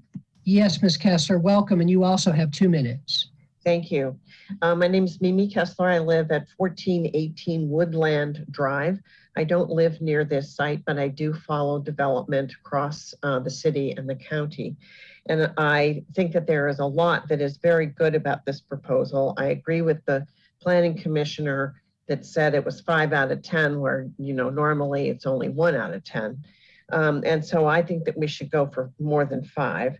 I do feel that it is isolated in terms of public transit and being accessed by other sidewalks. There's also a divided road on Guest Road, which makes the ingress and egress very restricted. And the charging stations are inadequate. My son lives in Atlanta and lives in this giant apartment building, and they have 2 charging stations, and there are 10 cars that try to use them. So I think that they need to increase the number of charging stations. And I agree with Ms. Packer, who said that the solar is absolutely negligible. It's lip service to alternative energy. And my primary concern has to do with the Eno River, with the development of Northern High School, Black Meadow, and this development, saying that they're going to give 25-year stormwater system is probably genuinely inadequate. I think that with the storms that we've been having over the last few years, we're seeing that whatever it is that was projected for 10 years, 25 years, 100 years has not been recalibrated with the impact of global warming. And so I would like to say that I really think that we need to be careful about approving one more proposal with impervious surfaces and the runoff to the Eno. I thank you very much for your time. I appreciate that you all are staying up late and it's taking a long time. And thank you for hearing each one of us. Thank you. Ms. Kessler, thank you so much for being with us. We really appreciate it. We'll now hear from Ken Ray. Is Ken Ray in the queue, Madam Clerk? Yes. Yes, Mr. Good. Mayor. Thank you. Can you hear me now? Mr. Ray, yeah, we can hear you. Welcome, and you have 2 minutes. Thank you very much. My name is Ken Ray. I live at 1416 Miramont Drive. I'm at the very end of Autumn, which of course faces the development. I have a sweet little daughter named Vivian, who is 9 years old and attends Easley Elementary. We have already had 2 car accidents in Carline this year, and we aren't even at Christmas. If you don't know, those of us who live north of the school drive down Guest Road and we pass through the red light at Lebanon, and then we have to pull over into this tiny left-hand turning lane to try to turn into the school with our children in the car, and traffic is just unreal in the mornings and in the afternoons. I personally witnessed the aftermath of a rear-end collision where people were having their butts hanging out on Guest Road because the traffic couldn't move into the school fast enough. If you looked at the front of the at the NDQDA website, we have footage there from a drone that shows traffic in the afternoon backed up almost all the way down to the river.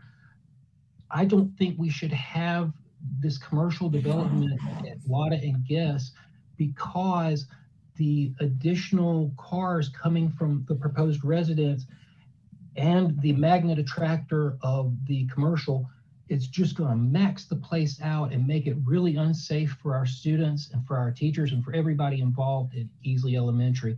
And I also want to say that I agree with, previous few speakers. I want you to vote no on this proposal, but if you can't vote no tonight, please table this case and get a lot more out of this developer. They need, if you can't vote no, then table this sucker and let's get a lot more out of these guys. Thank you for staying up with us tonight. Mr. Ray, thank you for being with us. Colleagues, it's now after 11 o'clock. We've had another 2 hours of excellent and much appreciated testimony from our public, but we now need to give our closed captioners another rest. So it's 11:01. We're going to take a recess until 11:06. So colleagues, please remember to mute your microphone and we'll be back.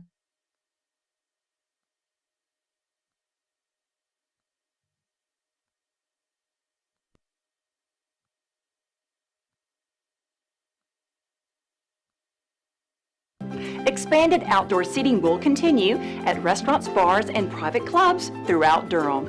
A temporary amendment to the outdoor seating provisions in the City Code of Ordinances was adopted last year in response to the COVID-19 pandemic. Because of the success of the program, the City Council has voted to permanently allow for more outdoor seating, including in the right-of-way with limitations in all commercial zoning districts throughout the city. Businesses will be able to apply for an outdoor seating permit for up to 50% of their indoor capacity on sidewalks and on-street parking areas with limitations. Traffic barriers will be provided by the individual businesses, and nearby street-level businesses have to give their permission. A $260 application fee is required, and all applicable right-of-way closure fees will apply. More information on the application process is available at durhamnc.gov/338, and then click on the Permits and Forms link. A new carbon neutrality and renewable energy action plan will be guiding us in creating a healthier environment and better quality of life for Durham's residents. The City Council adopted the plan during its October 18th meeting. The plan calls for achieving carbon neutrality in our operations by 2040, as well as 100% renewable energy sourcing by 2050. Achieving those goals is based on 4 overarching strategies and 36 action items over the next 3 decades. The strategies include maximizing energy efficiency in our buildings and operations, expanding renewable energy generation and procurement for our use, increasing electrification of our buildings and vehicles, and establishing innovative practices and partnerships. The implementation of the plan will have an equity focus to help ensure benefits such as improved air and water quality for all residents and future generations. To find out more about our carbon and renewable energy goals, visit durhamnc.gov/822. A major road paving project will soon be underway throughout the city. The sections of roads involved are among the 192 that are currently unpaved throughout Durham, with many located in disadvantaged communities. An equity lens was applied to determine which roads should be paved first, using funds that have been set aside for the project. Starting with South Briggs Avenue, we will spend nearly $1.6 million on the project. Other construction improvements such as widening, extension of utilities, addressing drainage, or installation of curb and gutter are not included in this contract. The project will involve over 2.5 lane miles of roads and is expected to be completed in approximately 6 months. Paving these roads will improve ride quality and reduce the frequent maintenance burden associated with unpaved roads. For more information on all of our active road construction projects throughout the city, visit durhamnc.gov/509. We now have the results of the second phase of public input that will help shape the recommendations included in the Durham Transit Plan. Residents and stakeholders were asked to complete a survey that presented 3 different scenarios. One focused on providing more local and regional bus routes, a second included capital improvements to enhance bus service, and the last one included commuter rail service between Durham and Wake County. Survey participants were asked to rank components of each option. People of color, daily transit riders, and daily and weekly transit riders consistently identified later and weekend bus service, more bus frequency, and more reliable bus service as their highest priorities. Commuter rail was also seen as important, but many said that it needed to come after improvements to the local bus system. The feedback will now help shape the recommended plan, which is expected to be completed in January. More information can be found at engagedurham.com. Approximately 225 miles of sewer mains throughout the city will be cleaned and inspected in a major sewer outfall inspection program. This is preventative maintenance for Durham's approximately 1,100 miles of sanitary sewer mains and is being performed to remove grease and other debris that obstructs sewer flow. Using closed-circuit television and/or sonar sensors, crews will evaluate sanitary sewer lines that flow to the South Durham Water Reclamation Facility for cracks and breaks. Crews with the Water Management Department perform this work on sewer mains that are 12 inches or less in diameter and in easily accessible locations. All right, colleagues. It's 11:06, and we will get started again. Madam Clerk, are you with me? I am, Mr. Mayor. Madam Clerk, you are awesome. Thank you. Thank you for what you're doing tonight. It's hard over there. All right. Amy Rickles is next up. Rickels. Do we see Ms. Rickles with us, Madam Clerk? No, we don't. She is not in the queue. All right. How about Patricia Poole? Yes, she is with us. All right. Can you make Ms. Poole available to be heard, after which we will hear from Josephine McNeil? Okay. All right. Ms. Poole, welcome. We're glad to have you with us, and you have 2 minutes. Okay, thank you for staying up so late. I just wanted to make a point that strip malls don't work anymore and are fading away now that because of COVID, people have found shopping and online easier and cheaper. Strip malls across the United States are becoming a familiar, unkept sore to neighborhoods. My brother used to work for the Department of Transportation as head of in Atlanta.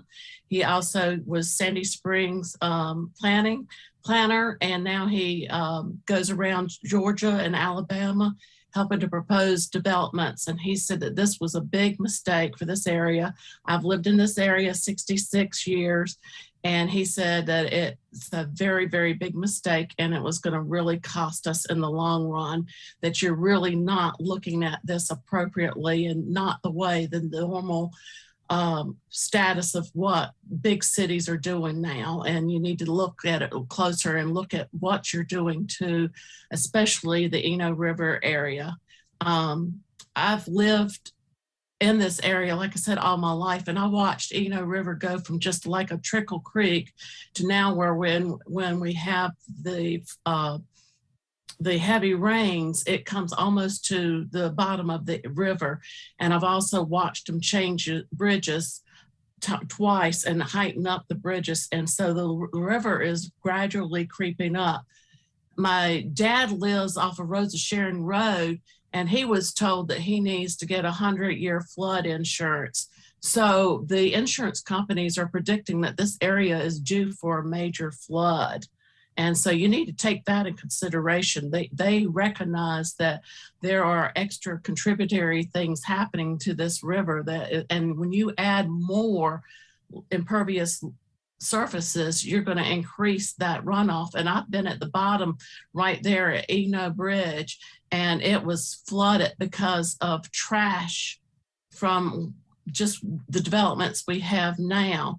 And my car hydroplaned because the road was so flooded at the bridge. And so you really need to be careful about what you're doing.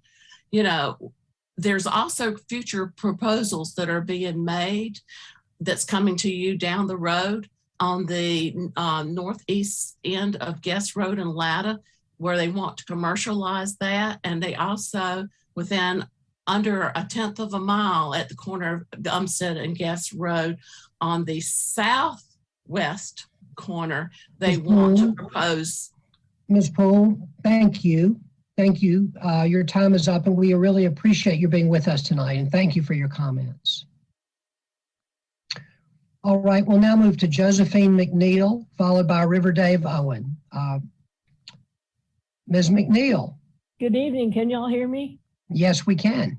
Awesome. Thank you. I live at 509 Wanda Ridge Drive in Lock Haven Hills neighborhood, and I've been here for 20 years and have worked with other community members to keep this land zoned residential over those years. I understand Durham needs housing and would support a reasonable higher density than the current RS20, but I vehemently oppose commercial development at this site. Innovative higher density residential ideally might include some inexpensive subsidized rentals for economic diversity, flats with ADA accessibility, residential clustered very closely together to allow for community spaces, multi-generational housing, green space for play, garden areas and more forest undisturbed, good design, and getting rid of grocery store with its acres of parking lot. We do not need commercial development on this land. When concerned neighbors walked the land with a planning department staff member, we were told that they thought the proposed project was good, but did not belong on this location. There are 40 acres at the corner of Roxborough Street and Snow Hill that are zoned commercially now. Professional planners and Durham commissioners have spent countless hours on the UDO and many other plans. Accordingly, that parcel needs to be developed to serve the community. We have 4 grocery stores within 2 miles as the crow flies. Durham has many communities that are grocery store deserts. The more northern communities such as Traburn want closer grocery stores. Let us work to encourage a development similar to the Latta Park plan, making use of the land at Roxborough and Snow Hill, and let us work to find a residential developer to build something innovative and residential at Latta and Guess. Thank you. Ms. McNeil, thank you very much. We appreciate you. We'll now hear from River Dave Owen, and Madam Clerk, I'm going to follow that up with Louise Hall, who I think is now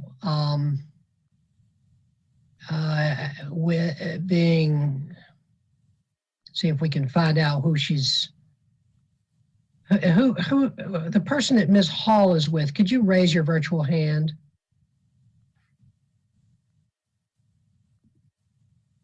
Okay, Karen. I'm not sure who Karen is, but great. Okay, so we're going to follow up. River Dave Owen with Karen. I believe Louise Hall is with her. So, Mr. Owen, welcome. We're glad to have you, and you have 2 minutes. Thank you, Mayor and City Council. I live at 509 Wanda Ridge in Lock Haven Hills, adjacent to the proposed development. And according to the Latta Park Development Plan, 2 ponds on the southeastern corner are to be expanded for stormwater retention. Wanda Creek drains these ponds and then flows southeast through the neighborhood of Lock Haven Hills. Once it flows under Wanda Ridge Drive, it tumbles down a steep rocky ravine into West Point Park. Louise. Passes under the so you're Stone gonna Bridge. speak next, is that it? No, he's gonna call me, but you're gonna. Excuse me a minute, Mr. Owen. Okay, all right, go ahead, Mr. Owen.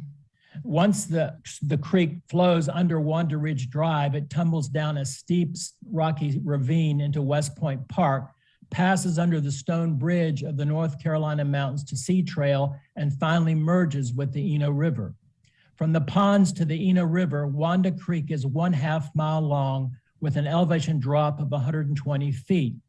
In recent years, sections of this creek have been piped underground or channelized with riprap by the municipality due to neighborhood flooding as this creek winds its way through Lock Haven Hills. Erosion at the mouth of Wanda Creek, where it empties into the Eno River, has also become evident in recent years. In addition, on the northeastern corner of the proposed Latta Park development, a second 1/2 mile long stream arises known as Lock Haven Creek. It flows east into Lock Haven Hills, dropping 60 feet in elevation, passing under Womack Drive and feeding 2 ponds in the neighborhood before flowing under Latta Road and merging with Crooked Creek. Latta Road's serious flooding event on June 10th, 2020 was a result of overflow from Lock Haven Creek. The concern I highlight before this City Council is that the development plan for Latta Park allows inevitable stormwater overflow to be directed east into the long-established neighborhood of Lock Haven Hills, where managing stormwater runoff along both Wanda and Lock Haven Creeks is already a serious challenge. As a resident of Lock Haven Hills, I object to this inconsiderate and flawed design plan, and I request the City Council not to approve this rezoning application. Thank you. Mr. Owen, thank you. All right, we will now hear from, can you go back to Karen, Madam Clerk, and we'll hear from Louise Hall. Ms. Hall, welcome. We're glad to have you, and you have 2 minutes. Thank you so much. I don't know what happened when I unmuted, but anyway, everybody disappeared. But thank you so much, and I just wanted to appreciate all the patience that I have seen you and the City Council members exhibit. My name is Louise Hall. I live at 202 Latta Road. My husband and I have lived there for almost 54 years, and I will be speaking in opposition, as you know. I spent a large portion of my life working for my neighborhood, and it includes all the portions that are being considered as adjacent and a part of this rezoning request. And I am afraid I have heard all the good things that people are are speaking in opposition, but I'm afraid we also have another problem, which has to do with the neighborhood being properly informed. Apparently, a lot of people were informed because you have so many people there tonight, which is just amazing. But first, the neighbors keep saying that people within 600 feet did not all receive a letter of notification, which I understand is required, and the city signs regarding the rezoning were not put in place early enough, nor did they allow neighbors to read them easily. In fact, I looked for the sign for a long time. It was lying on the ground and finally was put in place and parallel to the road and was really unreadable by most drivers who drove by. So even though you have a number of people here tonight, apparently a lot more would have even been involved. I finally had to have my husband pull over on the north side so I could go over and take a picture of the one on the left, of the sign on the left side. And finally, they put up two other signs. At first, it was only one sign. Also, I've been told that even the neighborhood representatives were not always properly informed. The rezoning request does not actually meet the standards we need for this area and for Durham. The proposed commercial general is not in sync with the Durham comprehensive plan. We do not need the commercial requested. We do not need the townhouses here, I think. The homes in our neighborhood provide privacy and opportunities homeowners often cannot find elsewhere. They are in demand. And it would be nice if developers could see that. Runoff is of utmost importance. Commercial and townhouses will create a great amount of impervious surface, causing runoff. Already part of Latta Road has washed away, as many have said, and traffic even had to be detoured. The creeks fill, and then all the water goes to the river. And as I have heard, the River Association must be aghast at possibilities. I have seen the lines of traffic headed to Easley Elementary, and parents and staff must be horrified at the idea of worse traffic. I've also seen daily traffic on both ends of Latta Road, especially in front of my house, often backed up to the middle of the road. I understand no current traffic study has been done. We do not need additional commercial and residential.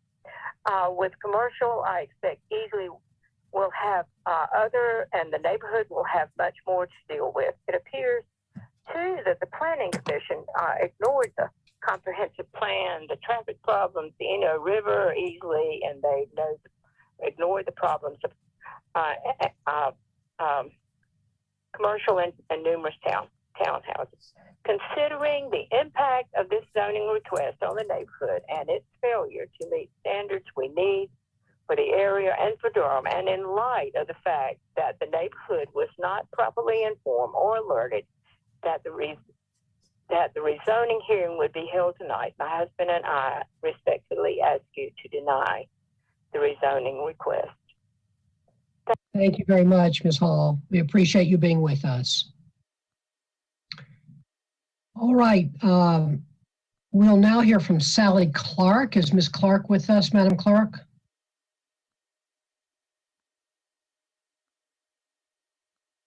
Mr. Mayor, we have two Sally Clarks. Okay. Well, let's try one of them and see how we do. All right. I'm here. Hello, can you hear me? Yes, Ms. Clark. Thank you for being with us, and you have 2 minutes. Thank you. My address is 309 Monticello Avenue, which is not near this particular site, but I'm a longtime resident and I'm also a real estate agent.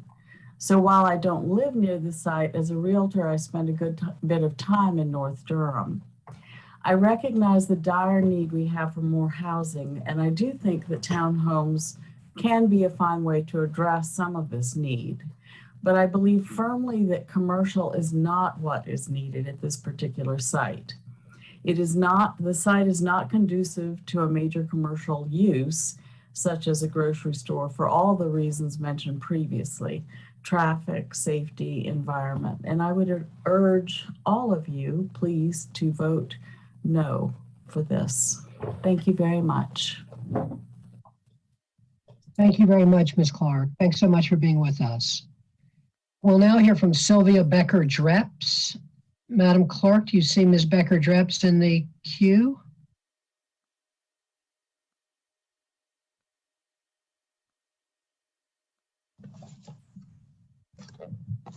Hello, can you hear me? Yes, we can. We're glad to have you with us. Welcome, and you have 2 minutes. Great. So I'm Sylvia Becker-Dreps. I've lived for 20 years in Lock Haven Hills at 520 Wildwood Drive. We enjoy living in a neighborhood that's affordable and diverse, and we're not against any development at this location. But 50 years and millions of dollars have been invested in West Point on the Eno City Park. Establishing the park took bold action, and it is a special place. My 3 kids grew up going to the Eno River, learned how to fish there. They went to Schoolhouse of Wonder in the summers. It's not just a park for my children, though. Thousands of children in Durham have taken field trips to the Eno. It's a park for all of Durham. The Latta Park development would forever negatively impact our crown jewel park. The development uses outdated stormwater ponds to treat the extreme amount of runoff. That stormwater will flow less than a half a mile into the park, right upstream of Senate's Hole, one of the only places in Durham where excellent water quality supports a fishable and swimmable river. That's why a highly respected stormwater engineer, Chris Bass, has written to you all to say it is using yesterday's technology. Our city, our community's children, and our river deserve better. So please vote no. Thank you so much for being with us, Ms. Becker-Dreps. We appreciate that. We'll now hear from Brian Hodges. Is Brian Hodges available to be heard, Madam Clerk? Mr. Mayor, Brian Hodges is not in the queue. All right. To be followed by Susan Richards. Is Ms. Richards with us? Yes. All right.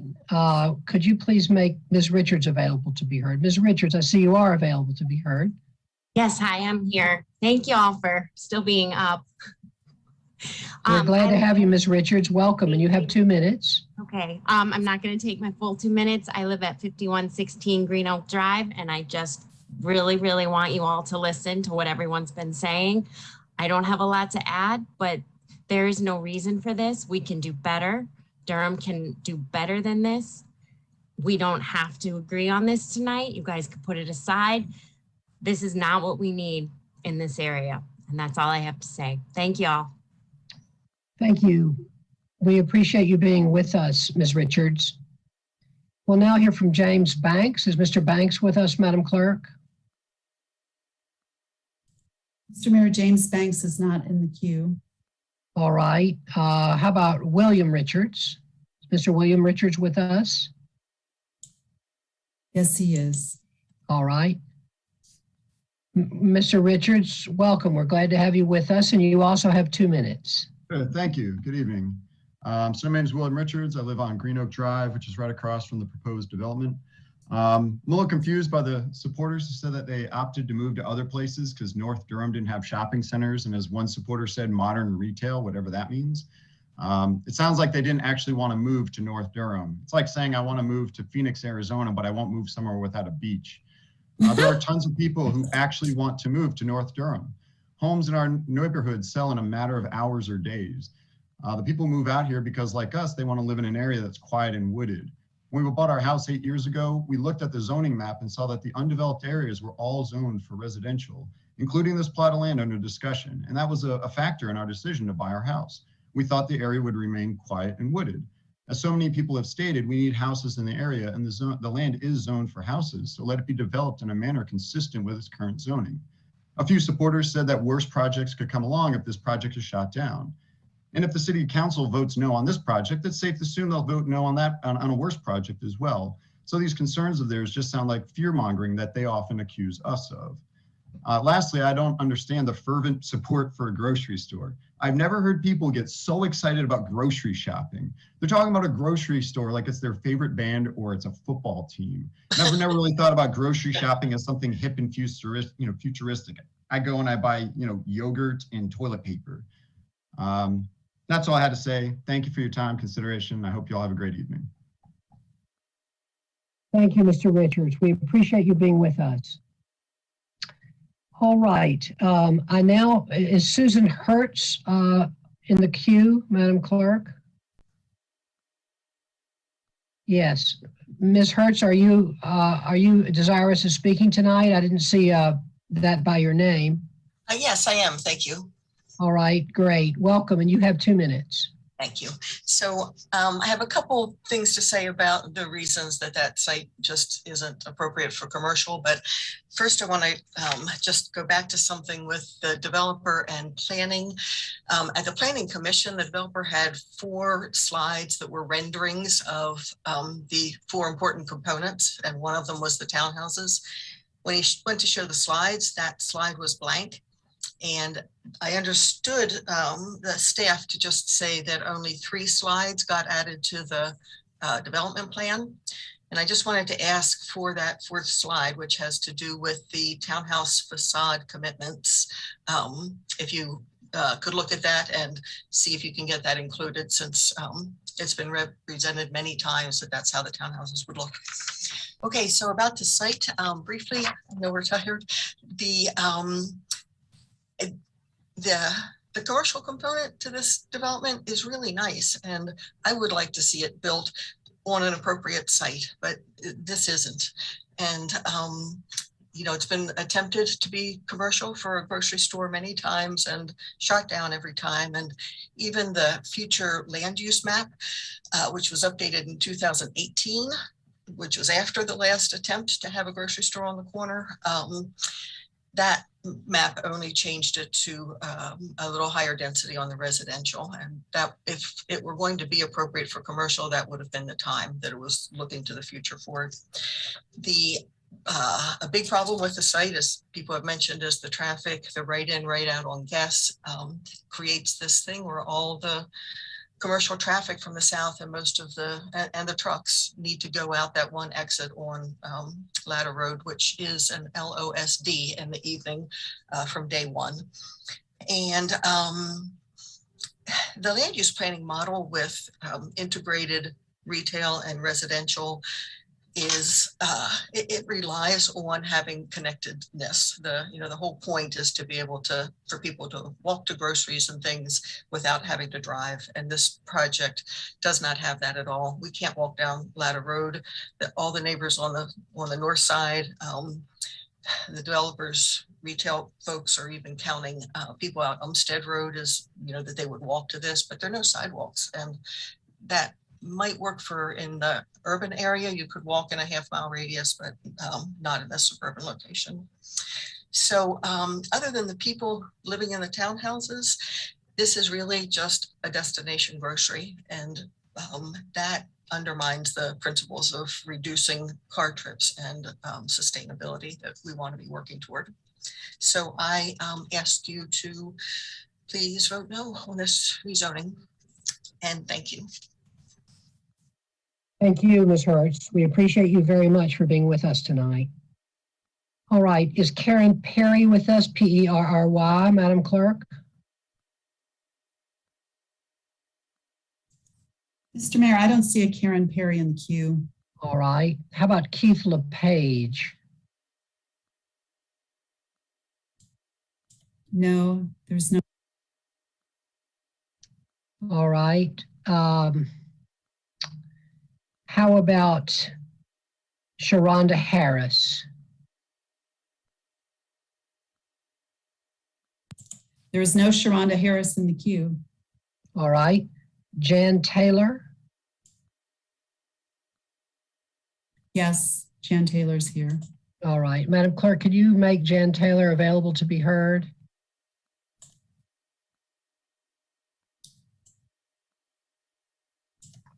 All right.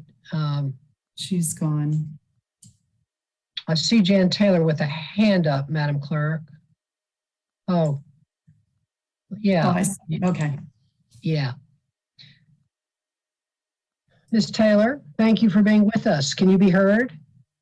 I don't know. Yes, you can. That was a great answer. And the answer is yes, you can. We're glad that you can be heard. We're glad you're with us, and you have 2 minutes. Kudos to each of you for staying up so late and hearing our voices. I am opposed to the Latta Park development, and my reasons for being so are if Latta Road cannot be widened, what's going to happen with the extra traffic? And sidewalks will only be on Latta Park property if the builder puts the sidewalks in. It won't extend onto the other private properties along Latta Road. So we'll be looking at the same situation we have on Horton Road to the south of this. My other question is, tractor trailers coming out of from delivering to a commercial property, would they be able to go out on Lebanon and turn right and then turn left on Guest Road to go out? Or will the Latta Road Bridge hold the tractor trailers? That's my other question. A fully loaded tractor trailer, which has been brought up on next door by a former speaker, Ken Ray. And what about that as in regards to the little bridge at Latta Road? And so would they be able to come out the backside of the Latta Park and make a left-hand turn to go southbound on Guest Road to go back to the interstate or wherever they gotta go?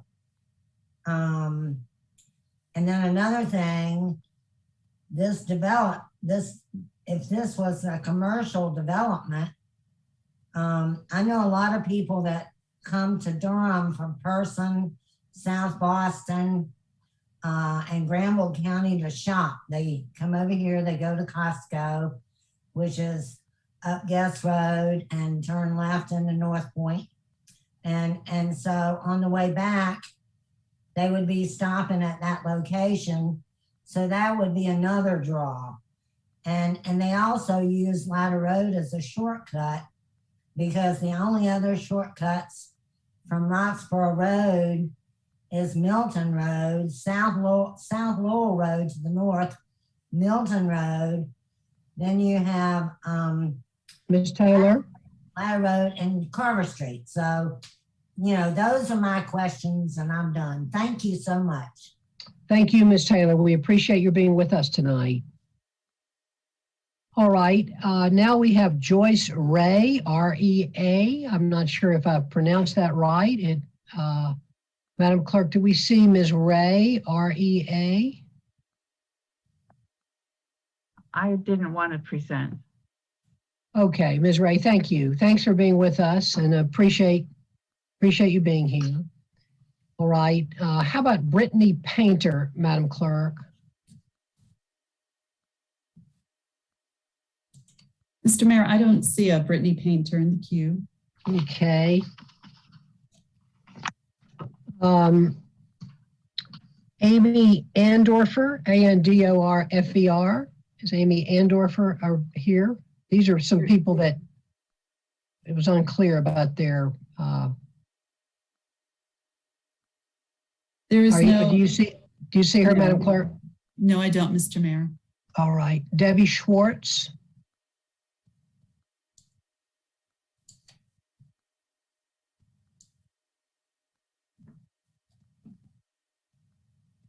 No, I don't see Debbie Schwartz. All right, and Fran James.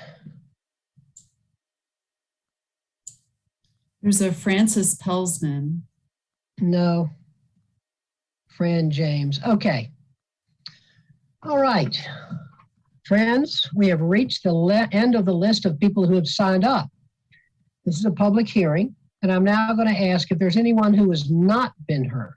If you have not been heard and you would like to be heard, please raise your virtual hand. I see a couple of people. I'm going to call on Frances Pelsman to be followed by Terry Rhodes. Madam Clerk, could you make Frances Pelsman available to be heard? Thank you. Ms. Pelsman, welcome, and you have 2 minutes. Okay, first of all, God bless this council and everybody that is here, and God bless every single person who obviously remembered civic responsibilities and showed up, no matter how late, to voice their opinion about something very, very important. I'd like to tell you about a little experiment I did today. Oh, excuse me, I live at 1505 Redmond Drive, first street above Stead, you know, and I always take Autumn to Latta to get onto gas. I did a little experiment. My husband helped me dig a hole, pretty deep hole, because I have to do some gardening, plant some trees. And as we all know, many of us dig into like solid rock like yellow clay. I then filled it to the very tippy top with water from the hose, made a note of the time, and came back 4 hours later where there was still water. Some of it had gone somewhere, I think sideways, not down. And there was still water and it was all mucky, and I tried to shovel the water out and I couldn't. Wet mud just kept rising up. I don't know the level of the water table in this area, but we have all been speaking about permeability. But I have to tell anybody who is in doubt, permeability is real. A supermarket, a parking lot, just kiss it goodbye. I still can't believe that that storage unit theme park has gone up.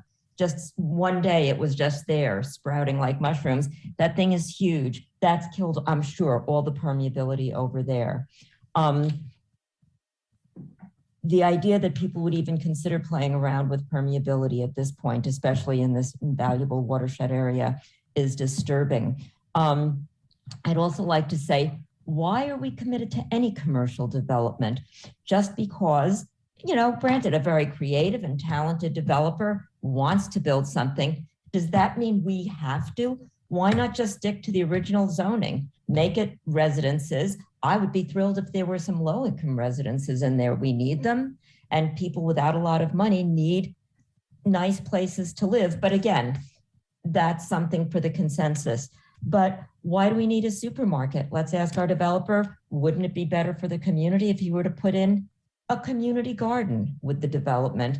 There are all kinds of creative things we could do that would actually directly benefit us. And for us to entertain the idea of something that wouldn't completely benefit every aspect of our life here doesn't make sense. We have the ability and the right to really parse out what in our dreams we would like to see there and then pursue that.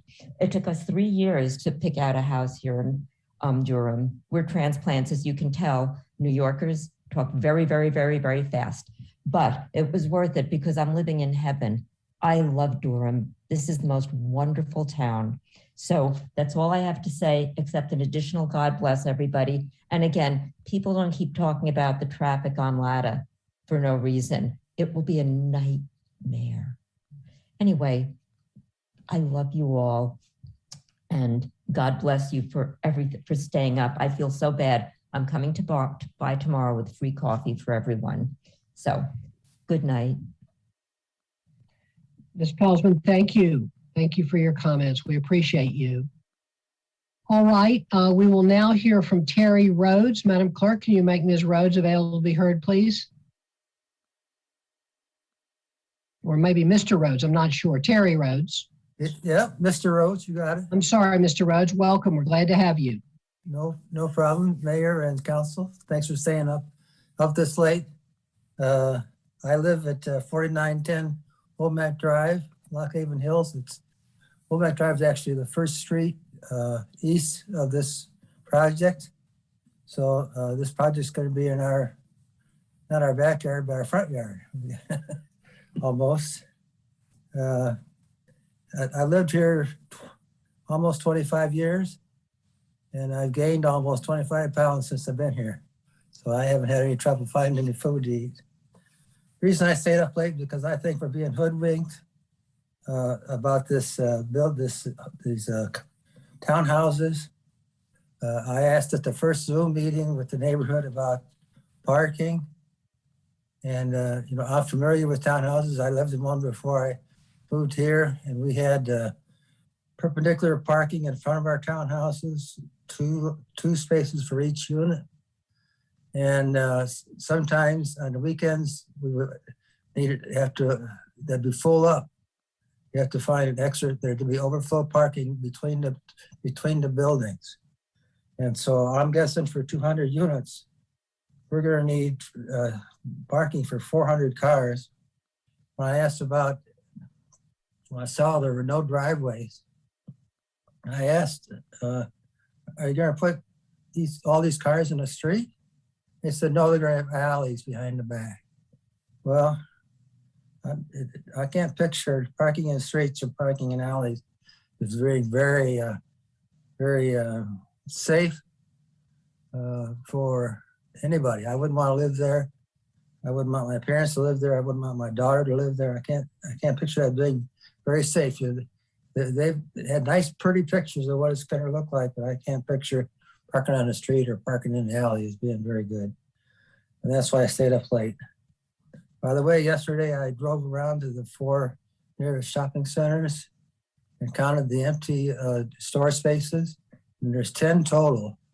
There's 4 by Ollie's, 3 across the street by Food Lion. There's 2 big ones over by on Roxborough Road with Harris Teeter, and there's one with Food Lion on Roxborough Road. So there's places for stores, but let me close with this. I thought zoning was supposed to help protect my property values, and if this substandard building comes in, townhouses, I think I'm afraid my property value is going to go down. So that's why I'd welcome 50 neighbors with on individual houses. That would be pleasant. Thank you. Thank you, Mr. Rhodes. We're appreciative of having you with us. All right, Madam Clerk, we'll now hear from Tara Clinding. Ms. Clinding, are you Hello? with us? Hi, good evening. Good evening, welcome. You have 2 minutes.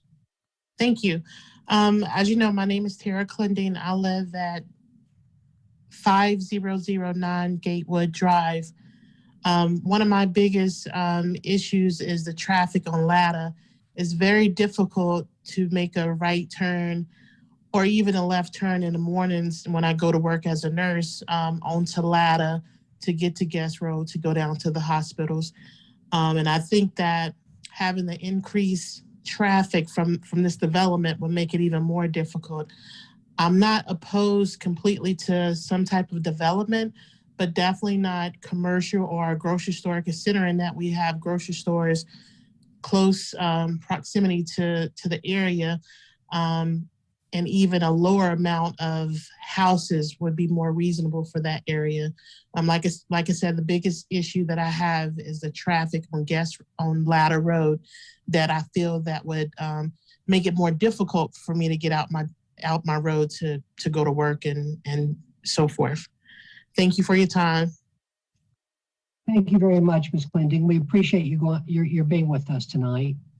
Madam Clerk, we'll now hear from Heidi Grable. Hi, thank you all for this late time. I just want to make 3 points real quickly. I've grown up in Durham. I've lived in the northern part of the county for over 40 years. And so I've traveled past this point. This is one of 2 ways that you can get in the northern part of the county. Everyone knows that. That's why it's so heavily traveled. This location is wrong. One, for the impact on the Eno with just this much impervious surface. Most importantly, these driving patterns that are suggested, anyone who drives through there knows this is creating very dangerous driving situations.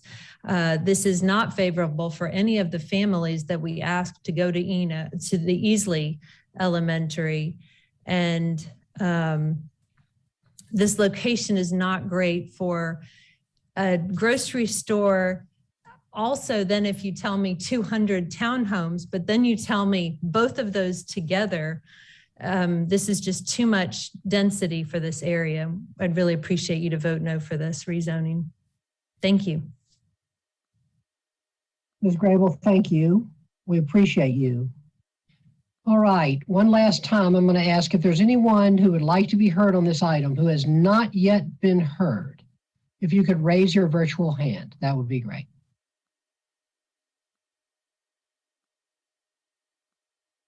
I see Karen, but Karen, okay.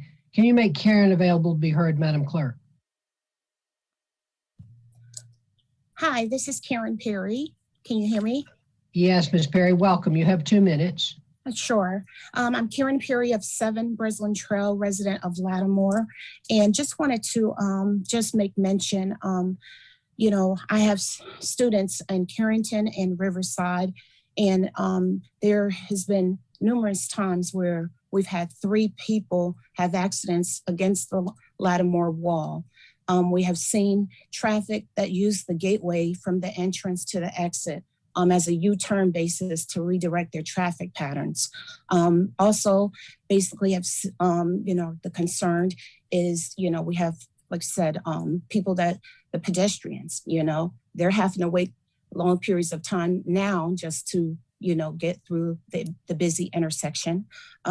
We have many people that are concerned and about this proposed Latta Park. We're looking at our property values. When we moved here, we're looking at the tree coverage, the decline there. So we just want to make sure that what we're proposing is going to be safe, increase crime, increase pollution. These are all things that we're very, very concerned about. And, you know, we just want to make sure we thank you for your time, for the lended ear. And we want to make sure, you know, if you guys get a chance to come take a look during the commuter hours to see what is actually going on, because it will definitely make a difference being in it than hearing about it. Thank you. Thank you very much, Ms. Perry. We appreciate you being with us tonight. All right, friends, we have heard from many people, and I'm very grateful to be able to have heard from them. I'm going to now turn to Ms. Schwedler. Ms. Schwedler, you have significant additional time. I'm sure that our clerk has been counting, but we're not going to worry about that right now. I don't think you'll be taking all the additional time that you need. But Ms. Schwedler, you have heard from the opponents, and I wanted to know if you had any thoughts to offer about some of the points that they were making. Thank you, Mr. Mayor. I certainly will not take all of the time, and I'll try to be brief. I know it's late. I do want to try to correct a couple of points that were made that appear to be either misunderstandings or kind of generalized comments without looking at the actual commitments that are part of the case. And so where we've encountered those, I'll try to go in order and then call on our engineer to provide specific statements as we go, if that's all right. That's fine, Ms. Schwedler. Ms. Schwedler, could you talk a bit louder? Sure, happy to. Thanks. So can you hear me all right now? Yes, ma'am. Okay. I'll kind of go in order to try to track through the issues. There were several discussions about comprehensive plan policies as to whether this was a mid-block commercial use. And just wanted to note that this is the corner of Latta and Guest, so it's its own block. And we did speak about that point with the planning staff with respect to proximity of commercial to other commercial areas. And it was determined early in this process that the area to the north is more of your classic strip commercial development because it has individual driveways, whereas this is more of a neighborhood service node with kind of centralized areas of access and centralized patterns of movement. And then we created specific commitments, design commitments number 9, A through E, that were created specifically to break up the the facades and get away from that strip development. So that was taken into account and carefully written as a commitment to avoid that strip center look. There was also a statement about the need for this. I think Austin did a great job in describing that trade area, and I'll leave it to him if there's specific questions on that. But I did want to correct a statement that was made that there's a statement on the developer's website indicating this project would put another store out of business. That is not accurate. I'm not sure what that's referring to. I know that there were discussions about grocery use with the former project, but that's not a statement that was made by Crosland. There was also discussion about architectural commitments that went away.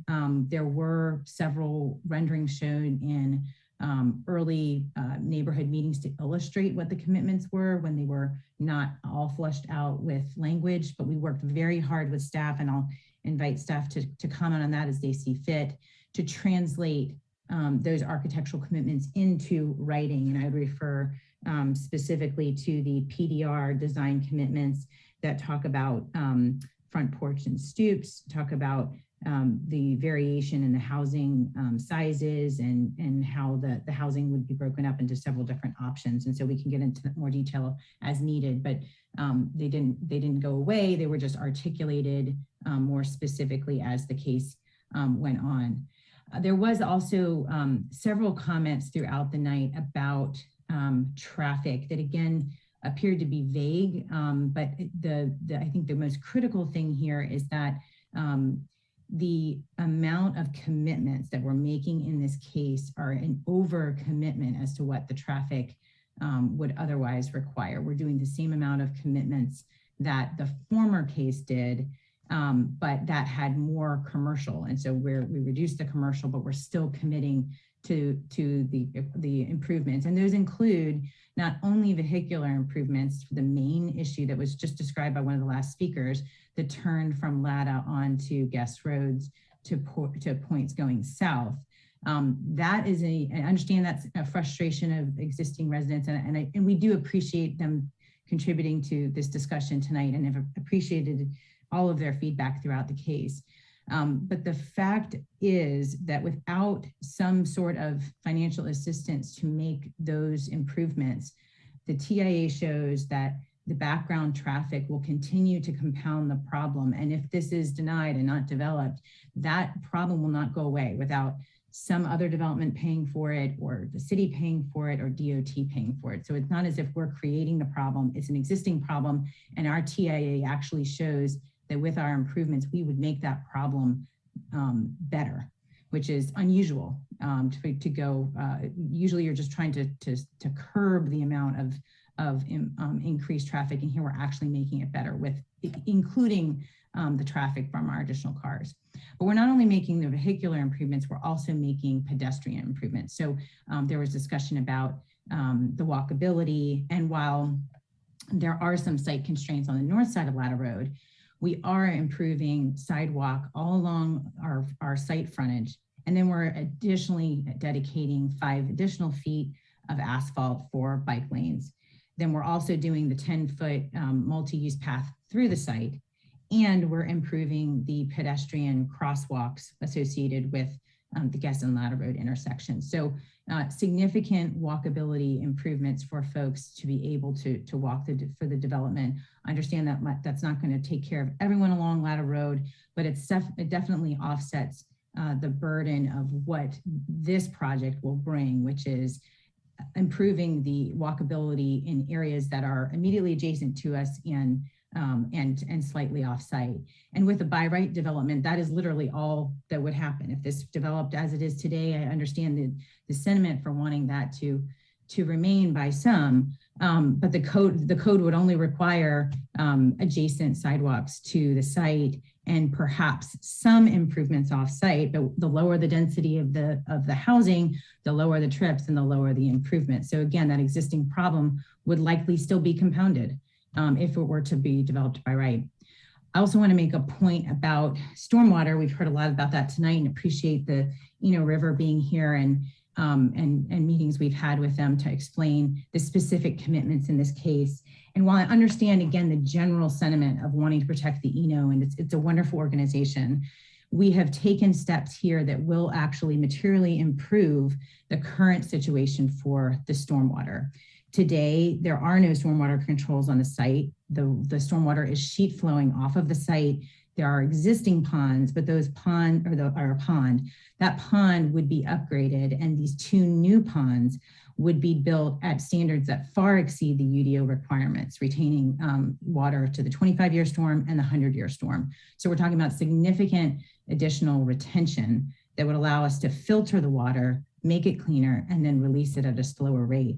And I'd like Chris Bostic to talk a little bit about the point that was made with respect to, I might be misstating this, but I think outdated technology with the stormwater ponds and some of the sheet flow that's occurring to points east, and how these increased improvements to 100-year storm, in addition to our other stormwater controls, will improve the situation today, despite the increase in impervious area. Could Chris Bostic be unmuted, please? I think we can hear from I think we can hear from Chris Bostic now. Mr. Bostic. Yeah, good evening, Mr. Mayor and Council. Can you hear me? Yes, we can. Great, thank you. Thank you, Jamie. I did want to provide some background as stormwater has certainly been part of the conversation on this project for the duration of it, and it has been a major focus of ours to take a stormwater ordinance that the city has that is probably one of the most robust stormwater ordinances in the entire state as you compare it to other municipalities. And they also have a very robust enforcement of the quality of the facility that is built. And I think to say that, that we're doing old science here from a stormwater pond standpoint would not be a correct statement.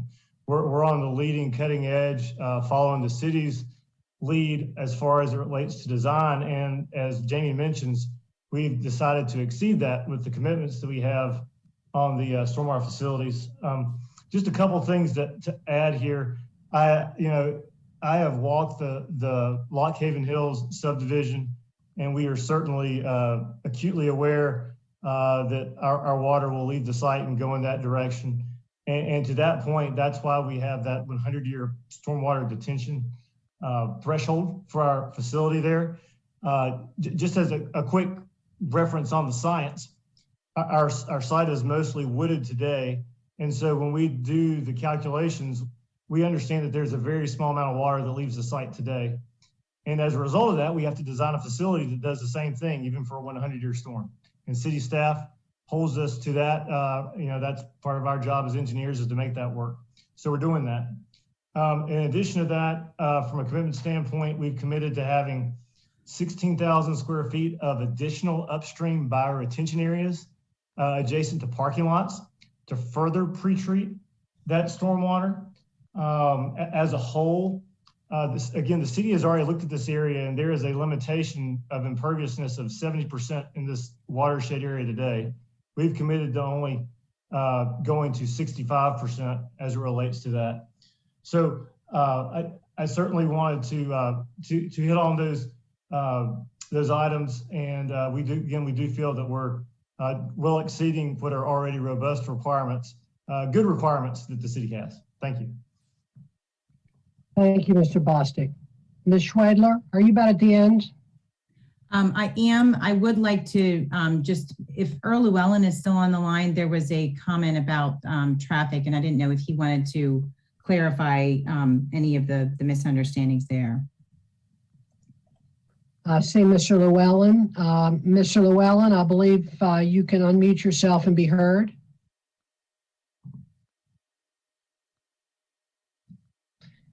Mr. Llewellyn?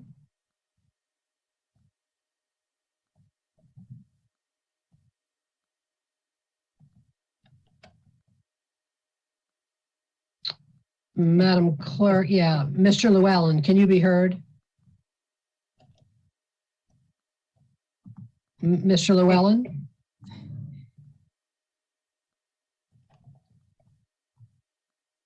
if he's not available, I'm happy to. He jump in or should have be him- available. I am looking at his, I am, Mr. Llewellyn, are you able to be heard? Okay. Ms. Schwedler, it's on you. I'll do my best. Jamie, yes. This is Chris. If Earl can't speak, I'll touch on the traffic briefly while Earl figures this out. One statement that was made earlier had to do with suggesting that the roadway improvements that were proposed with this project were less than what were proposed with the previous proposal. And I would like to clarify that, you know, the roadway improvements that are proposed with this proposal are the same improvements that were proposed with the last proposal. However, it's worth noting that the project and the uses proposed with this project compared to the previous one generate 41% less trips in the morning peak hour and 21% less trips in the PM peak hour. And so that is a substantial difference in proposals. And again, I point out that the level of service for the intersection was reduced to a C from the existing D. And then also there were some comments about the capacity of Latta Road, that it was at 99% capacity. I think that statement was made, you know, based on our analysis and the conveyance of Latta Road, that capacity is actually 78%, not 99%. So I did want to clarify those items, Jamie. Mr. Mayor, can you hear me now? Mr. Llewellyn, I can, but don't repeat anything that Mr. Bostic just said. Very good. I will not. There was one comment or several comments made about traffic doubling in the area. And I think what folks are trying to do is simply add the total trip generation of the project to Latta Road. And that's simply inaccurate. First, you have to consider that there are internally captured trips. There are also trips that use the site that are already on the network passing by. And then the trip generation does not impact any one street, any one driveway, or any one street segment or one direction. That traffic has to be distributed through the network. So what I wanted to clarify is it's not doubling traffic. In fact, the accurate answer is that it only adds 13% of traffic to Guest Road and 17% to Latta Road. Thank you, Mr. Llewellyn. Ms. Schwedler? I can sum it up in about 2 minutes, if that's all right, Mr. Mayor. Perfect. I know it's been a long night. So briefly, there was some points made about the Latta Park washout. I'd like to just clarify that's a different drainage basin. It doesn't impact, that's further down Guest Road and is not in the same drainage basin as this site. And then just bringing it back to, there were several comments about, you know, the standard isn't whether this is better than the last plan. The reason we compare it to the last plan is that we listened to what happened in that case and what Durham wanted to see done that wasn't done in that site, and what has happened in Durham since then, and the substantial amount of commitments that this council has asked developers to consider. And we've made them. We've made more commitments in this case than the Planning Commission majority said that they'd ever seen. The Planning Commission voted 10-3 in favor because they recognized the need for housing. They were impressed with the affordable housing contribution, which hasn't even really been discussed much tonight. And it's a remarkable one. It's putting actual affordable housing in place, not just a contribution. It is doing the things with design and variation that have been requested for many, many projects before this council. And this council has seen those requests and has seen developers struggle to be able to meet them. This developer has. And I think we're talking about issues that are kind of delay issues, or, you know, let's study this further, when the reality is we've been studying this for over a year. Your city council, your city staff has been studying this for over a year and working hard, pushing us to do things to make sure that we're delivering the best project that can be done on the site to still deliver needed commercial in a reasonable neighborhood scale that will bring up the tide of the rest of the commercial in the area, and also provide not only housing stock, but direct affordable housing. And we feel very strongly that we've done everything we possibly could to make this development not just better than the 2017, not just better than a standard development, but really one of the best proposals that I've certainly seen, and that responds to not only the neighbors, but what this council has pushed developers to do. And so we respectfully request that the council move forward and approve the case tonight. And we humbly request that from you at this late hour. Thank you very much. Thank you very much, Ms. Schwedler, and thank you to everyone who's spoken tonight. We are now going to, I'm now going to ask my colleagues for any questions or comments that you might have. Colleagues? We've only been at this for 5 hours. What the heck? Anybody want to get us started? Councilmember Reese. That's me. Well, hi, everybody. Wanted to, first of all, thank the many, almost countless, but I know the mayor's got to count some, or at least our clerk does, the incredible number of residents who came out to talk to us about this project and how it would in fact affect their lives and their families. It means so much to us that so many people care about these obscure processes that we usually go through in about 20 minutes with very few people paying much attention at all. So thank you. Someone said, a bunch of people in the chat were praising us for doing this. No, it's the other way around. Y'all make this worthwhile. Your input is important. So the other thing you got to know is that I counted at least 3 different categories of people who talked tonight. There may be more. One had a category of folks is really excited about this proposal and wants it to happen right in this spot. Another group of folks think the commercial is horrible, but they love the residential density. In fact, they want more housing in this site. And a third group of people hates the commercial and also hates the residential. And if it's to be developed at all, they want it consistent with the current underlying zoning, which you would end up with McMansions on this site. And I don't think most council members are really that interested in that either. All of which is to say someone's going to be really upset with each and every one of us, no matter how we vote, because I can't vote 3 different ways. Although I'm a politician, I certainly would try if I could. I'm going to put everybody out of their misery with respect to me and say that I intend to support the measure tonight. Not because it's better than what we saw in 2017, a project that I thought had some promise, but ultimately was deeply flawed in many ways and voted against, along with most of my colleagues. But I'm voting for this because I think it is a good project. Not because it's better, but because it's literally the best set of commitments that I've ever seen any developer put before this body. And I've seen a lot of developments, Lord knows. And this is the best set of commitments I've seen.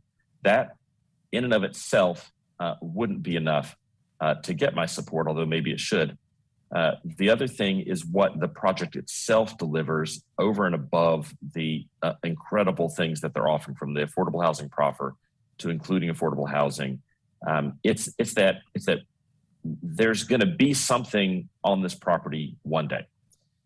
If we keep saying no to the multi-use the kind of mixed use project that the owner clearly wants to bring out of the ground here, they're not going to come to us.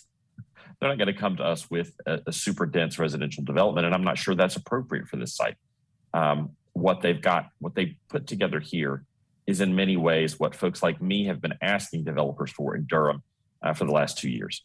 It's certainly what our planning commission's been asking developers for over the last 2 years. That's why the planning commission voted in support of it. That's why the planning commission member who's been most outspoken about opposing the annexation and at least moderate density residential that we've been doing in southeastern Durham was so enthusiastic about this. Yes, he did say this was a 5 out of 10, but he also said it's the best case he's seen as a member of the planning commission. And more than one planning commissioner said that.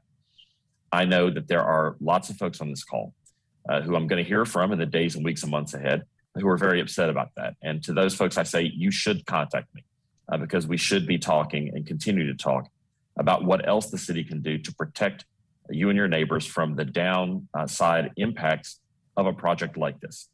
So this vote should not be the end of your engagement with us. It shouldn't be the end of your engagement with me, even if, as I suspect, many of you will be very upset with me. I hope you will keep reaching out to me to talk in whatever, whether you can be civil or not, that doesn't matter to me. The issue is we're going to need to continue to work together because even though the developer is doing more on traffic per, at least in terms of per car trip that it's adding than I've seen a developer do before, that doesn't mean that solves the traffic problem at this intersection. We're going to have to continue to work together, residents, city staff, electeds, along with NCDOT to try to figure out better answers to what's happening at this intersection on those roads, especially along Latta Road. Even though this developer is doing far more than even our incredibly stringent stormwater requirements require them to do on this property, we are still going to have stormwater problems in this part of Durham. We've got to keep working on that. We've got to keep putting time, energy, passion, and money, city money, into trying to create better solutions for these problems. But ultimately, something's going to get built here. And I don't agree, as some people said, that this council needs to keep saying no until we get the perfect project. Because advocating for perfection allows you to keep your moral high ground while saying no forever. That is not a luxury I have as an elected member of this body. I intend to support the measure, not because I think it's better than what we've seen before, but because I think it's good, actively good, and it's the best project I've seen proposed by to this council since I've been a member of it, and I intend to support it. That's what I had to say tonight, Mr. Mayor. Thank you. Thank you very much, Council Member. Other colleagues? Councilmember Middleton.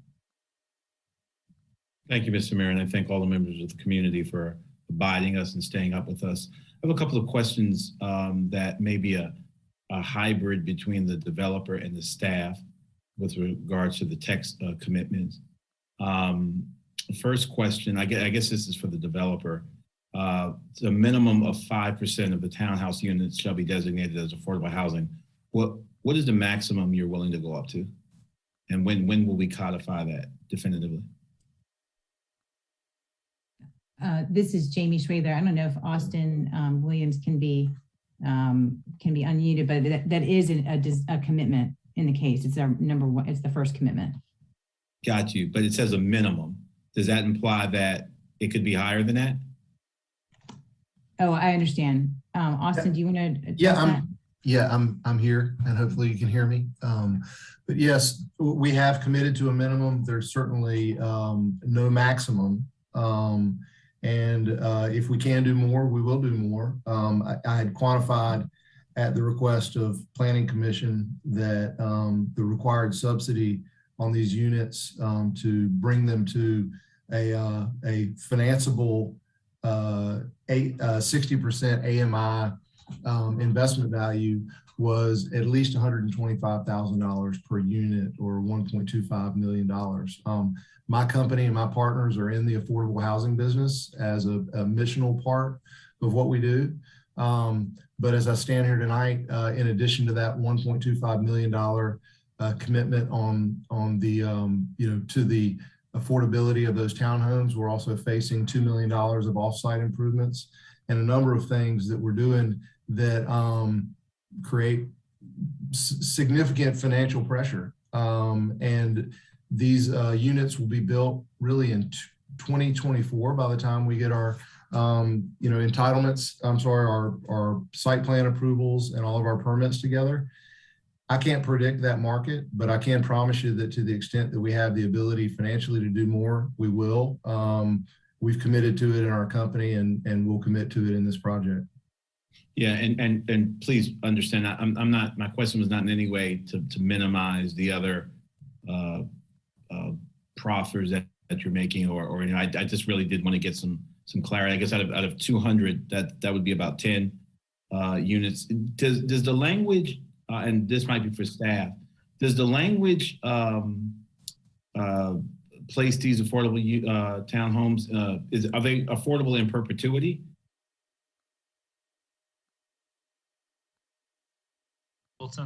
That's a great question. So they will be, per the language in the development plan per our UDO, which means it's at least a 30-year term at the 60% AMI. Of course, after the 30-year term, they can re-up or keep going, but that's the minimum requirement to meet the definition of the UDO. Thank you for that. And finally, with respect to Atticus and Aria's concerns about them being able to play in the river with their dog, great pictures. We had kind of dueling professionals tonight. The opponents proffered a representation from a stormwater expert that the science was outdated, and I think you spoke a little to this. From our staff, will the Eno be irreparably damaged by this, or at least placed in even a worse, excuse me, or in any way jeopardize the pristine nature of it? Or could you talk to me a little bit about, and if you can quantify as much as possible, if we approve this development, how much potential damage would we be doing to the Eno? I can start off and then I'll pass it off to our stormwater engineering experts. I think Jennifer Buzzin has stayed with us. We really appreciate it. If you look at the ordinance, there is a 70% max impervious surface. The applicants are coming in at 65% plus the stormwater controls, which is 25-year stormwater control for the commercial and the 100-year stormwater peak event for the residential. With that seeks to retain some of the total suspended solids, the phosphorus, the nitrogen. Of course, as you've heard from some of the stormwater engineers on the applicant team, that water is still going to go through the hydrologic cycle, still going to get to the Eno, but you want it to filter as it gets there. That's planning's take on it. If Jennifer is with us, I'd love to turn it over to her as well, if she can answer that too from stormwater engineering. Yes, I'm here, Alex. Well, humans are kind of messy animals, and we do create pollution. I have to say, if you want a pristine Eno, then we need to get rid of all the development within the watershed. But I think we all realize that's not very realistic. We do have fairly protective rules here in Durham. This site, like every site that gets approved, every development that gets approved has to meet our ordinance, and this one will. Did I answer your question, Council Member? You did. You did. And will it meet our ordinance impressively, or will it just be kind of meeting it, if that makes sense? Well, it depends on how easily you're impressed, I guess. They have to. This hour, not very much. We would request that they do a 100-year peak flow analysis to see whether they would be increasing the 100-year floodplain anywhere. Now they are heading that off by saying, we'll just volunteer to do the 100-year peak flow detention.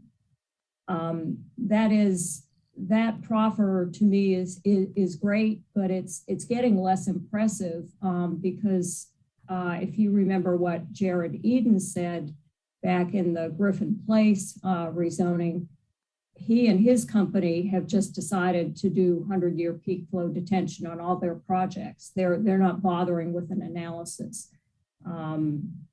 So that's their way of heading off possible trouble. They'll just go ahead and do it. Mm-hmm. All right. I think that's all I have for now. I'll yield back, Mr. Mayor, and allow my colleagues to get in on this as well. Thank you, Council Member. Thank you. Colleagues, anybody else want to make comments at this time? This is the time, colleagues. There is no other time. If you have any comments to make about this case or you want to ask questions, please do it right now. Okay, Councilmember Freeland. Thanks, Mr. Mayor. I just had one more kind of really quick question. It was kind of addressed, but I'd like to just make sure that I understand correctly and that the residents who've come to speak up today, and it's about the traffic.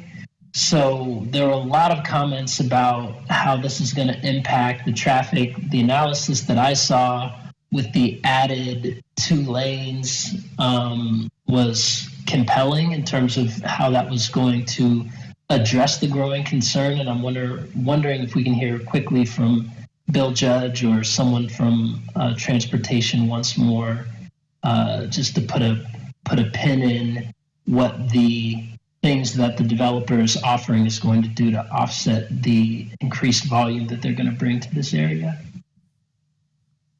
Yes, Bill Judge, Transportation. The developer did traffic impact analysis, and they are proposing improvements primarily at the Guest Road Latta intersection, the dual left turn lanes, and extending the existing left turn lane. The primary benefit for that will likely be in the AM peak hour. That's where folks will likely see the biggest impact, since the development's not generating that very much AM traffic, particularly leaving the site. 200 townhomes will add some to that movement, but overall, compared to the existing, that's relatively small. So that's where it'll probably see the biggest improvement. In the PM peak, the shopping center generates more traffic, so that improvement will handle the additional traffic generated by the shopping center, but probably won't be as noticeable in the PM peak for folks that are just driving through the intersection. Okay, thank you, Mr. Judge. That was my question, Mr. Mayor. I have some comments, but that was it. Thank you. Thank you very much, Council Member. Colleagues, any questions or comments at this time? Mayor Pro Tem? Thank you, Mr. Mayor. Good morning, everyone. I just would make a couple of comments just based on the conversation tonight. I remember very well the last Latta Park rezoning. It was right after I had been elected, and it was very contentious, and I was expecting a very contentious hearing as well this evening. I think that there are some fundamental disagreements in the community about what we should be doing with as regards development in Northern Durham in particular, and that there are folks in Northern Durham who disagree very strongly and sincerely about what we should be doing there. I think that it's the duty of this council and my goal as a council member to make decisions that are best for the city as a whole. And Durham needs more housing. I think that's a universally recognized fact. And we need more housing in all parts of the city. In my opinion, RS20 is one of the worst zoning districts that we have. I would never want to see this land developed RS20, 2 units per acre. There's no way to make that an affordable option for the vast majority of people in this community.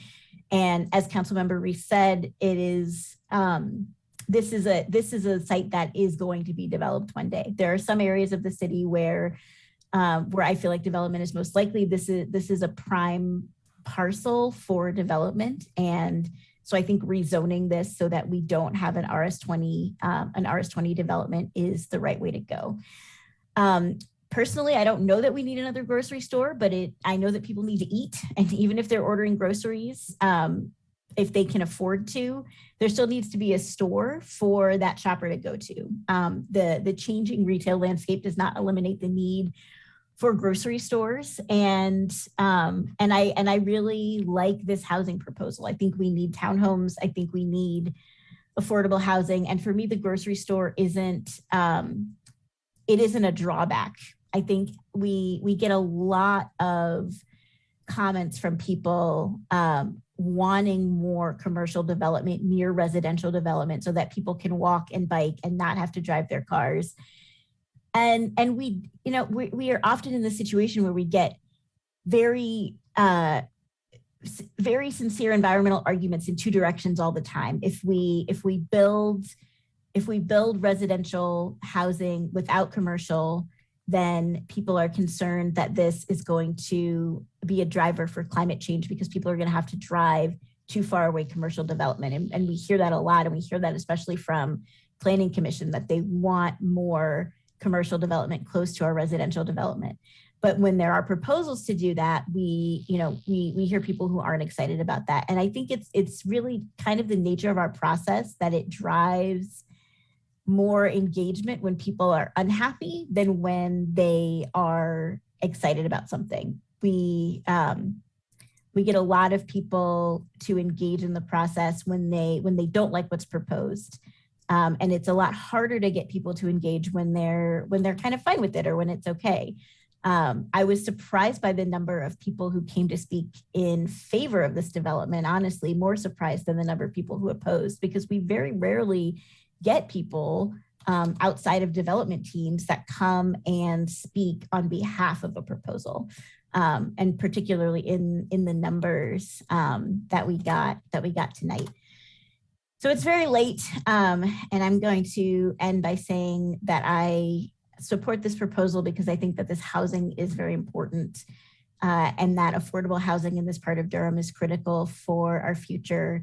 And I want to appreciate the developer for offering that, as well as all of the other, as well as all of the other commitments that they have made. I appreciate that the Planning Commission looked at those commitments and gave us good advice. And I want to appreciate everyone who has come out to speak tonight, both the proponents and the opponents.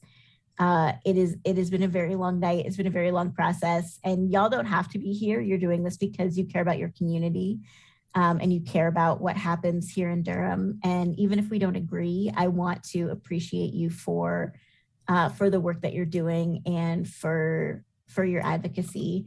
It's not an easy process. It's not an easy decision. And yeah, thank you all for being here. And that's all I have to say. Thank you, Mr. Mayor. Thank you, Madam Mayor Pro Tem. Other comments? Other comments or questions? Yeah, Mr. Mayor, sorry to double dip, but I did have some comments. Now's the appropriate time for that. Yeah, sure. Okay, I'll try to be speedy. Yes, just wanted to thank residents for their input. I know it's really late, but to reiterate what Councilmember Johnson said and what Councilmember Reese said, that our gratitude goes out to the residents for your presence and advocacy here. This is the messy work of democracy at 12:30 a.m. in the morning. And especially the young people, Atticus, Aria, who came to speak out. It's way past your bedtime, it's past my bedtime, and just I thought that was really sweet and appreciated that a lot. For me, the 60% AMI affordable housing proffer was really what moved me. And when calculating the number at $1.25 million, which is basically the loss that the developer is taking to provide this housing at 60% AMI. That's something that we want developers to come back again and again as a standard for what we want to see in the city of Durham. And it's really exciting. When I heard about the affordable housing piece, I was just really happy to see that. It's very rare. I remember before I joined the council, one of the things Councilmember Reese said is it's not well known by members of the community how much zoning we look at every single month. It's a lot of zoning cases, and this one is very rare. And the multitude of things that it offers, including affordable housing. So that's why I'll be supporting the measure tonight. And I've heard residents talk a lot about the kind of incoming influx of development here. They mentioned the school, they mentioned kind of Black Meadow Ridge and some other things. We've gotten quite a lot of emails about Black Meadow Ridge, and I just don't want to conflate that with what we see here at Latta Park, and would continue to encourage you to be advocates and to step up for your community. But from what we saw from the developer, I thought this was an exceptional proposal and something that we want to set a precedent in terms of encouraging developers to start here and do better. I agree, 5 out of 10 is not as good as it could be, but it's a lot better when you put it in the context of what we usually see. It's probably closer, to 8 or 9 out of 10 from what we typically see. Not what we deserve, but that's the standard of what shows up on our desk. So that's it for me, Mr. Mayor. Thank you so much for sticking it out to 12:30. Thank you, Councilmember. Anybody else? Councilmember Caballero. Thank you. It's been a long evening, so I will be brief. I plan on voting for this proposal. During the last week, I met with opponents, met with the developers, walked the site. Actually, spent 2 hours up there on Friday. Drove it, walked it, know the area intimately well. This is a side of town that I know more than most. I have 2 children at Riverside. Most of my doctors are on the north side of Durham. I can tell you pretty much where all the empty storefronts are. And I know that that was a concern that the neighbors had. It's actually one of the reasons I leaned on the developers to give me the most up-to-date vacancy rates that they had, which the commercial property in this area is not as vacant as one thinks it is. I'm voting for this proposal for many reasons. One of the things that I noticed is that some of the commercial nodes that some of the opponents discussed don't make a lot of sense. And I think that as we are redoing our comprehensive plan and the UDO, we're going to have to look into that. It makes no sense that we have a commercial node all the way up at St. Mary's, which is in the county and would actually do the creep up Guest Road that so many of the opponents are concerned about. I think this is absolutely the type of commercial we want. I hope that putting something that looks like this in this area will push some of the other commercial development that we see that I know I don't like on Roxborough, near Guest and Horton, that it will push those owners of those commercial developments to redo their developments. I know that a lot of those, what are actual strip malls, which is not what this is, need some real modern updates. And I also just want to lean in on the opponents. And I asked this of them last week when I talked to them. I said, well, what's your ultimate outcome? A lot of them were saying they wanted the residential to stay as it is, which would basically mean McMansions at $500,000 or $600,000. It does not, we do not need that in Durham right now. That is out of the price range of most Durham residents. And one of the things I ask of all of them, including the River Association, is there has been pressure, market pressure on this corner lot for a long time. I encourage folks, when we know that these things are happening, to have conversations. We have land conservancies. The best way to protect land is to purchase it. That land could have been purchased. I'm sure it's extremely expensive. It's probably why this, the city can't purchase things like that, because it's out of our price range as well. But we hear this argument a lot across Durham and with rezonings. We've had another rezoning earlier this evening that we tabled exactly so that we could get more out of the developer. So I do want to thank the developer for proffering as much as they did. It is significant. And when we're seeing these kinds of pressures all across the city, what folks need to think about, if there are pieces and parcels around them that they don't want developed, they need to think about how they can protect that land. And I urge our residents to think about that, because the pressures in Durham and Raleigh and Chapel Hill and the whole surrounding area are extremely high. We are going to absorb a massive amount of population growth in this part of the country, and that is not going away. And so we have to consider all of those things when we're making these zoning decisions. Thank you. Thank you, Council Member. All right, anyone else? All right, I'll make a few comments. I appreciate my colleagues have really made the comments that most of the ones that I would have made, and I won't repeat them, except I may sort of glance at them a little bit. I'm also going to be supporting this this proposal. There are some things about it that I have concern about. I have concern about how does somebody go south from here on Guest Road. I do agree that this is, it's not walkable to get here. I agree with that. And Tony Cease mentioned that, and I agree with that. I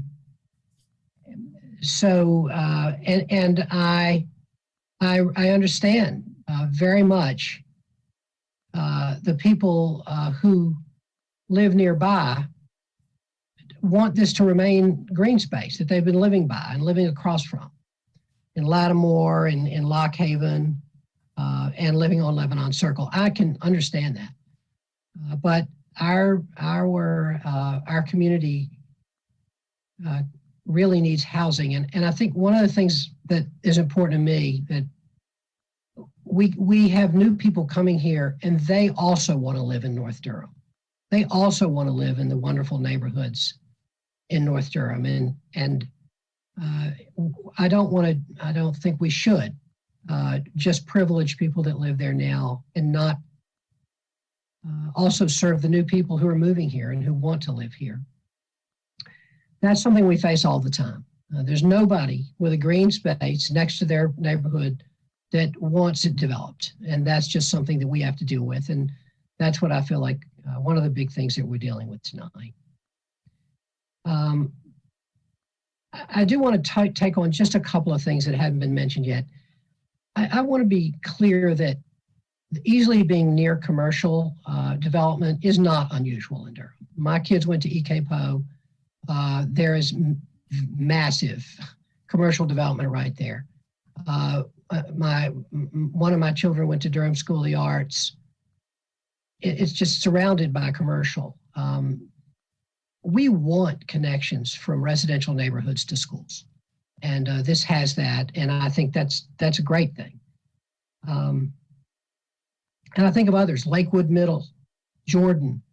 I mean, these are all schools with plenty of commercial nearby.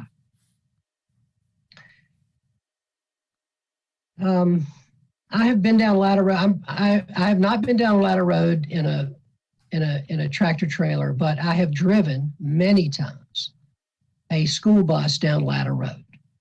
I know what it's like. It is not.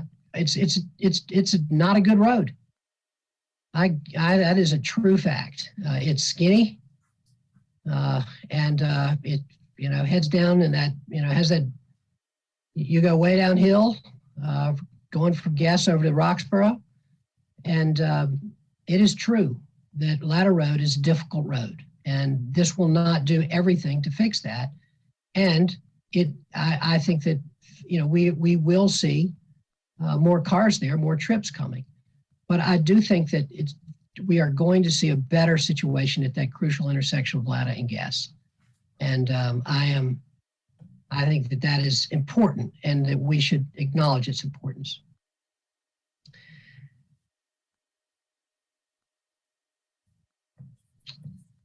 And I think that the affordable housing commitment has already been said is very significant.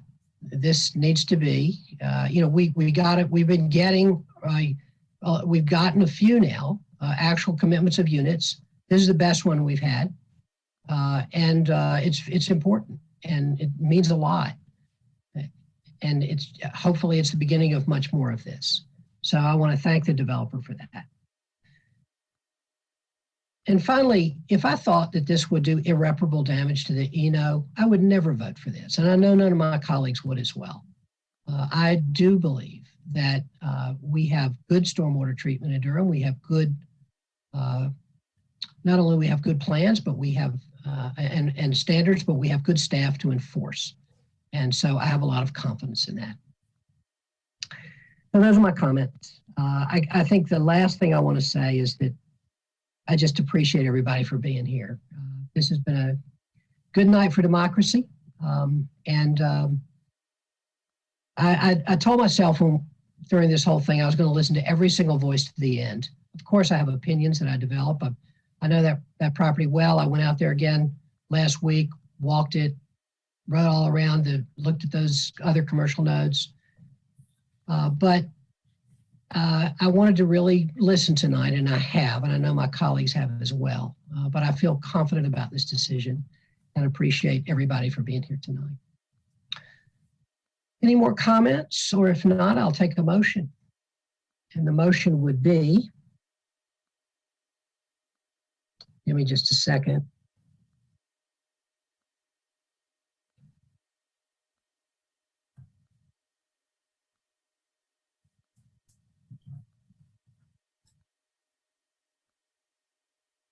Would be to adopt an ordinance amending the UDO by taking property out of the residential suburban RS20 district and amending to the commercial general CDGD and planned development residential 9.906 PDR 9.906 district.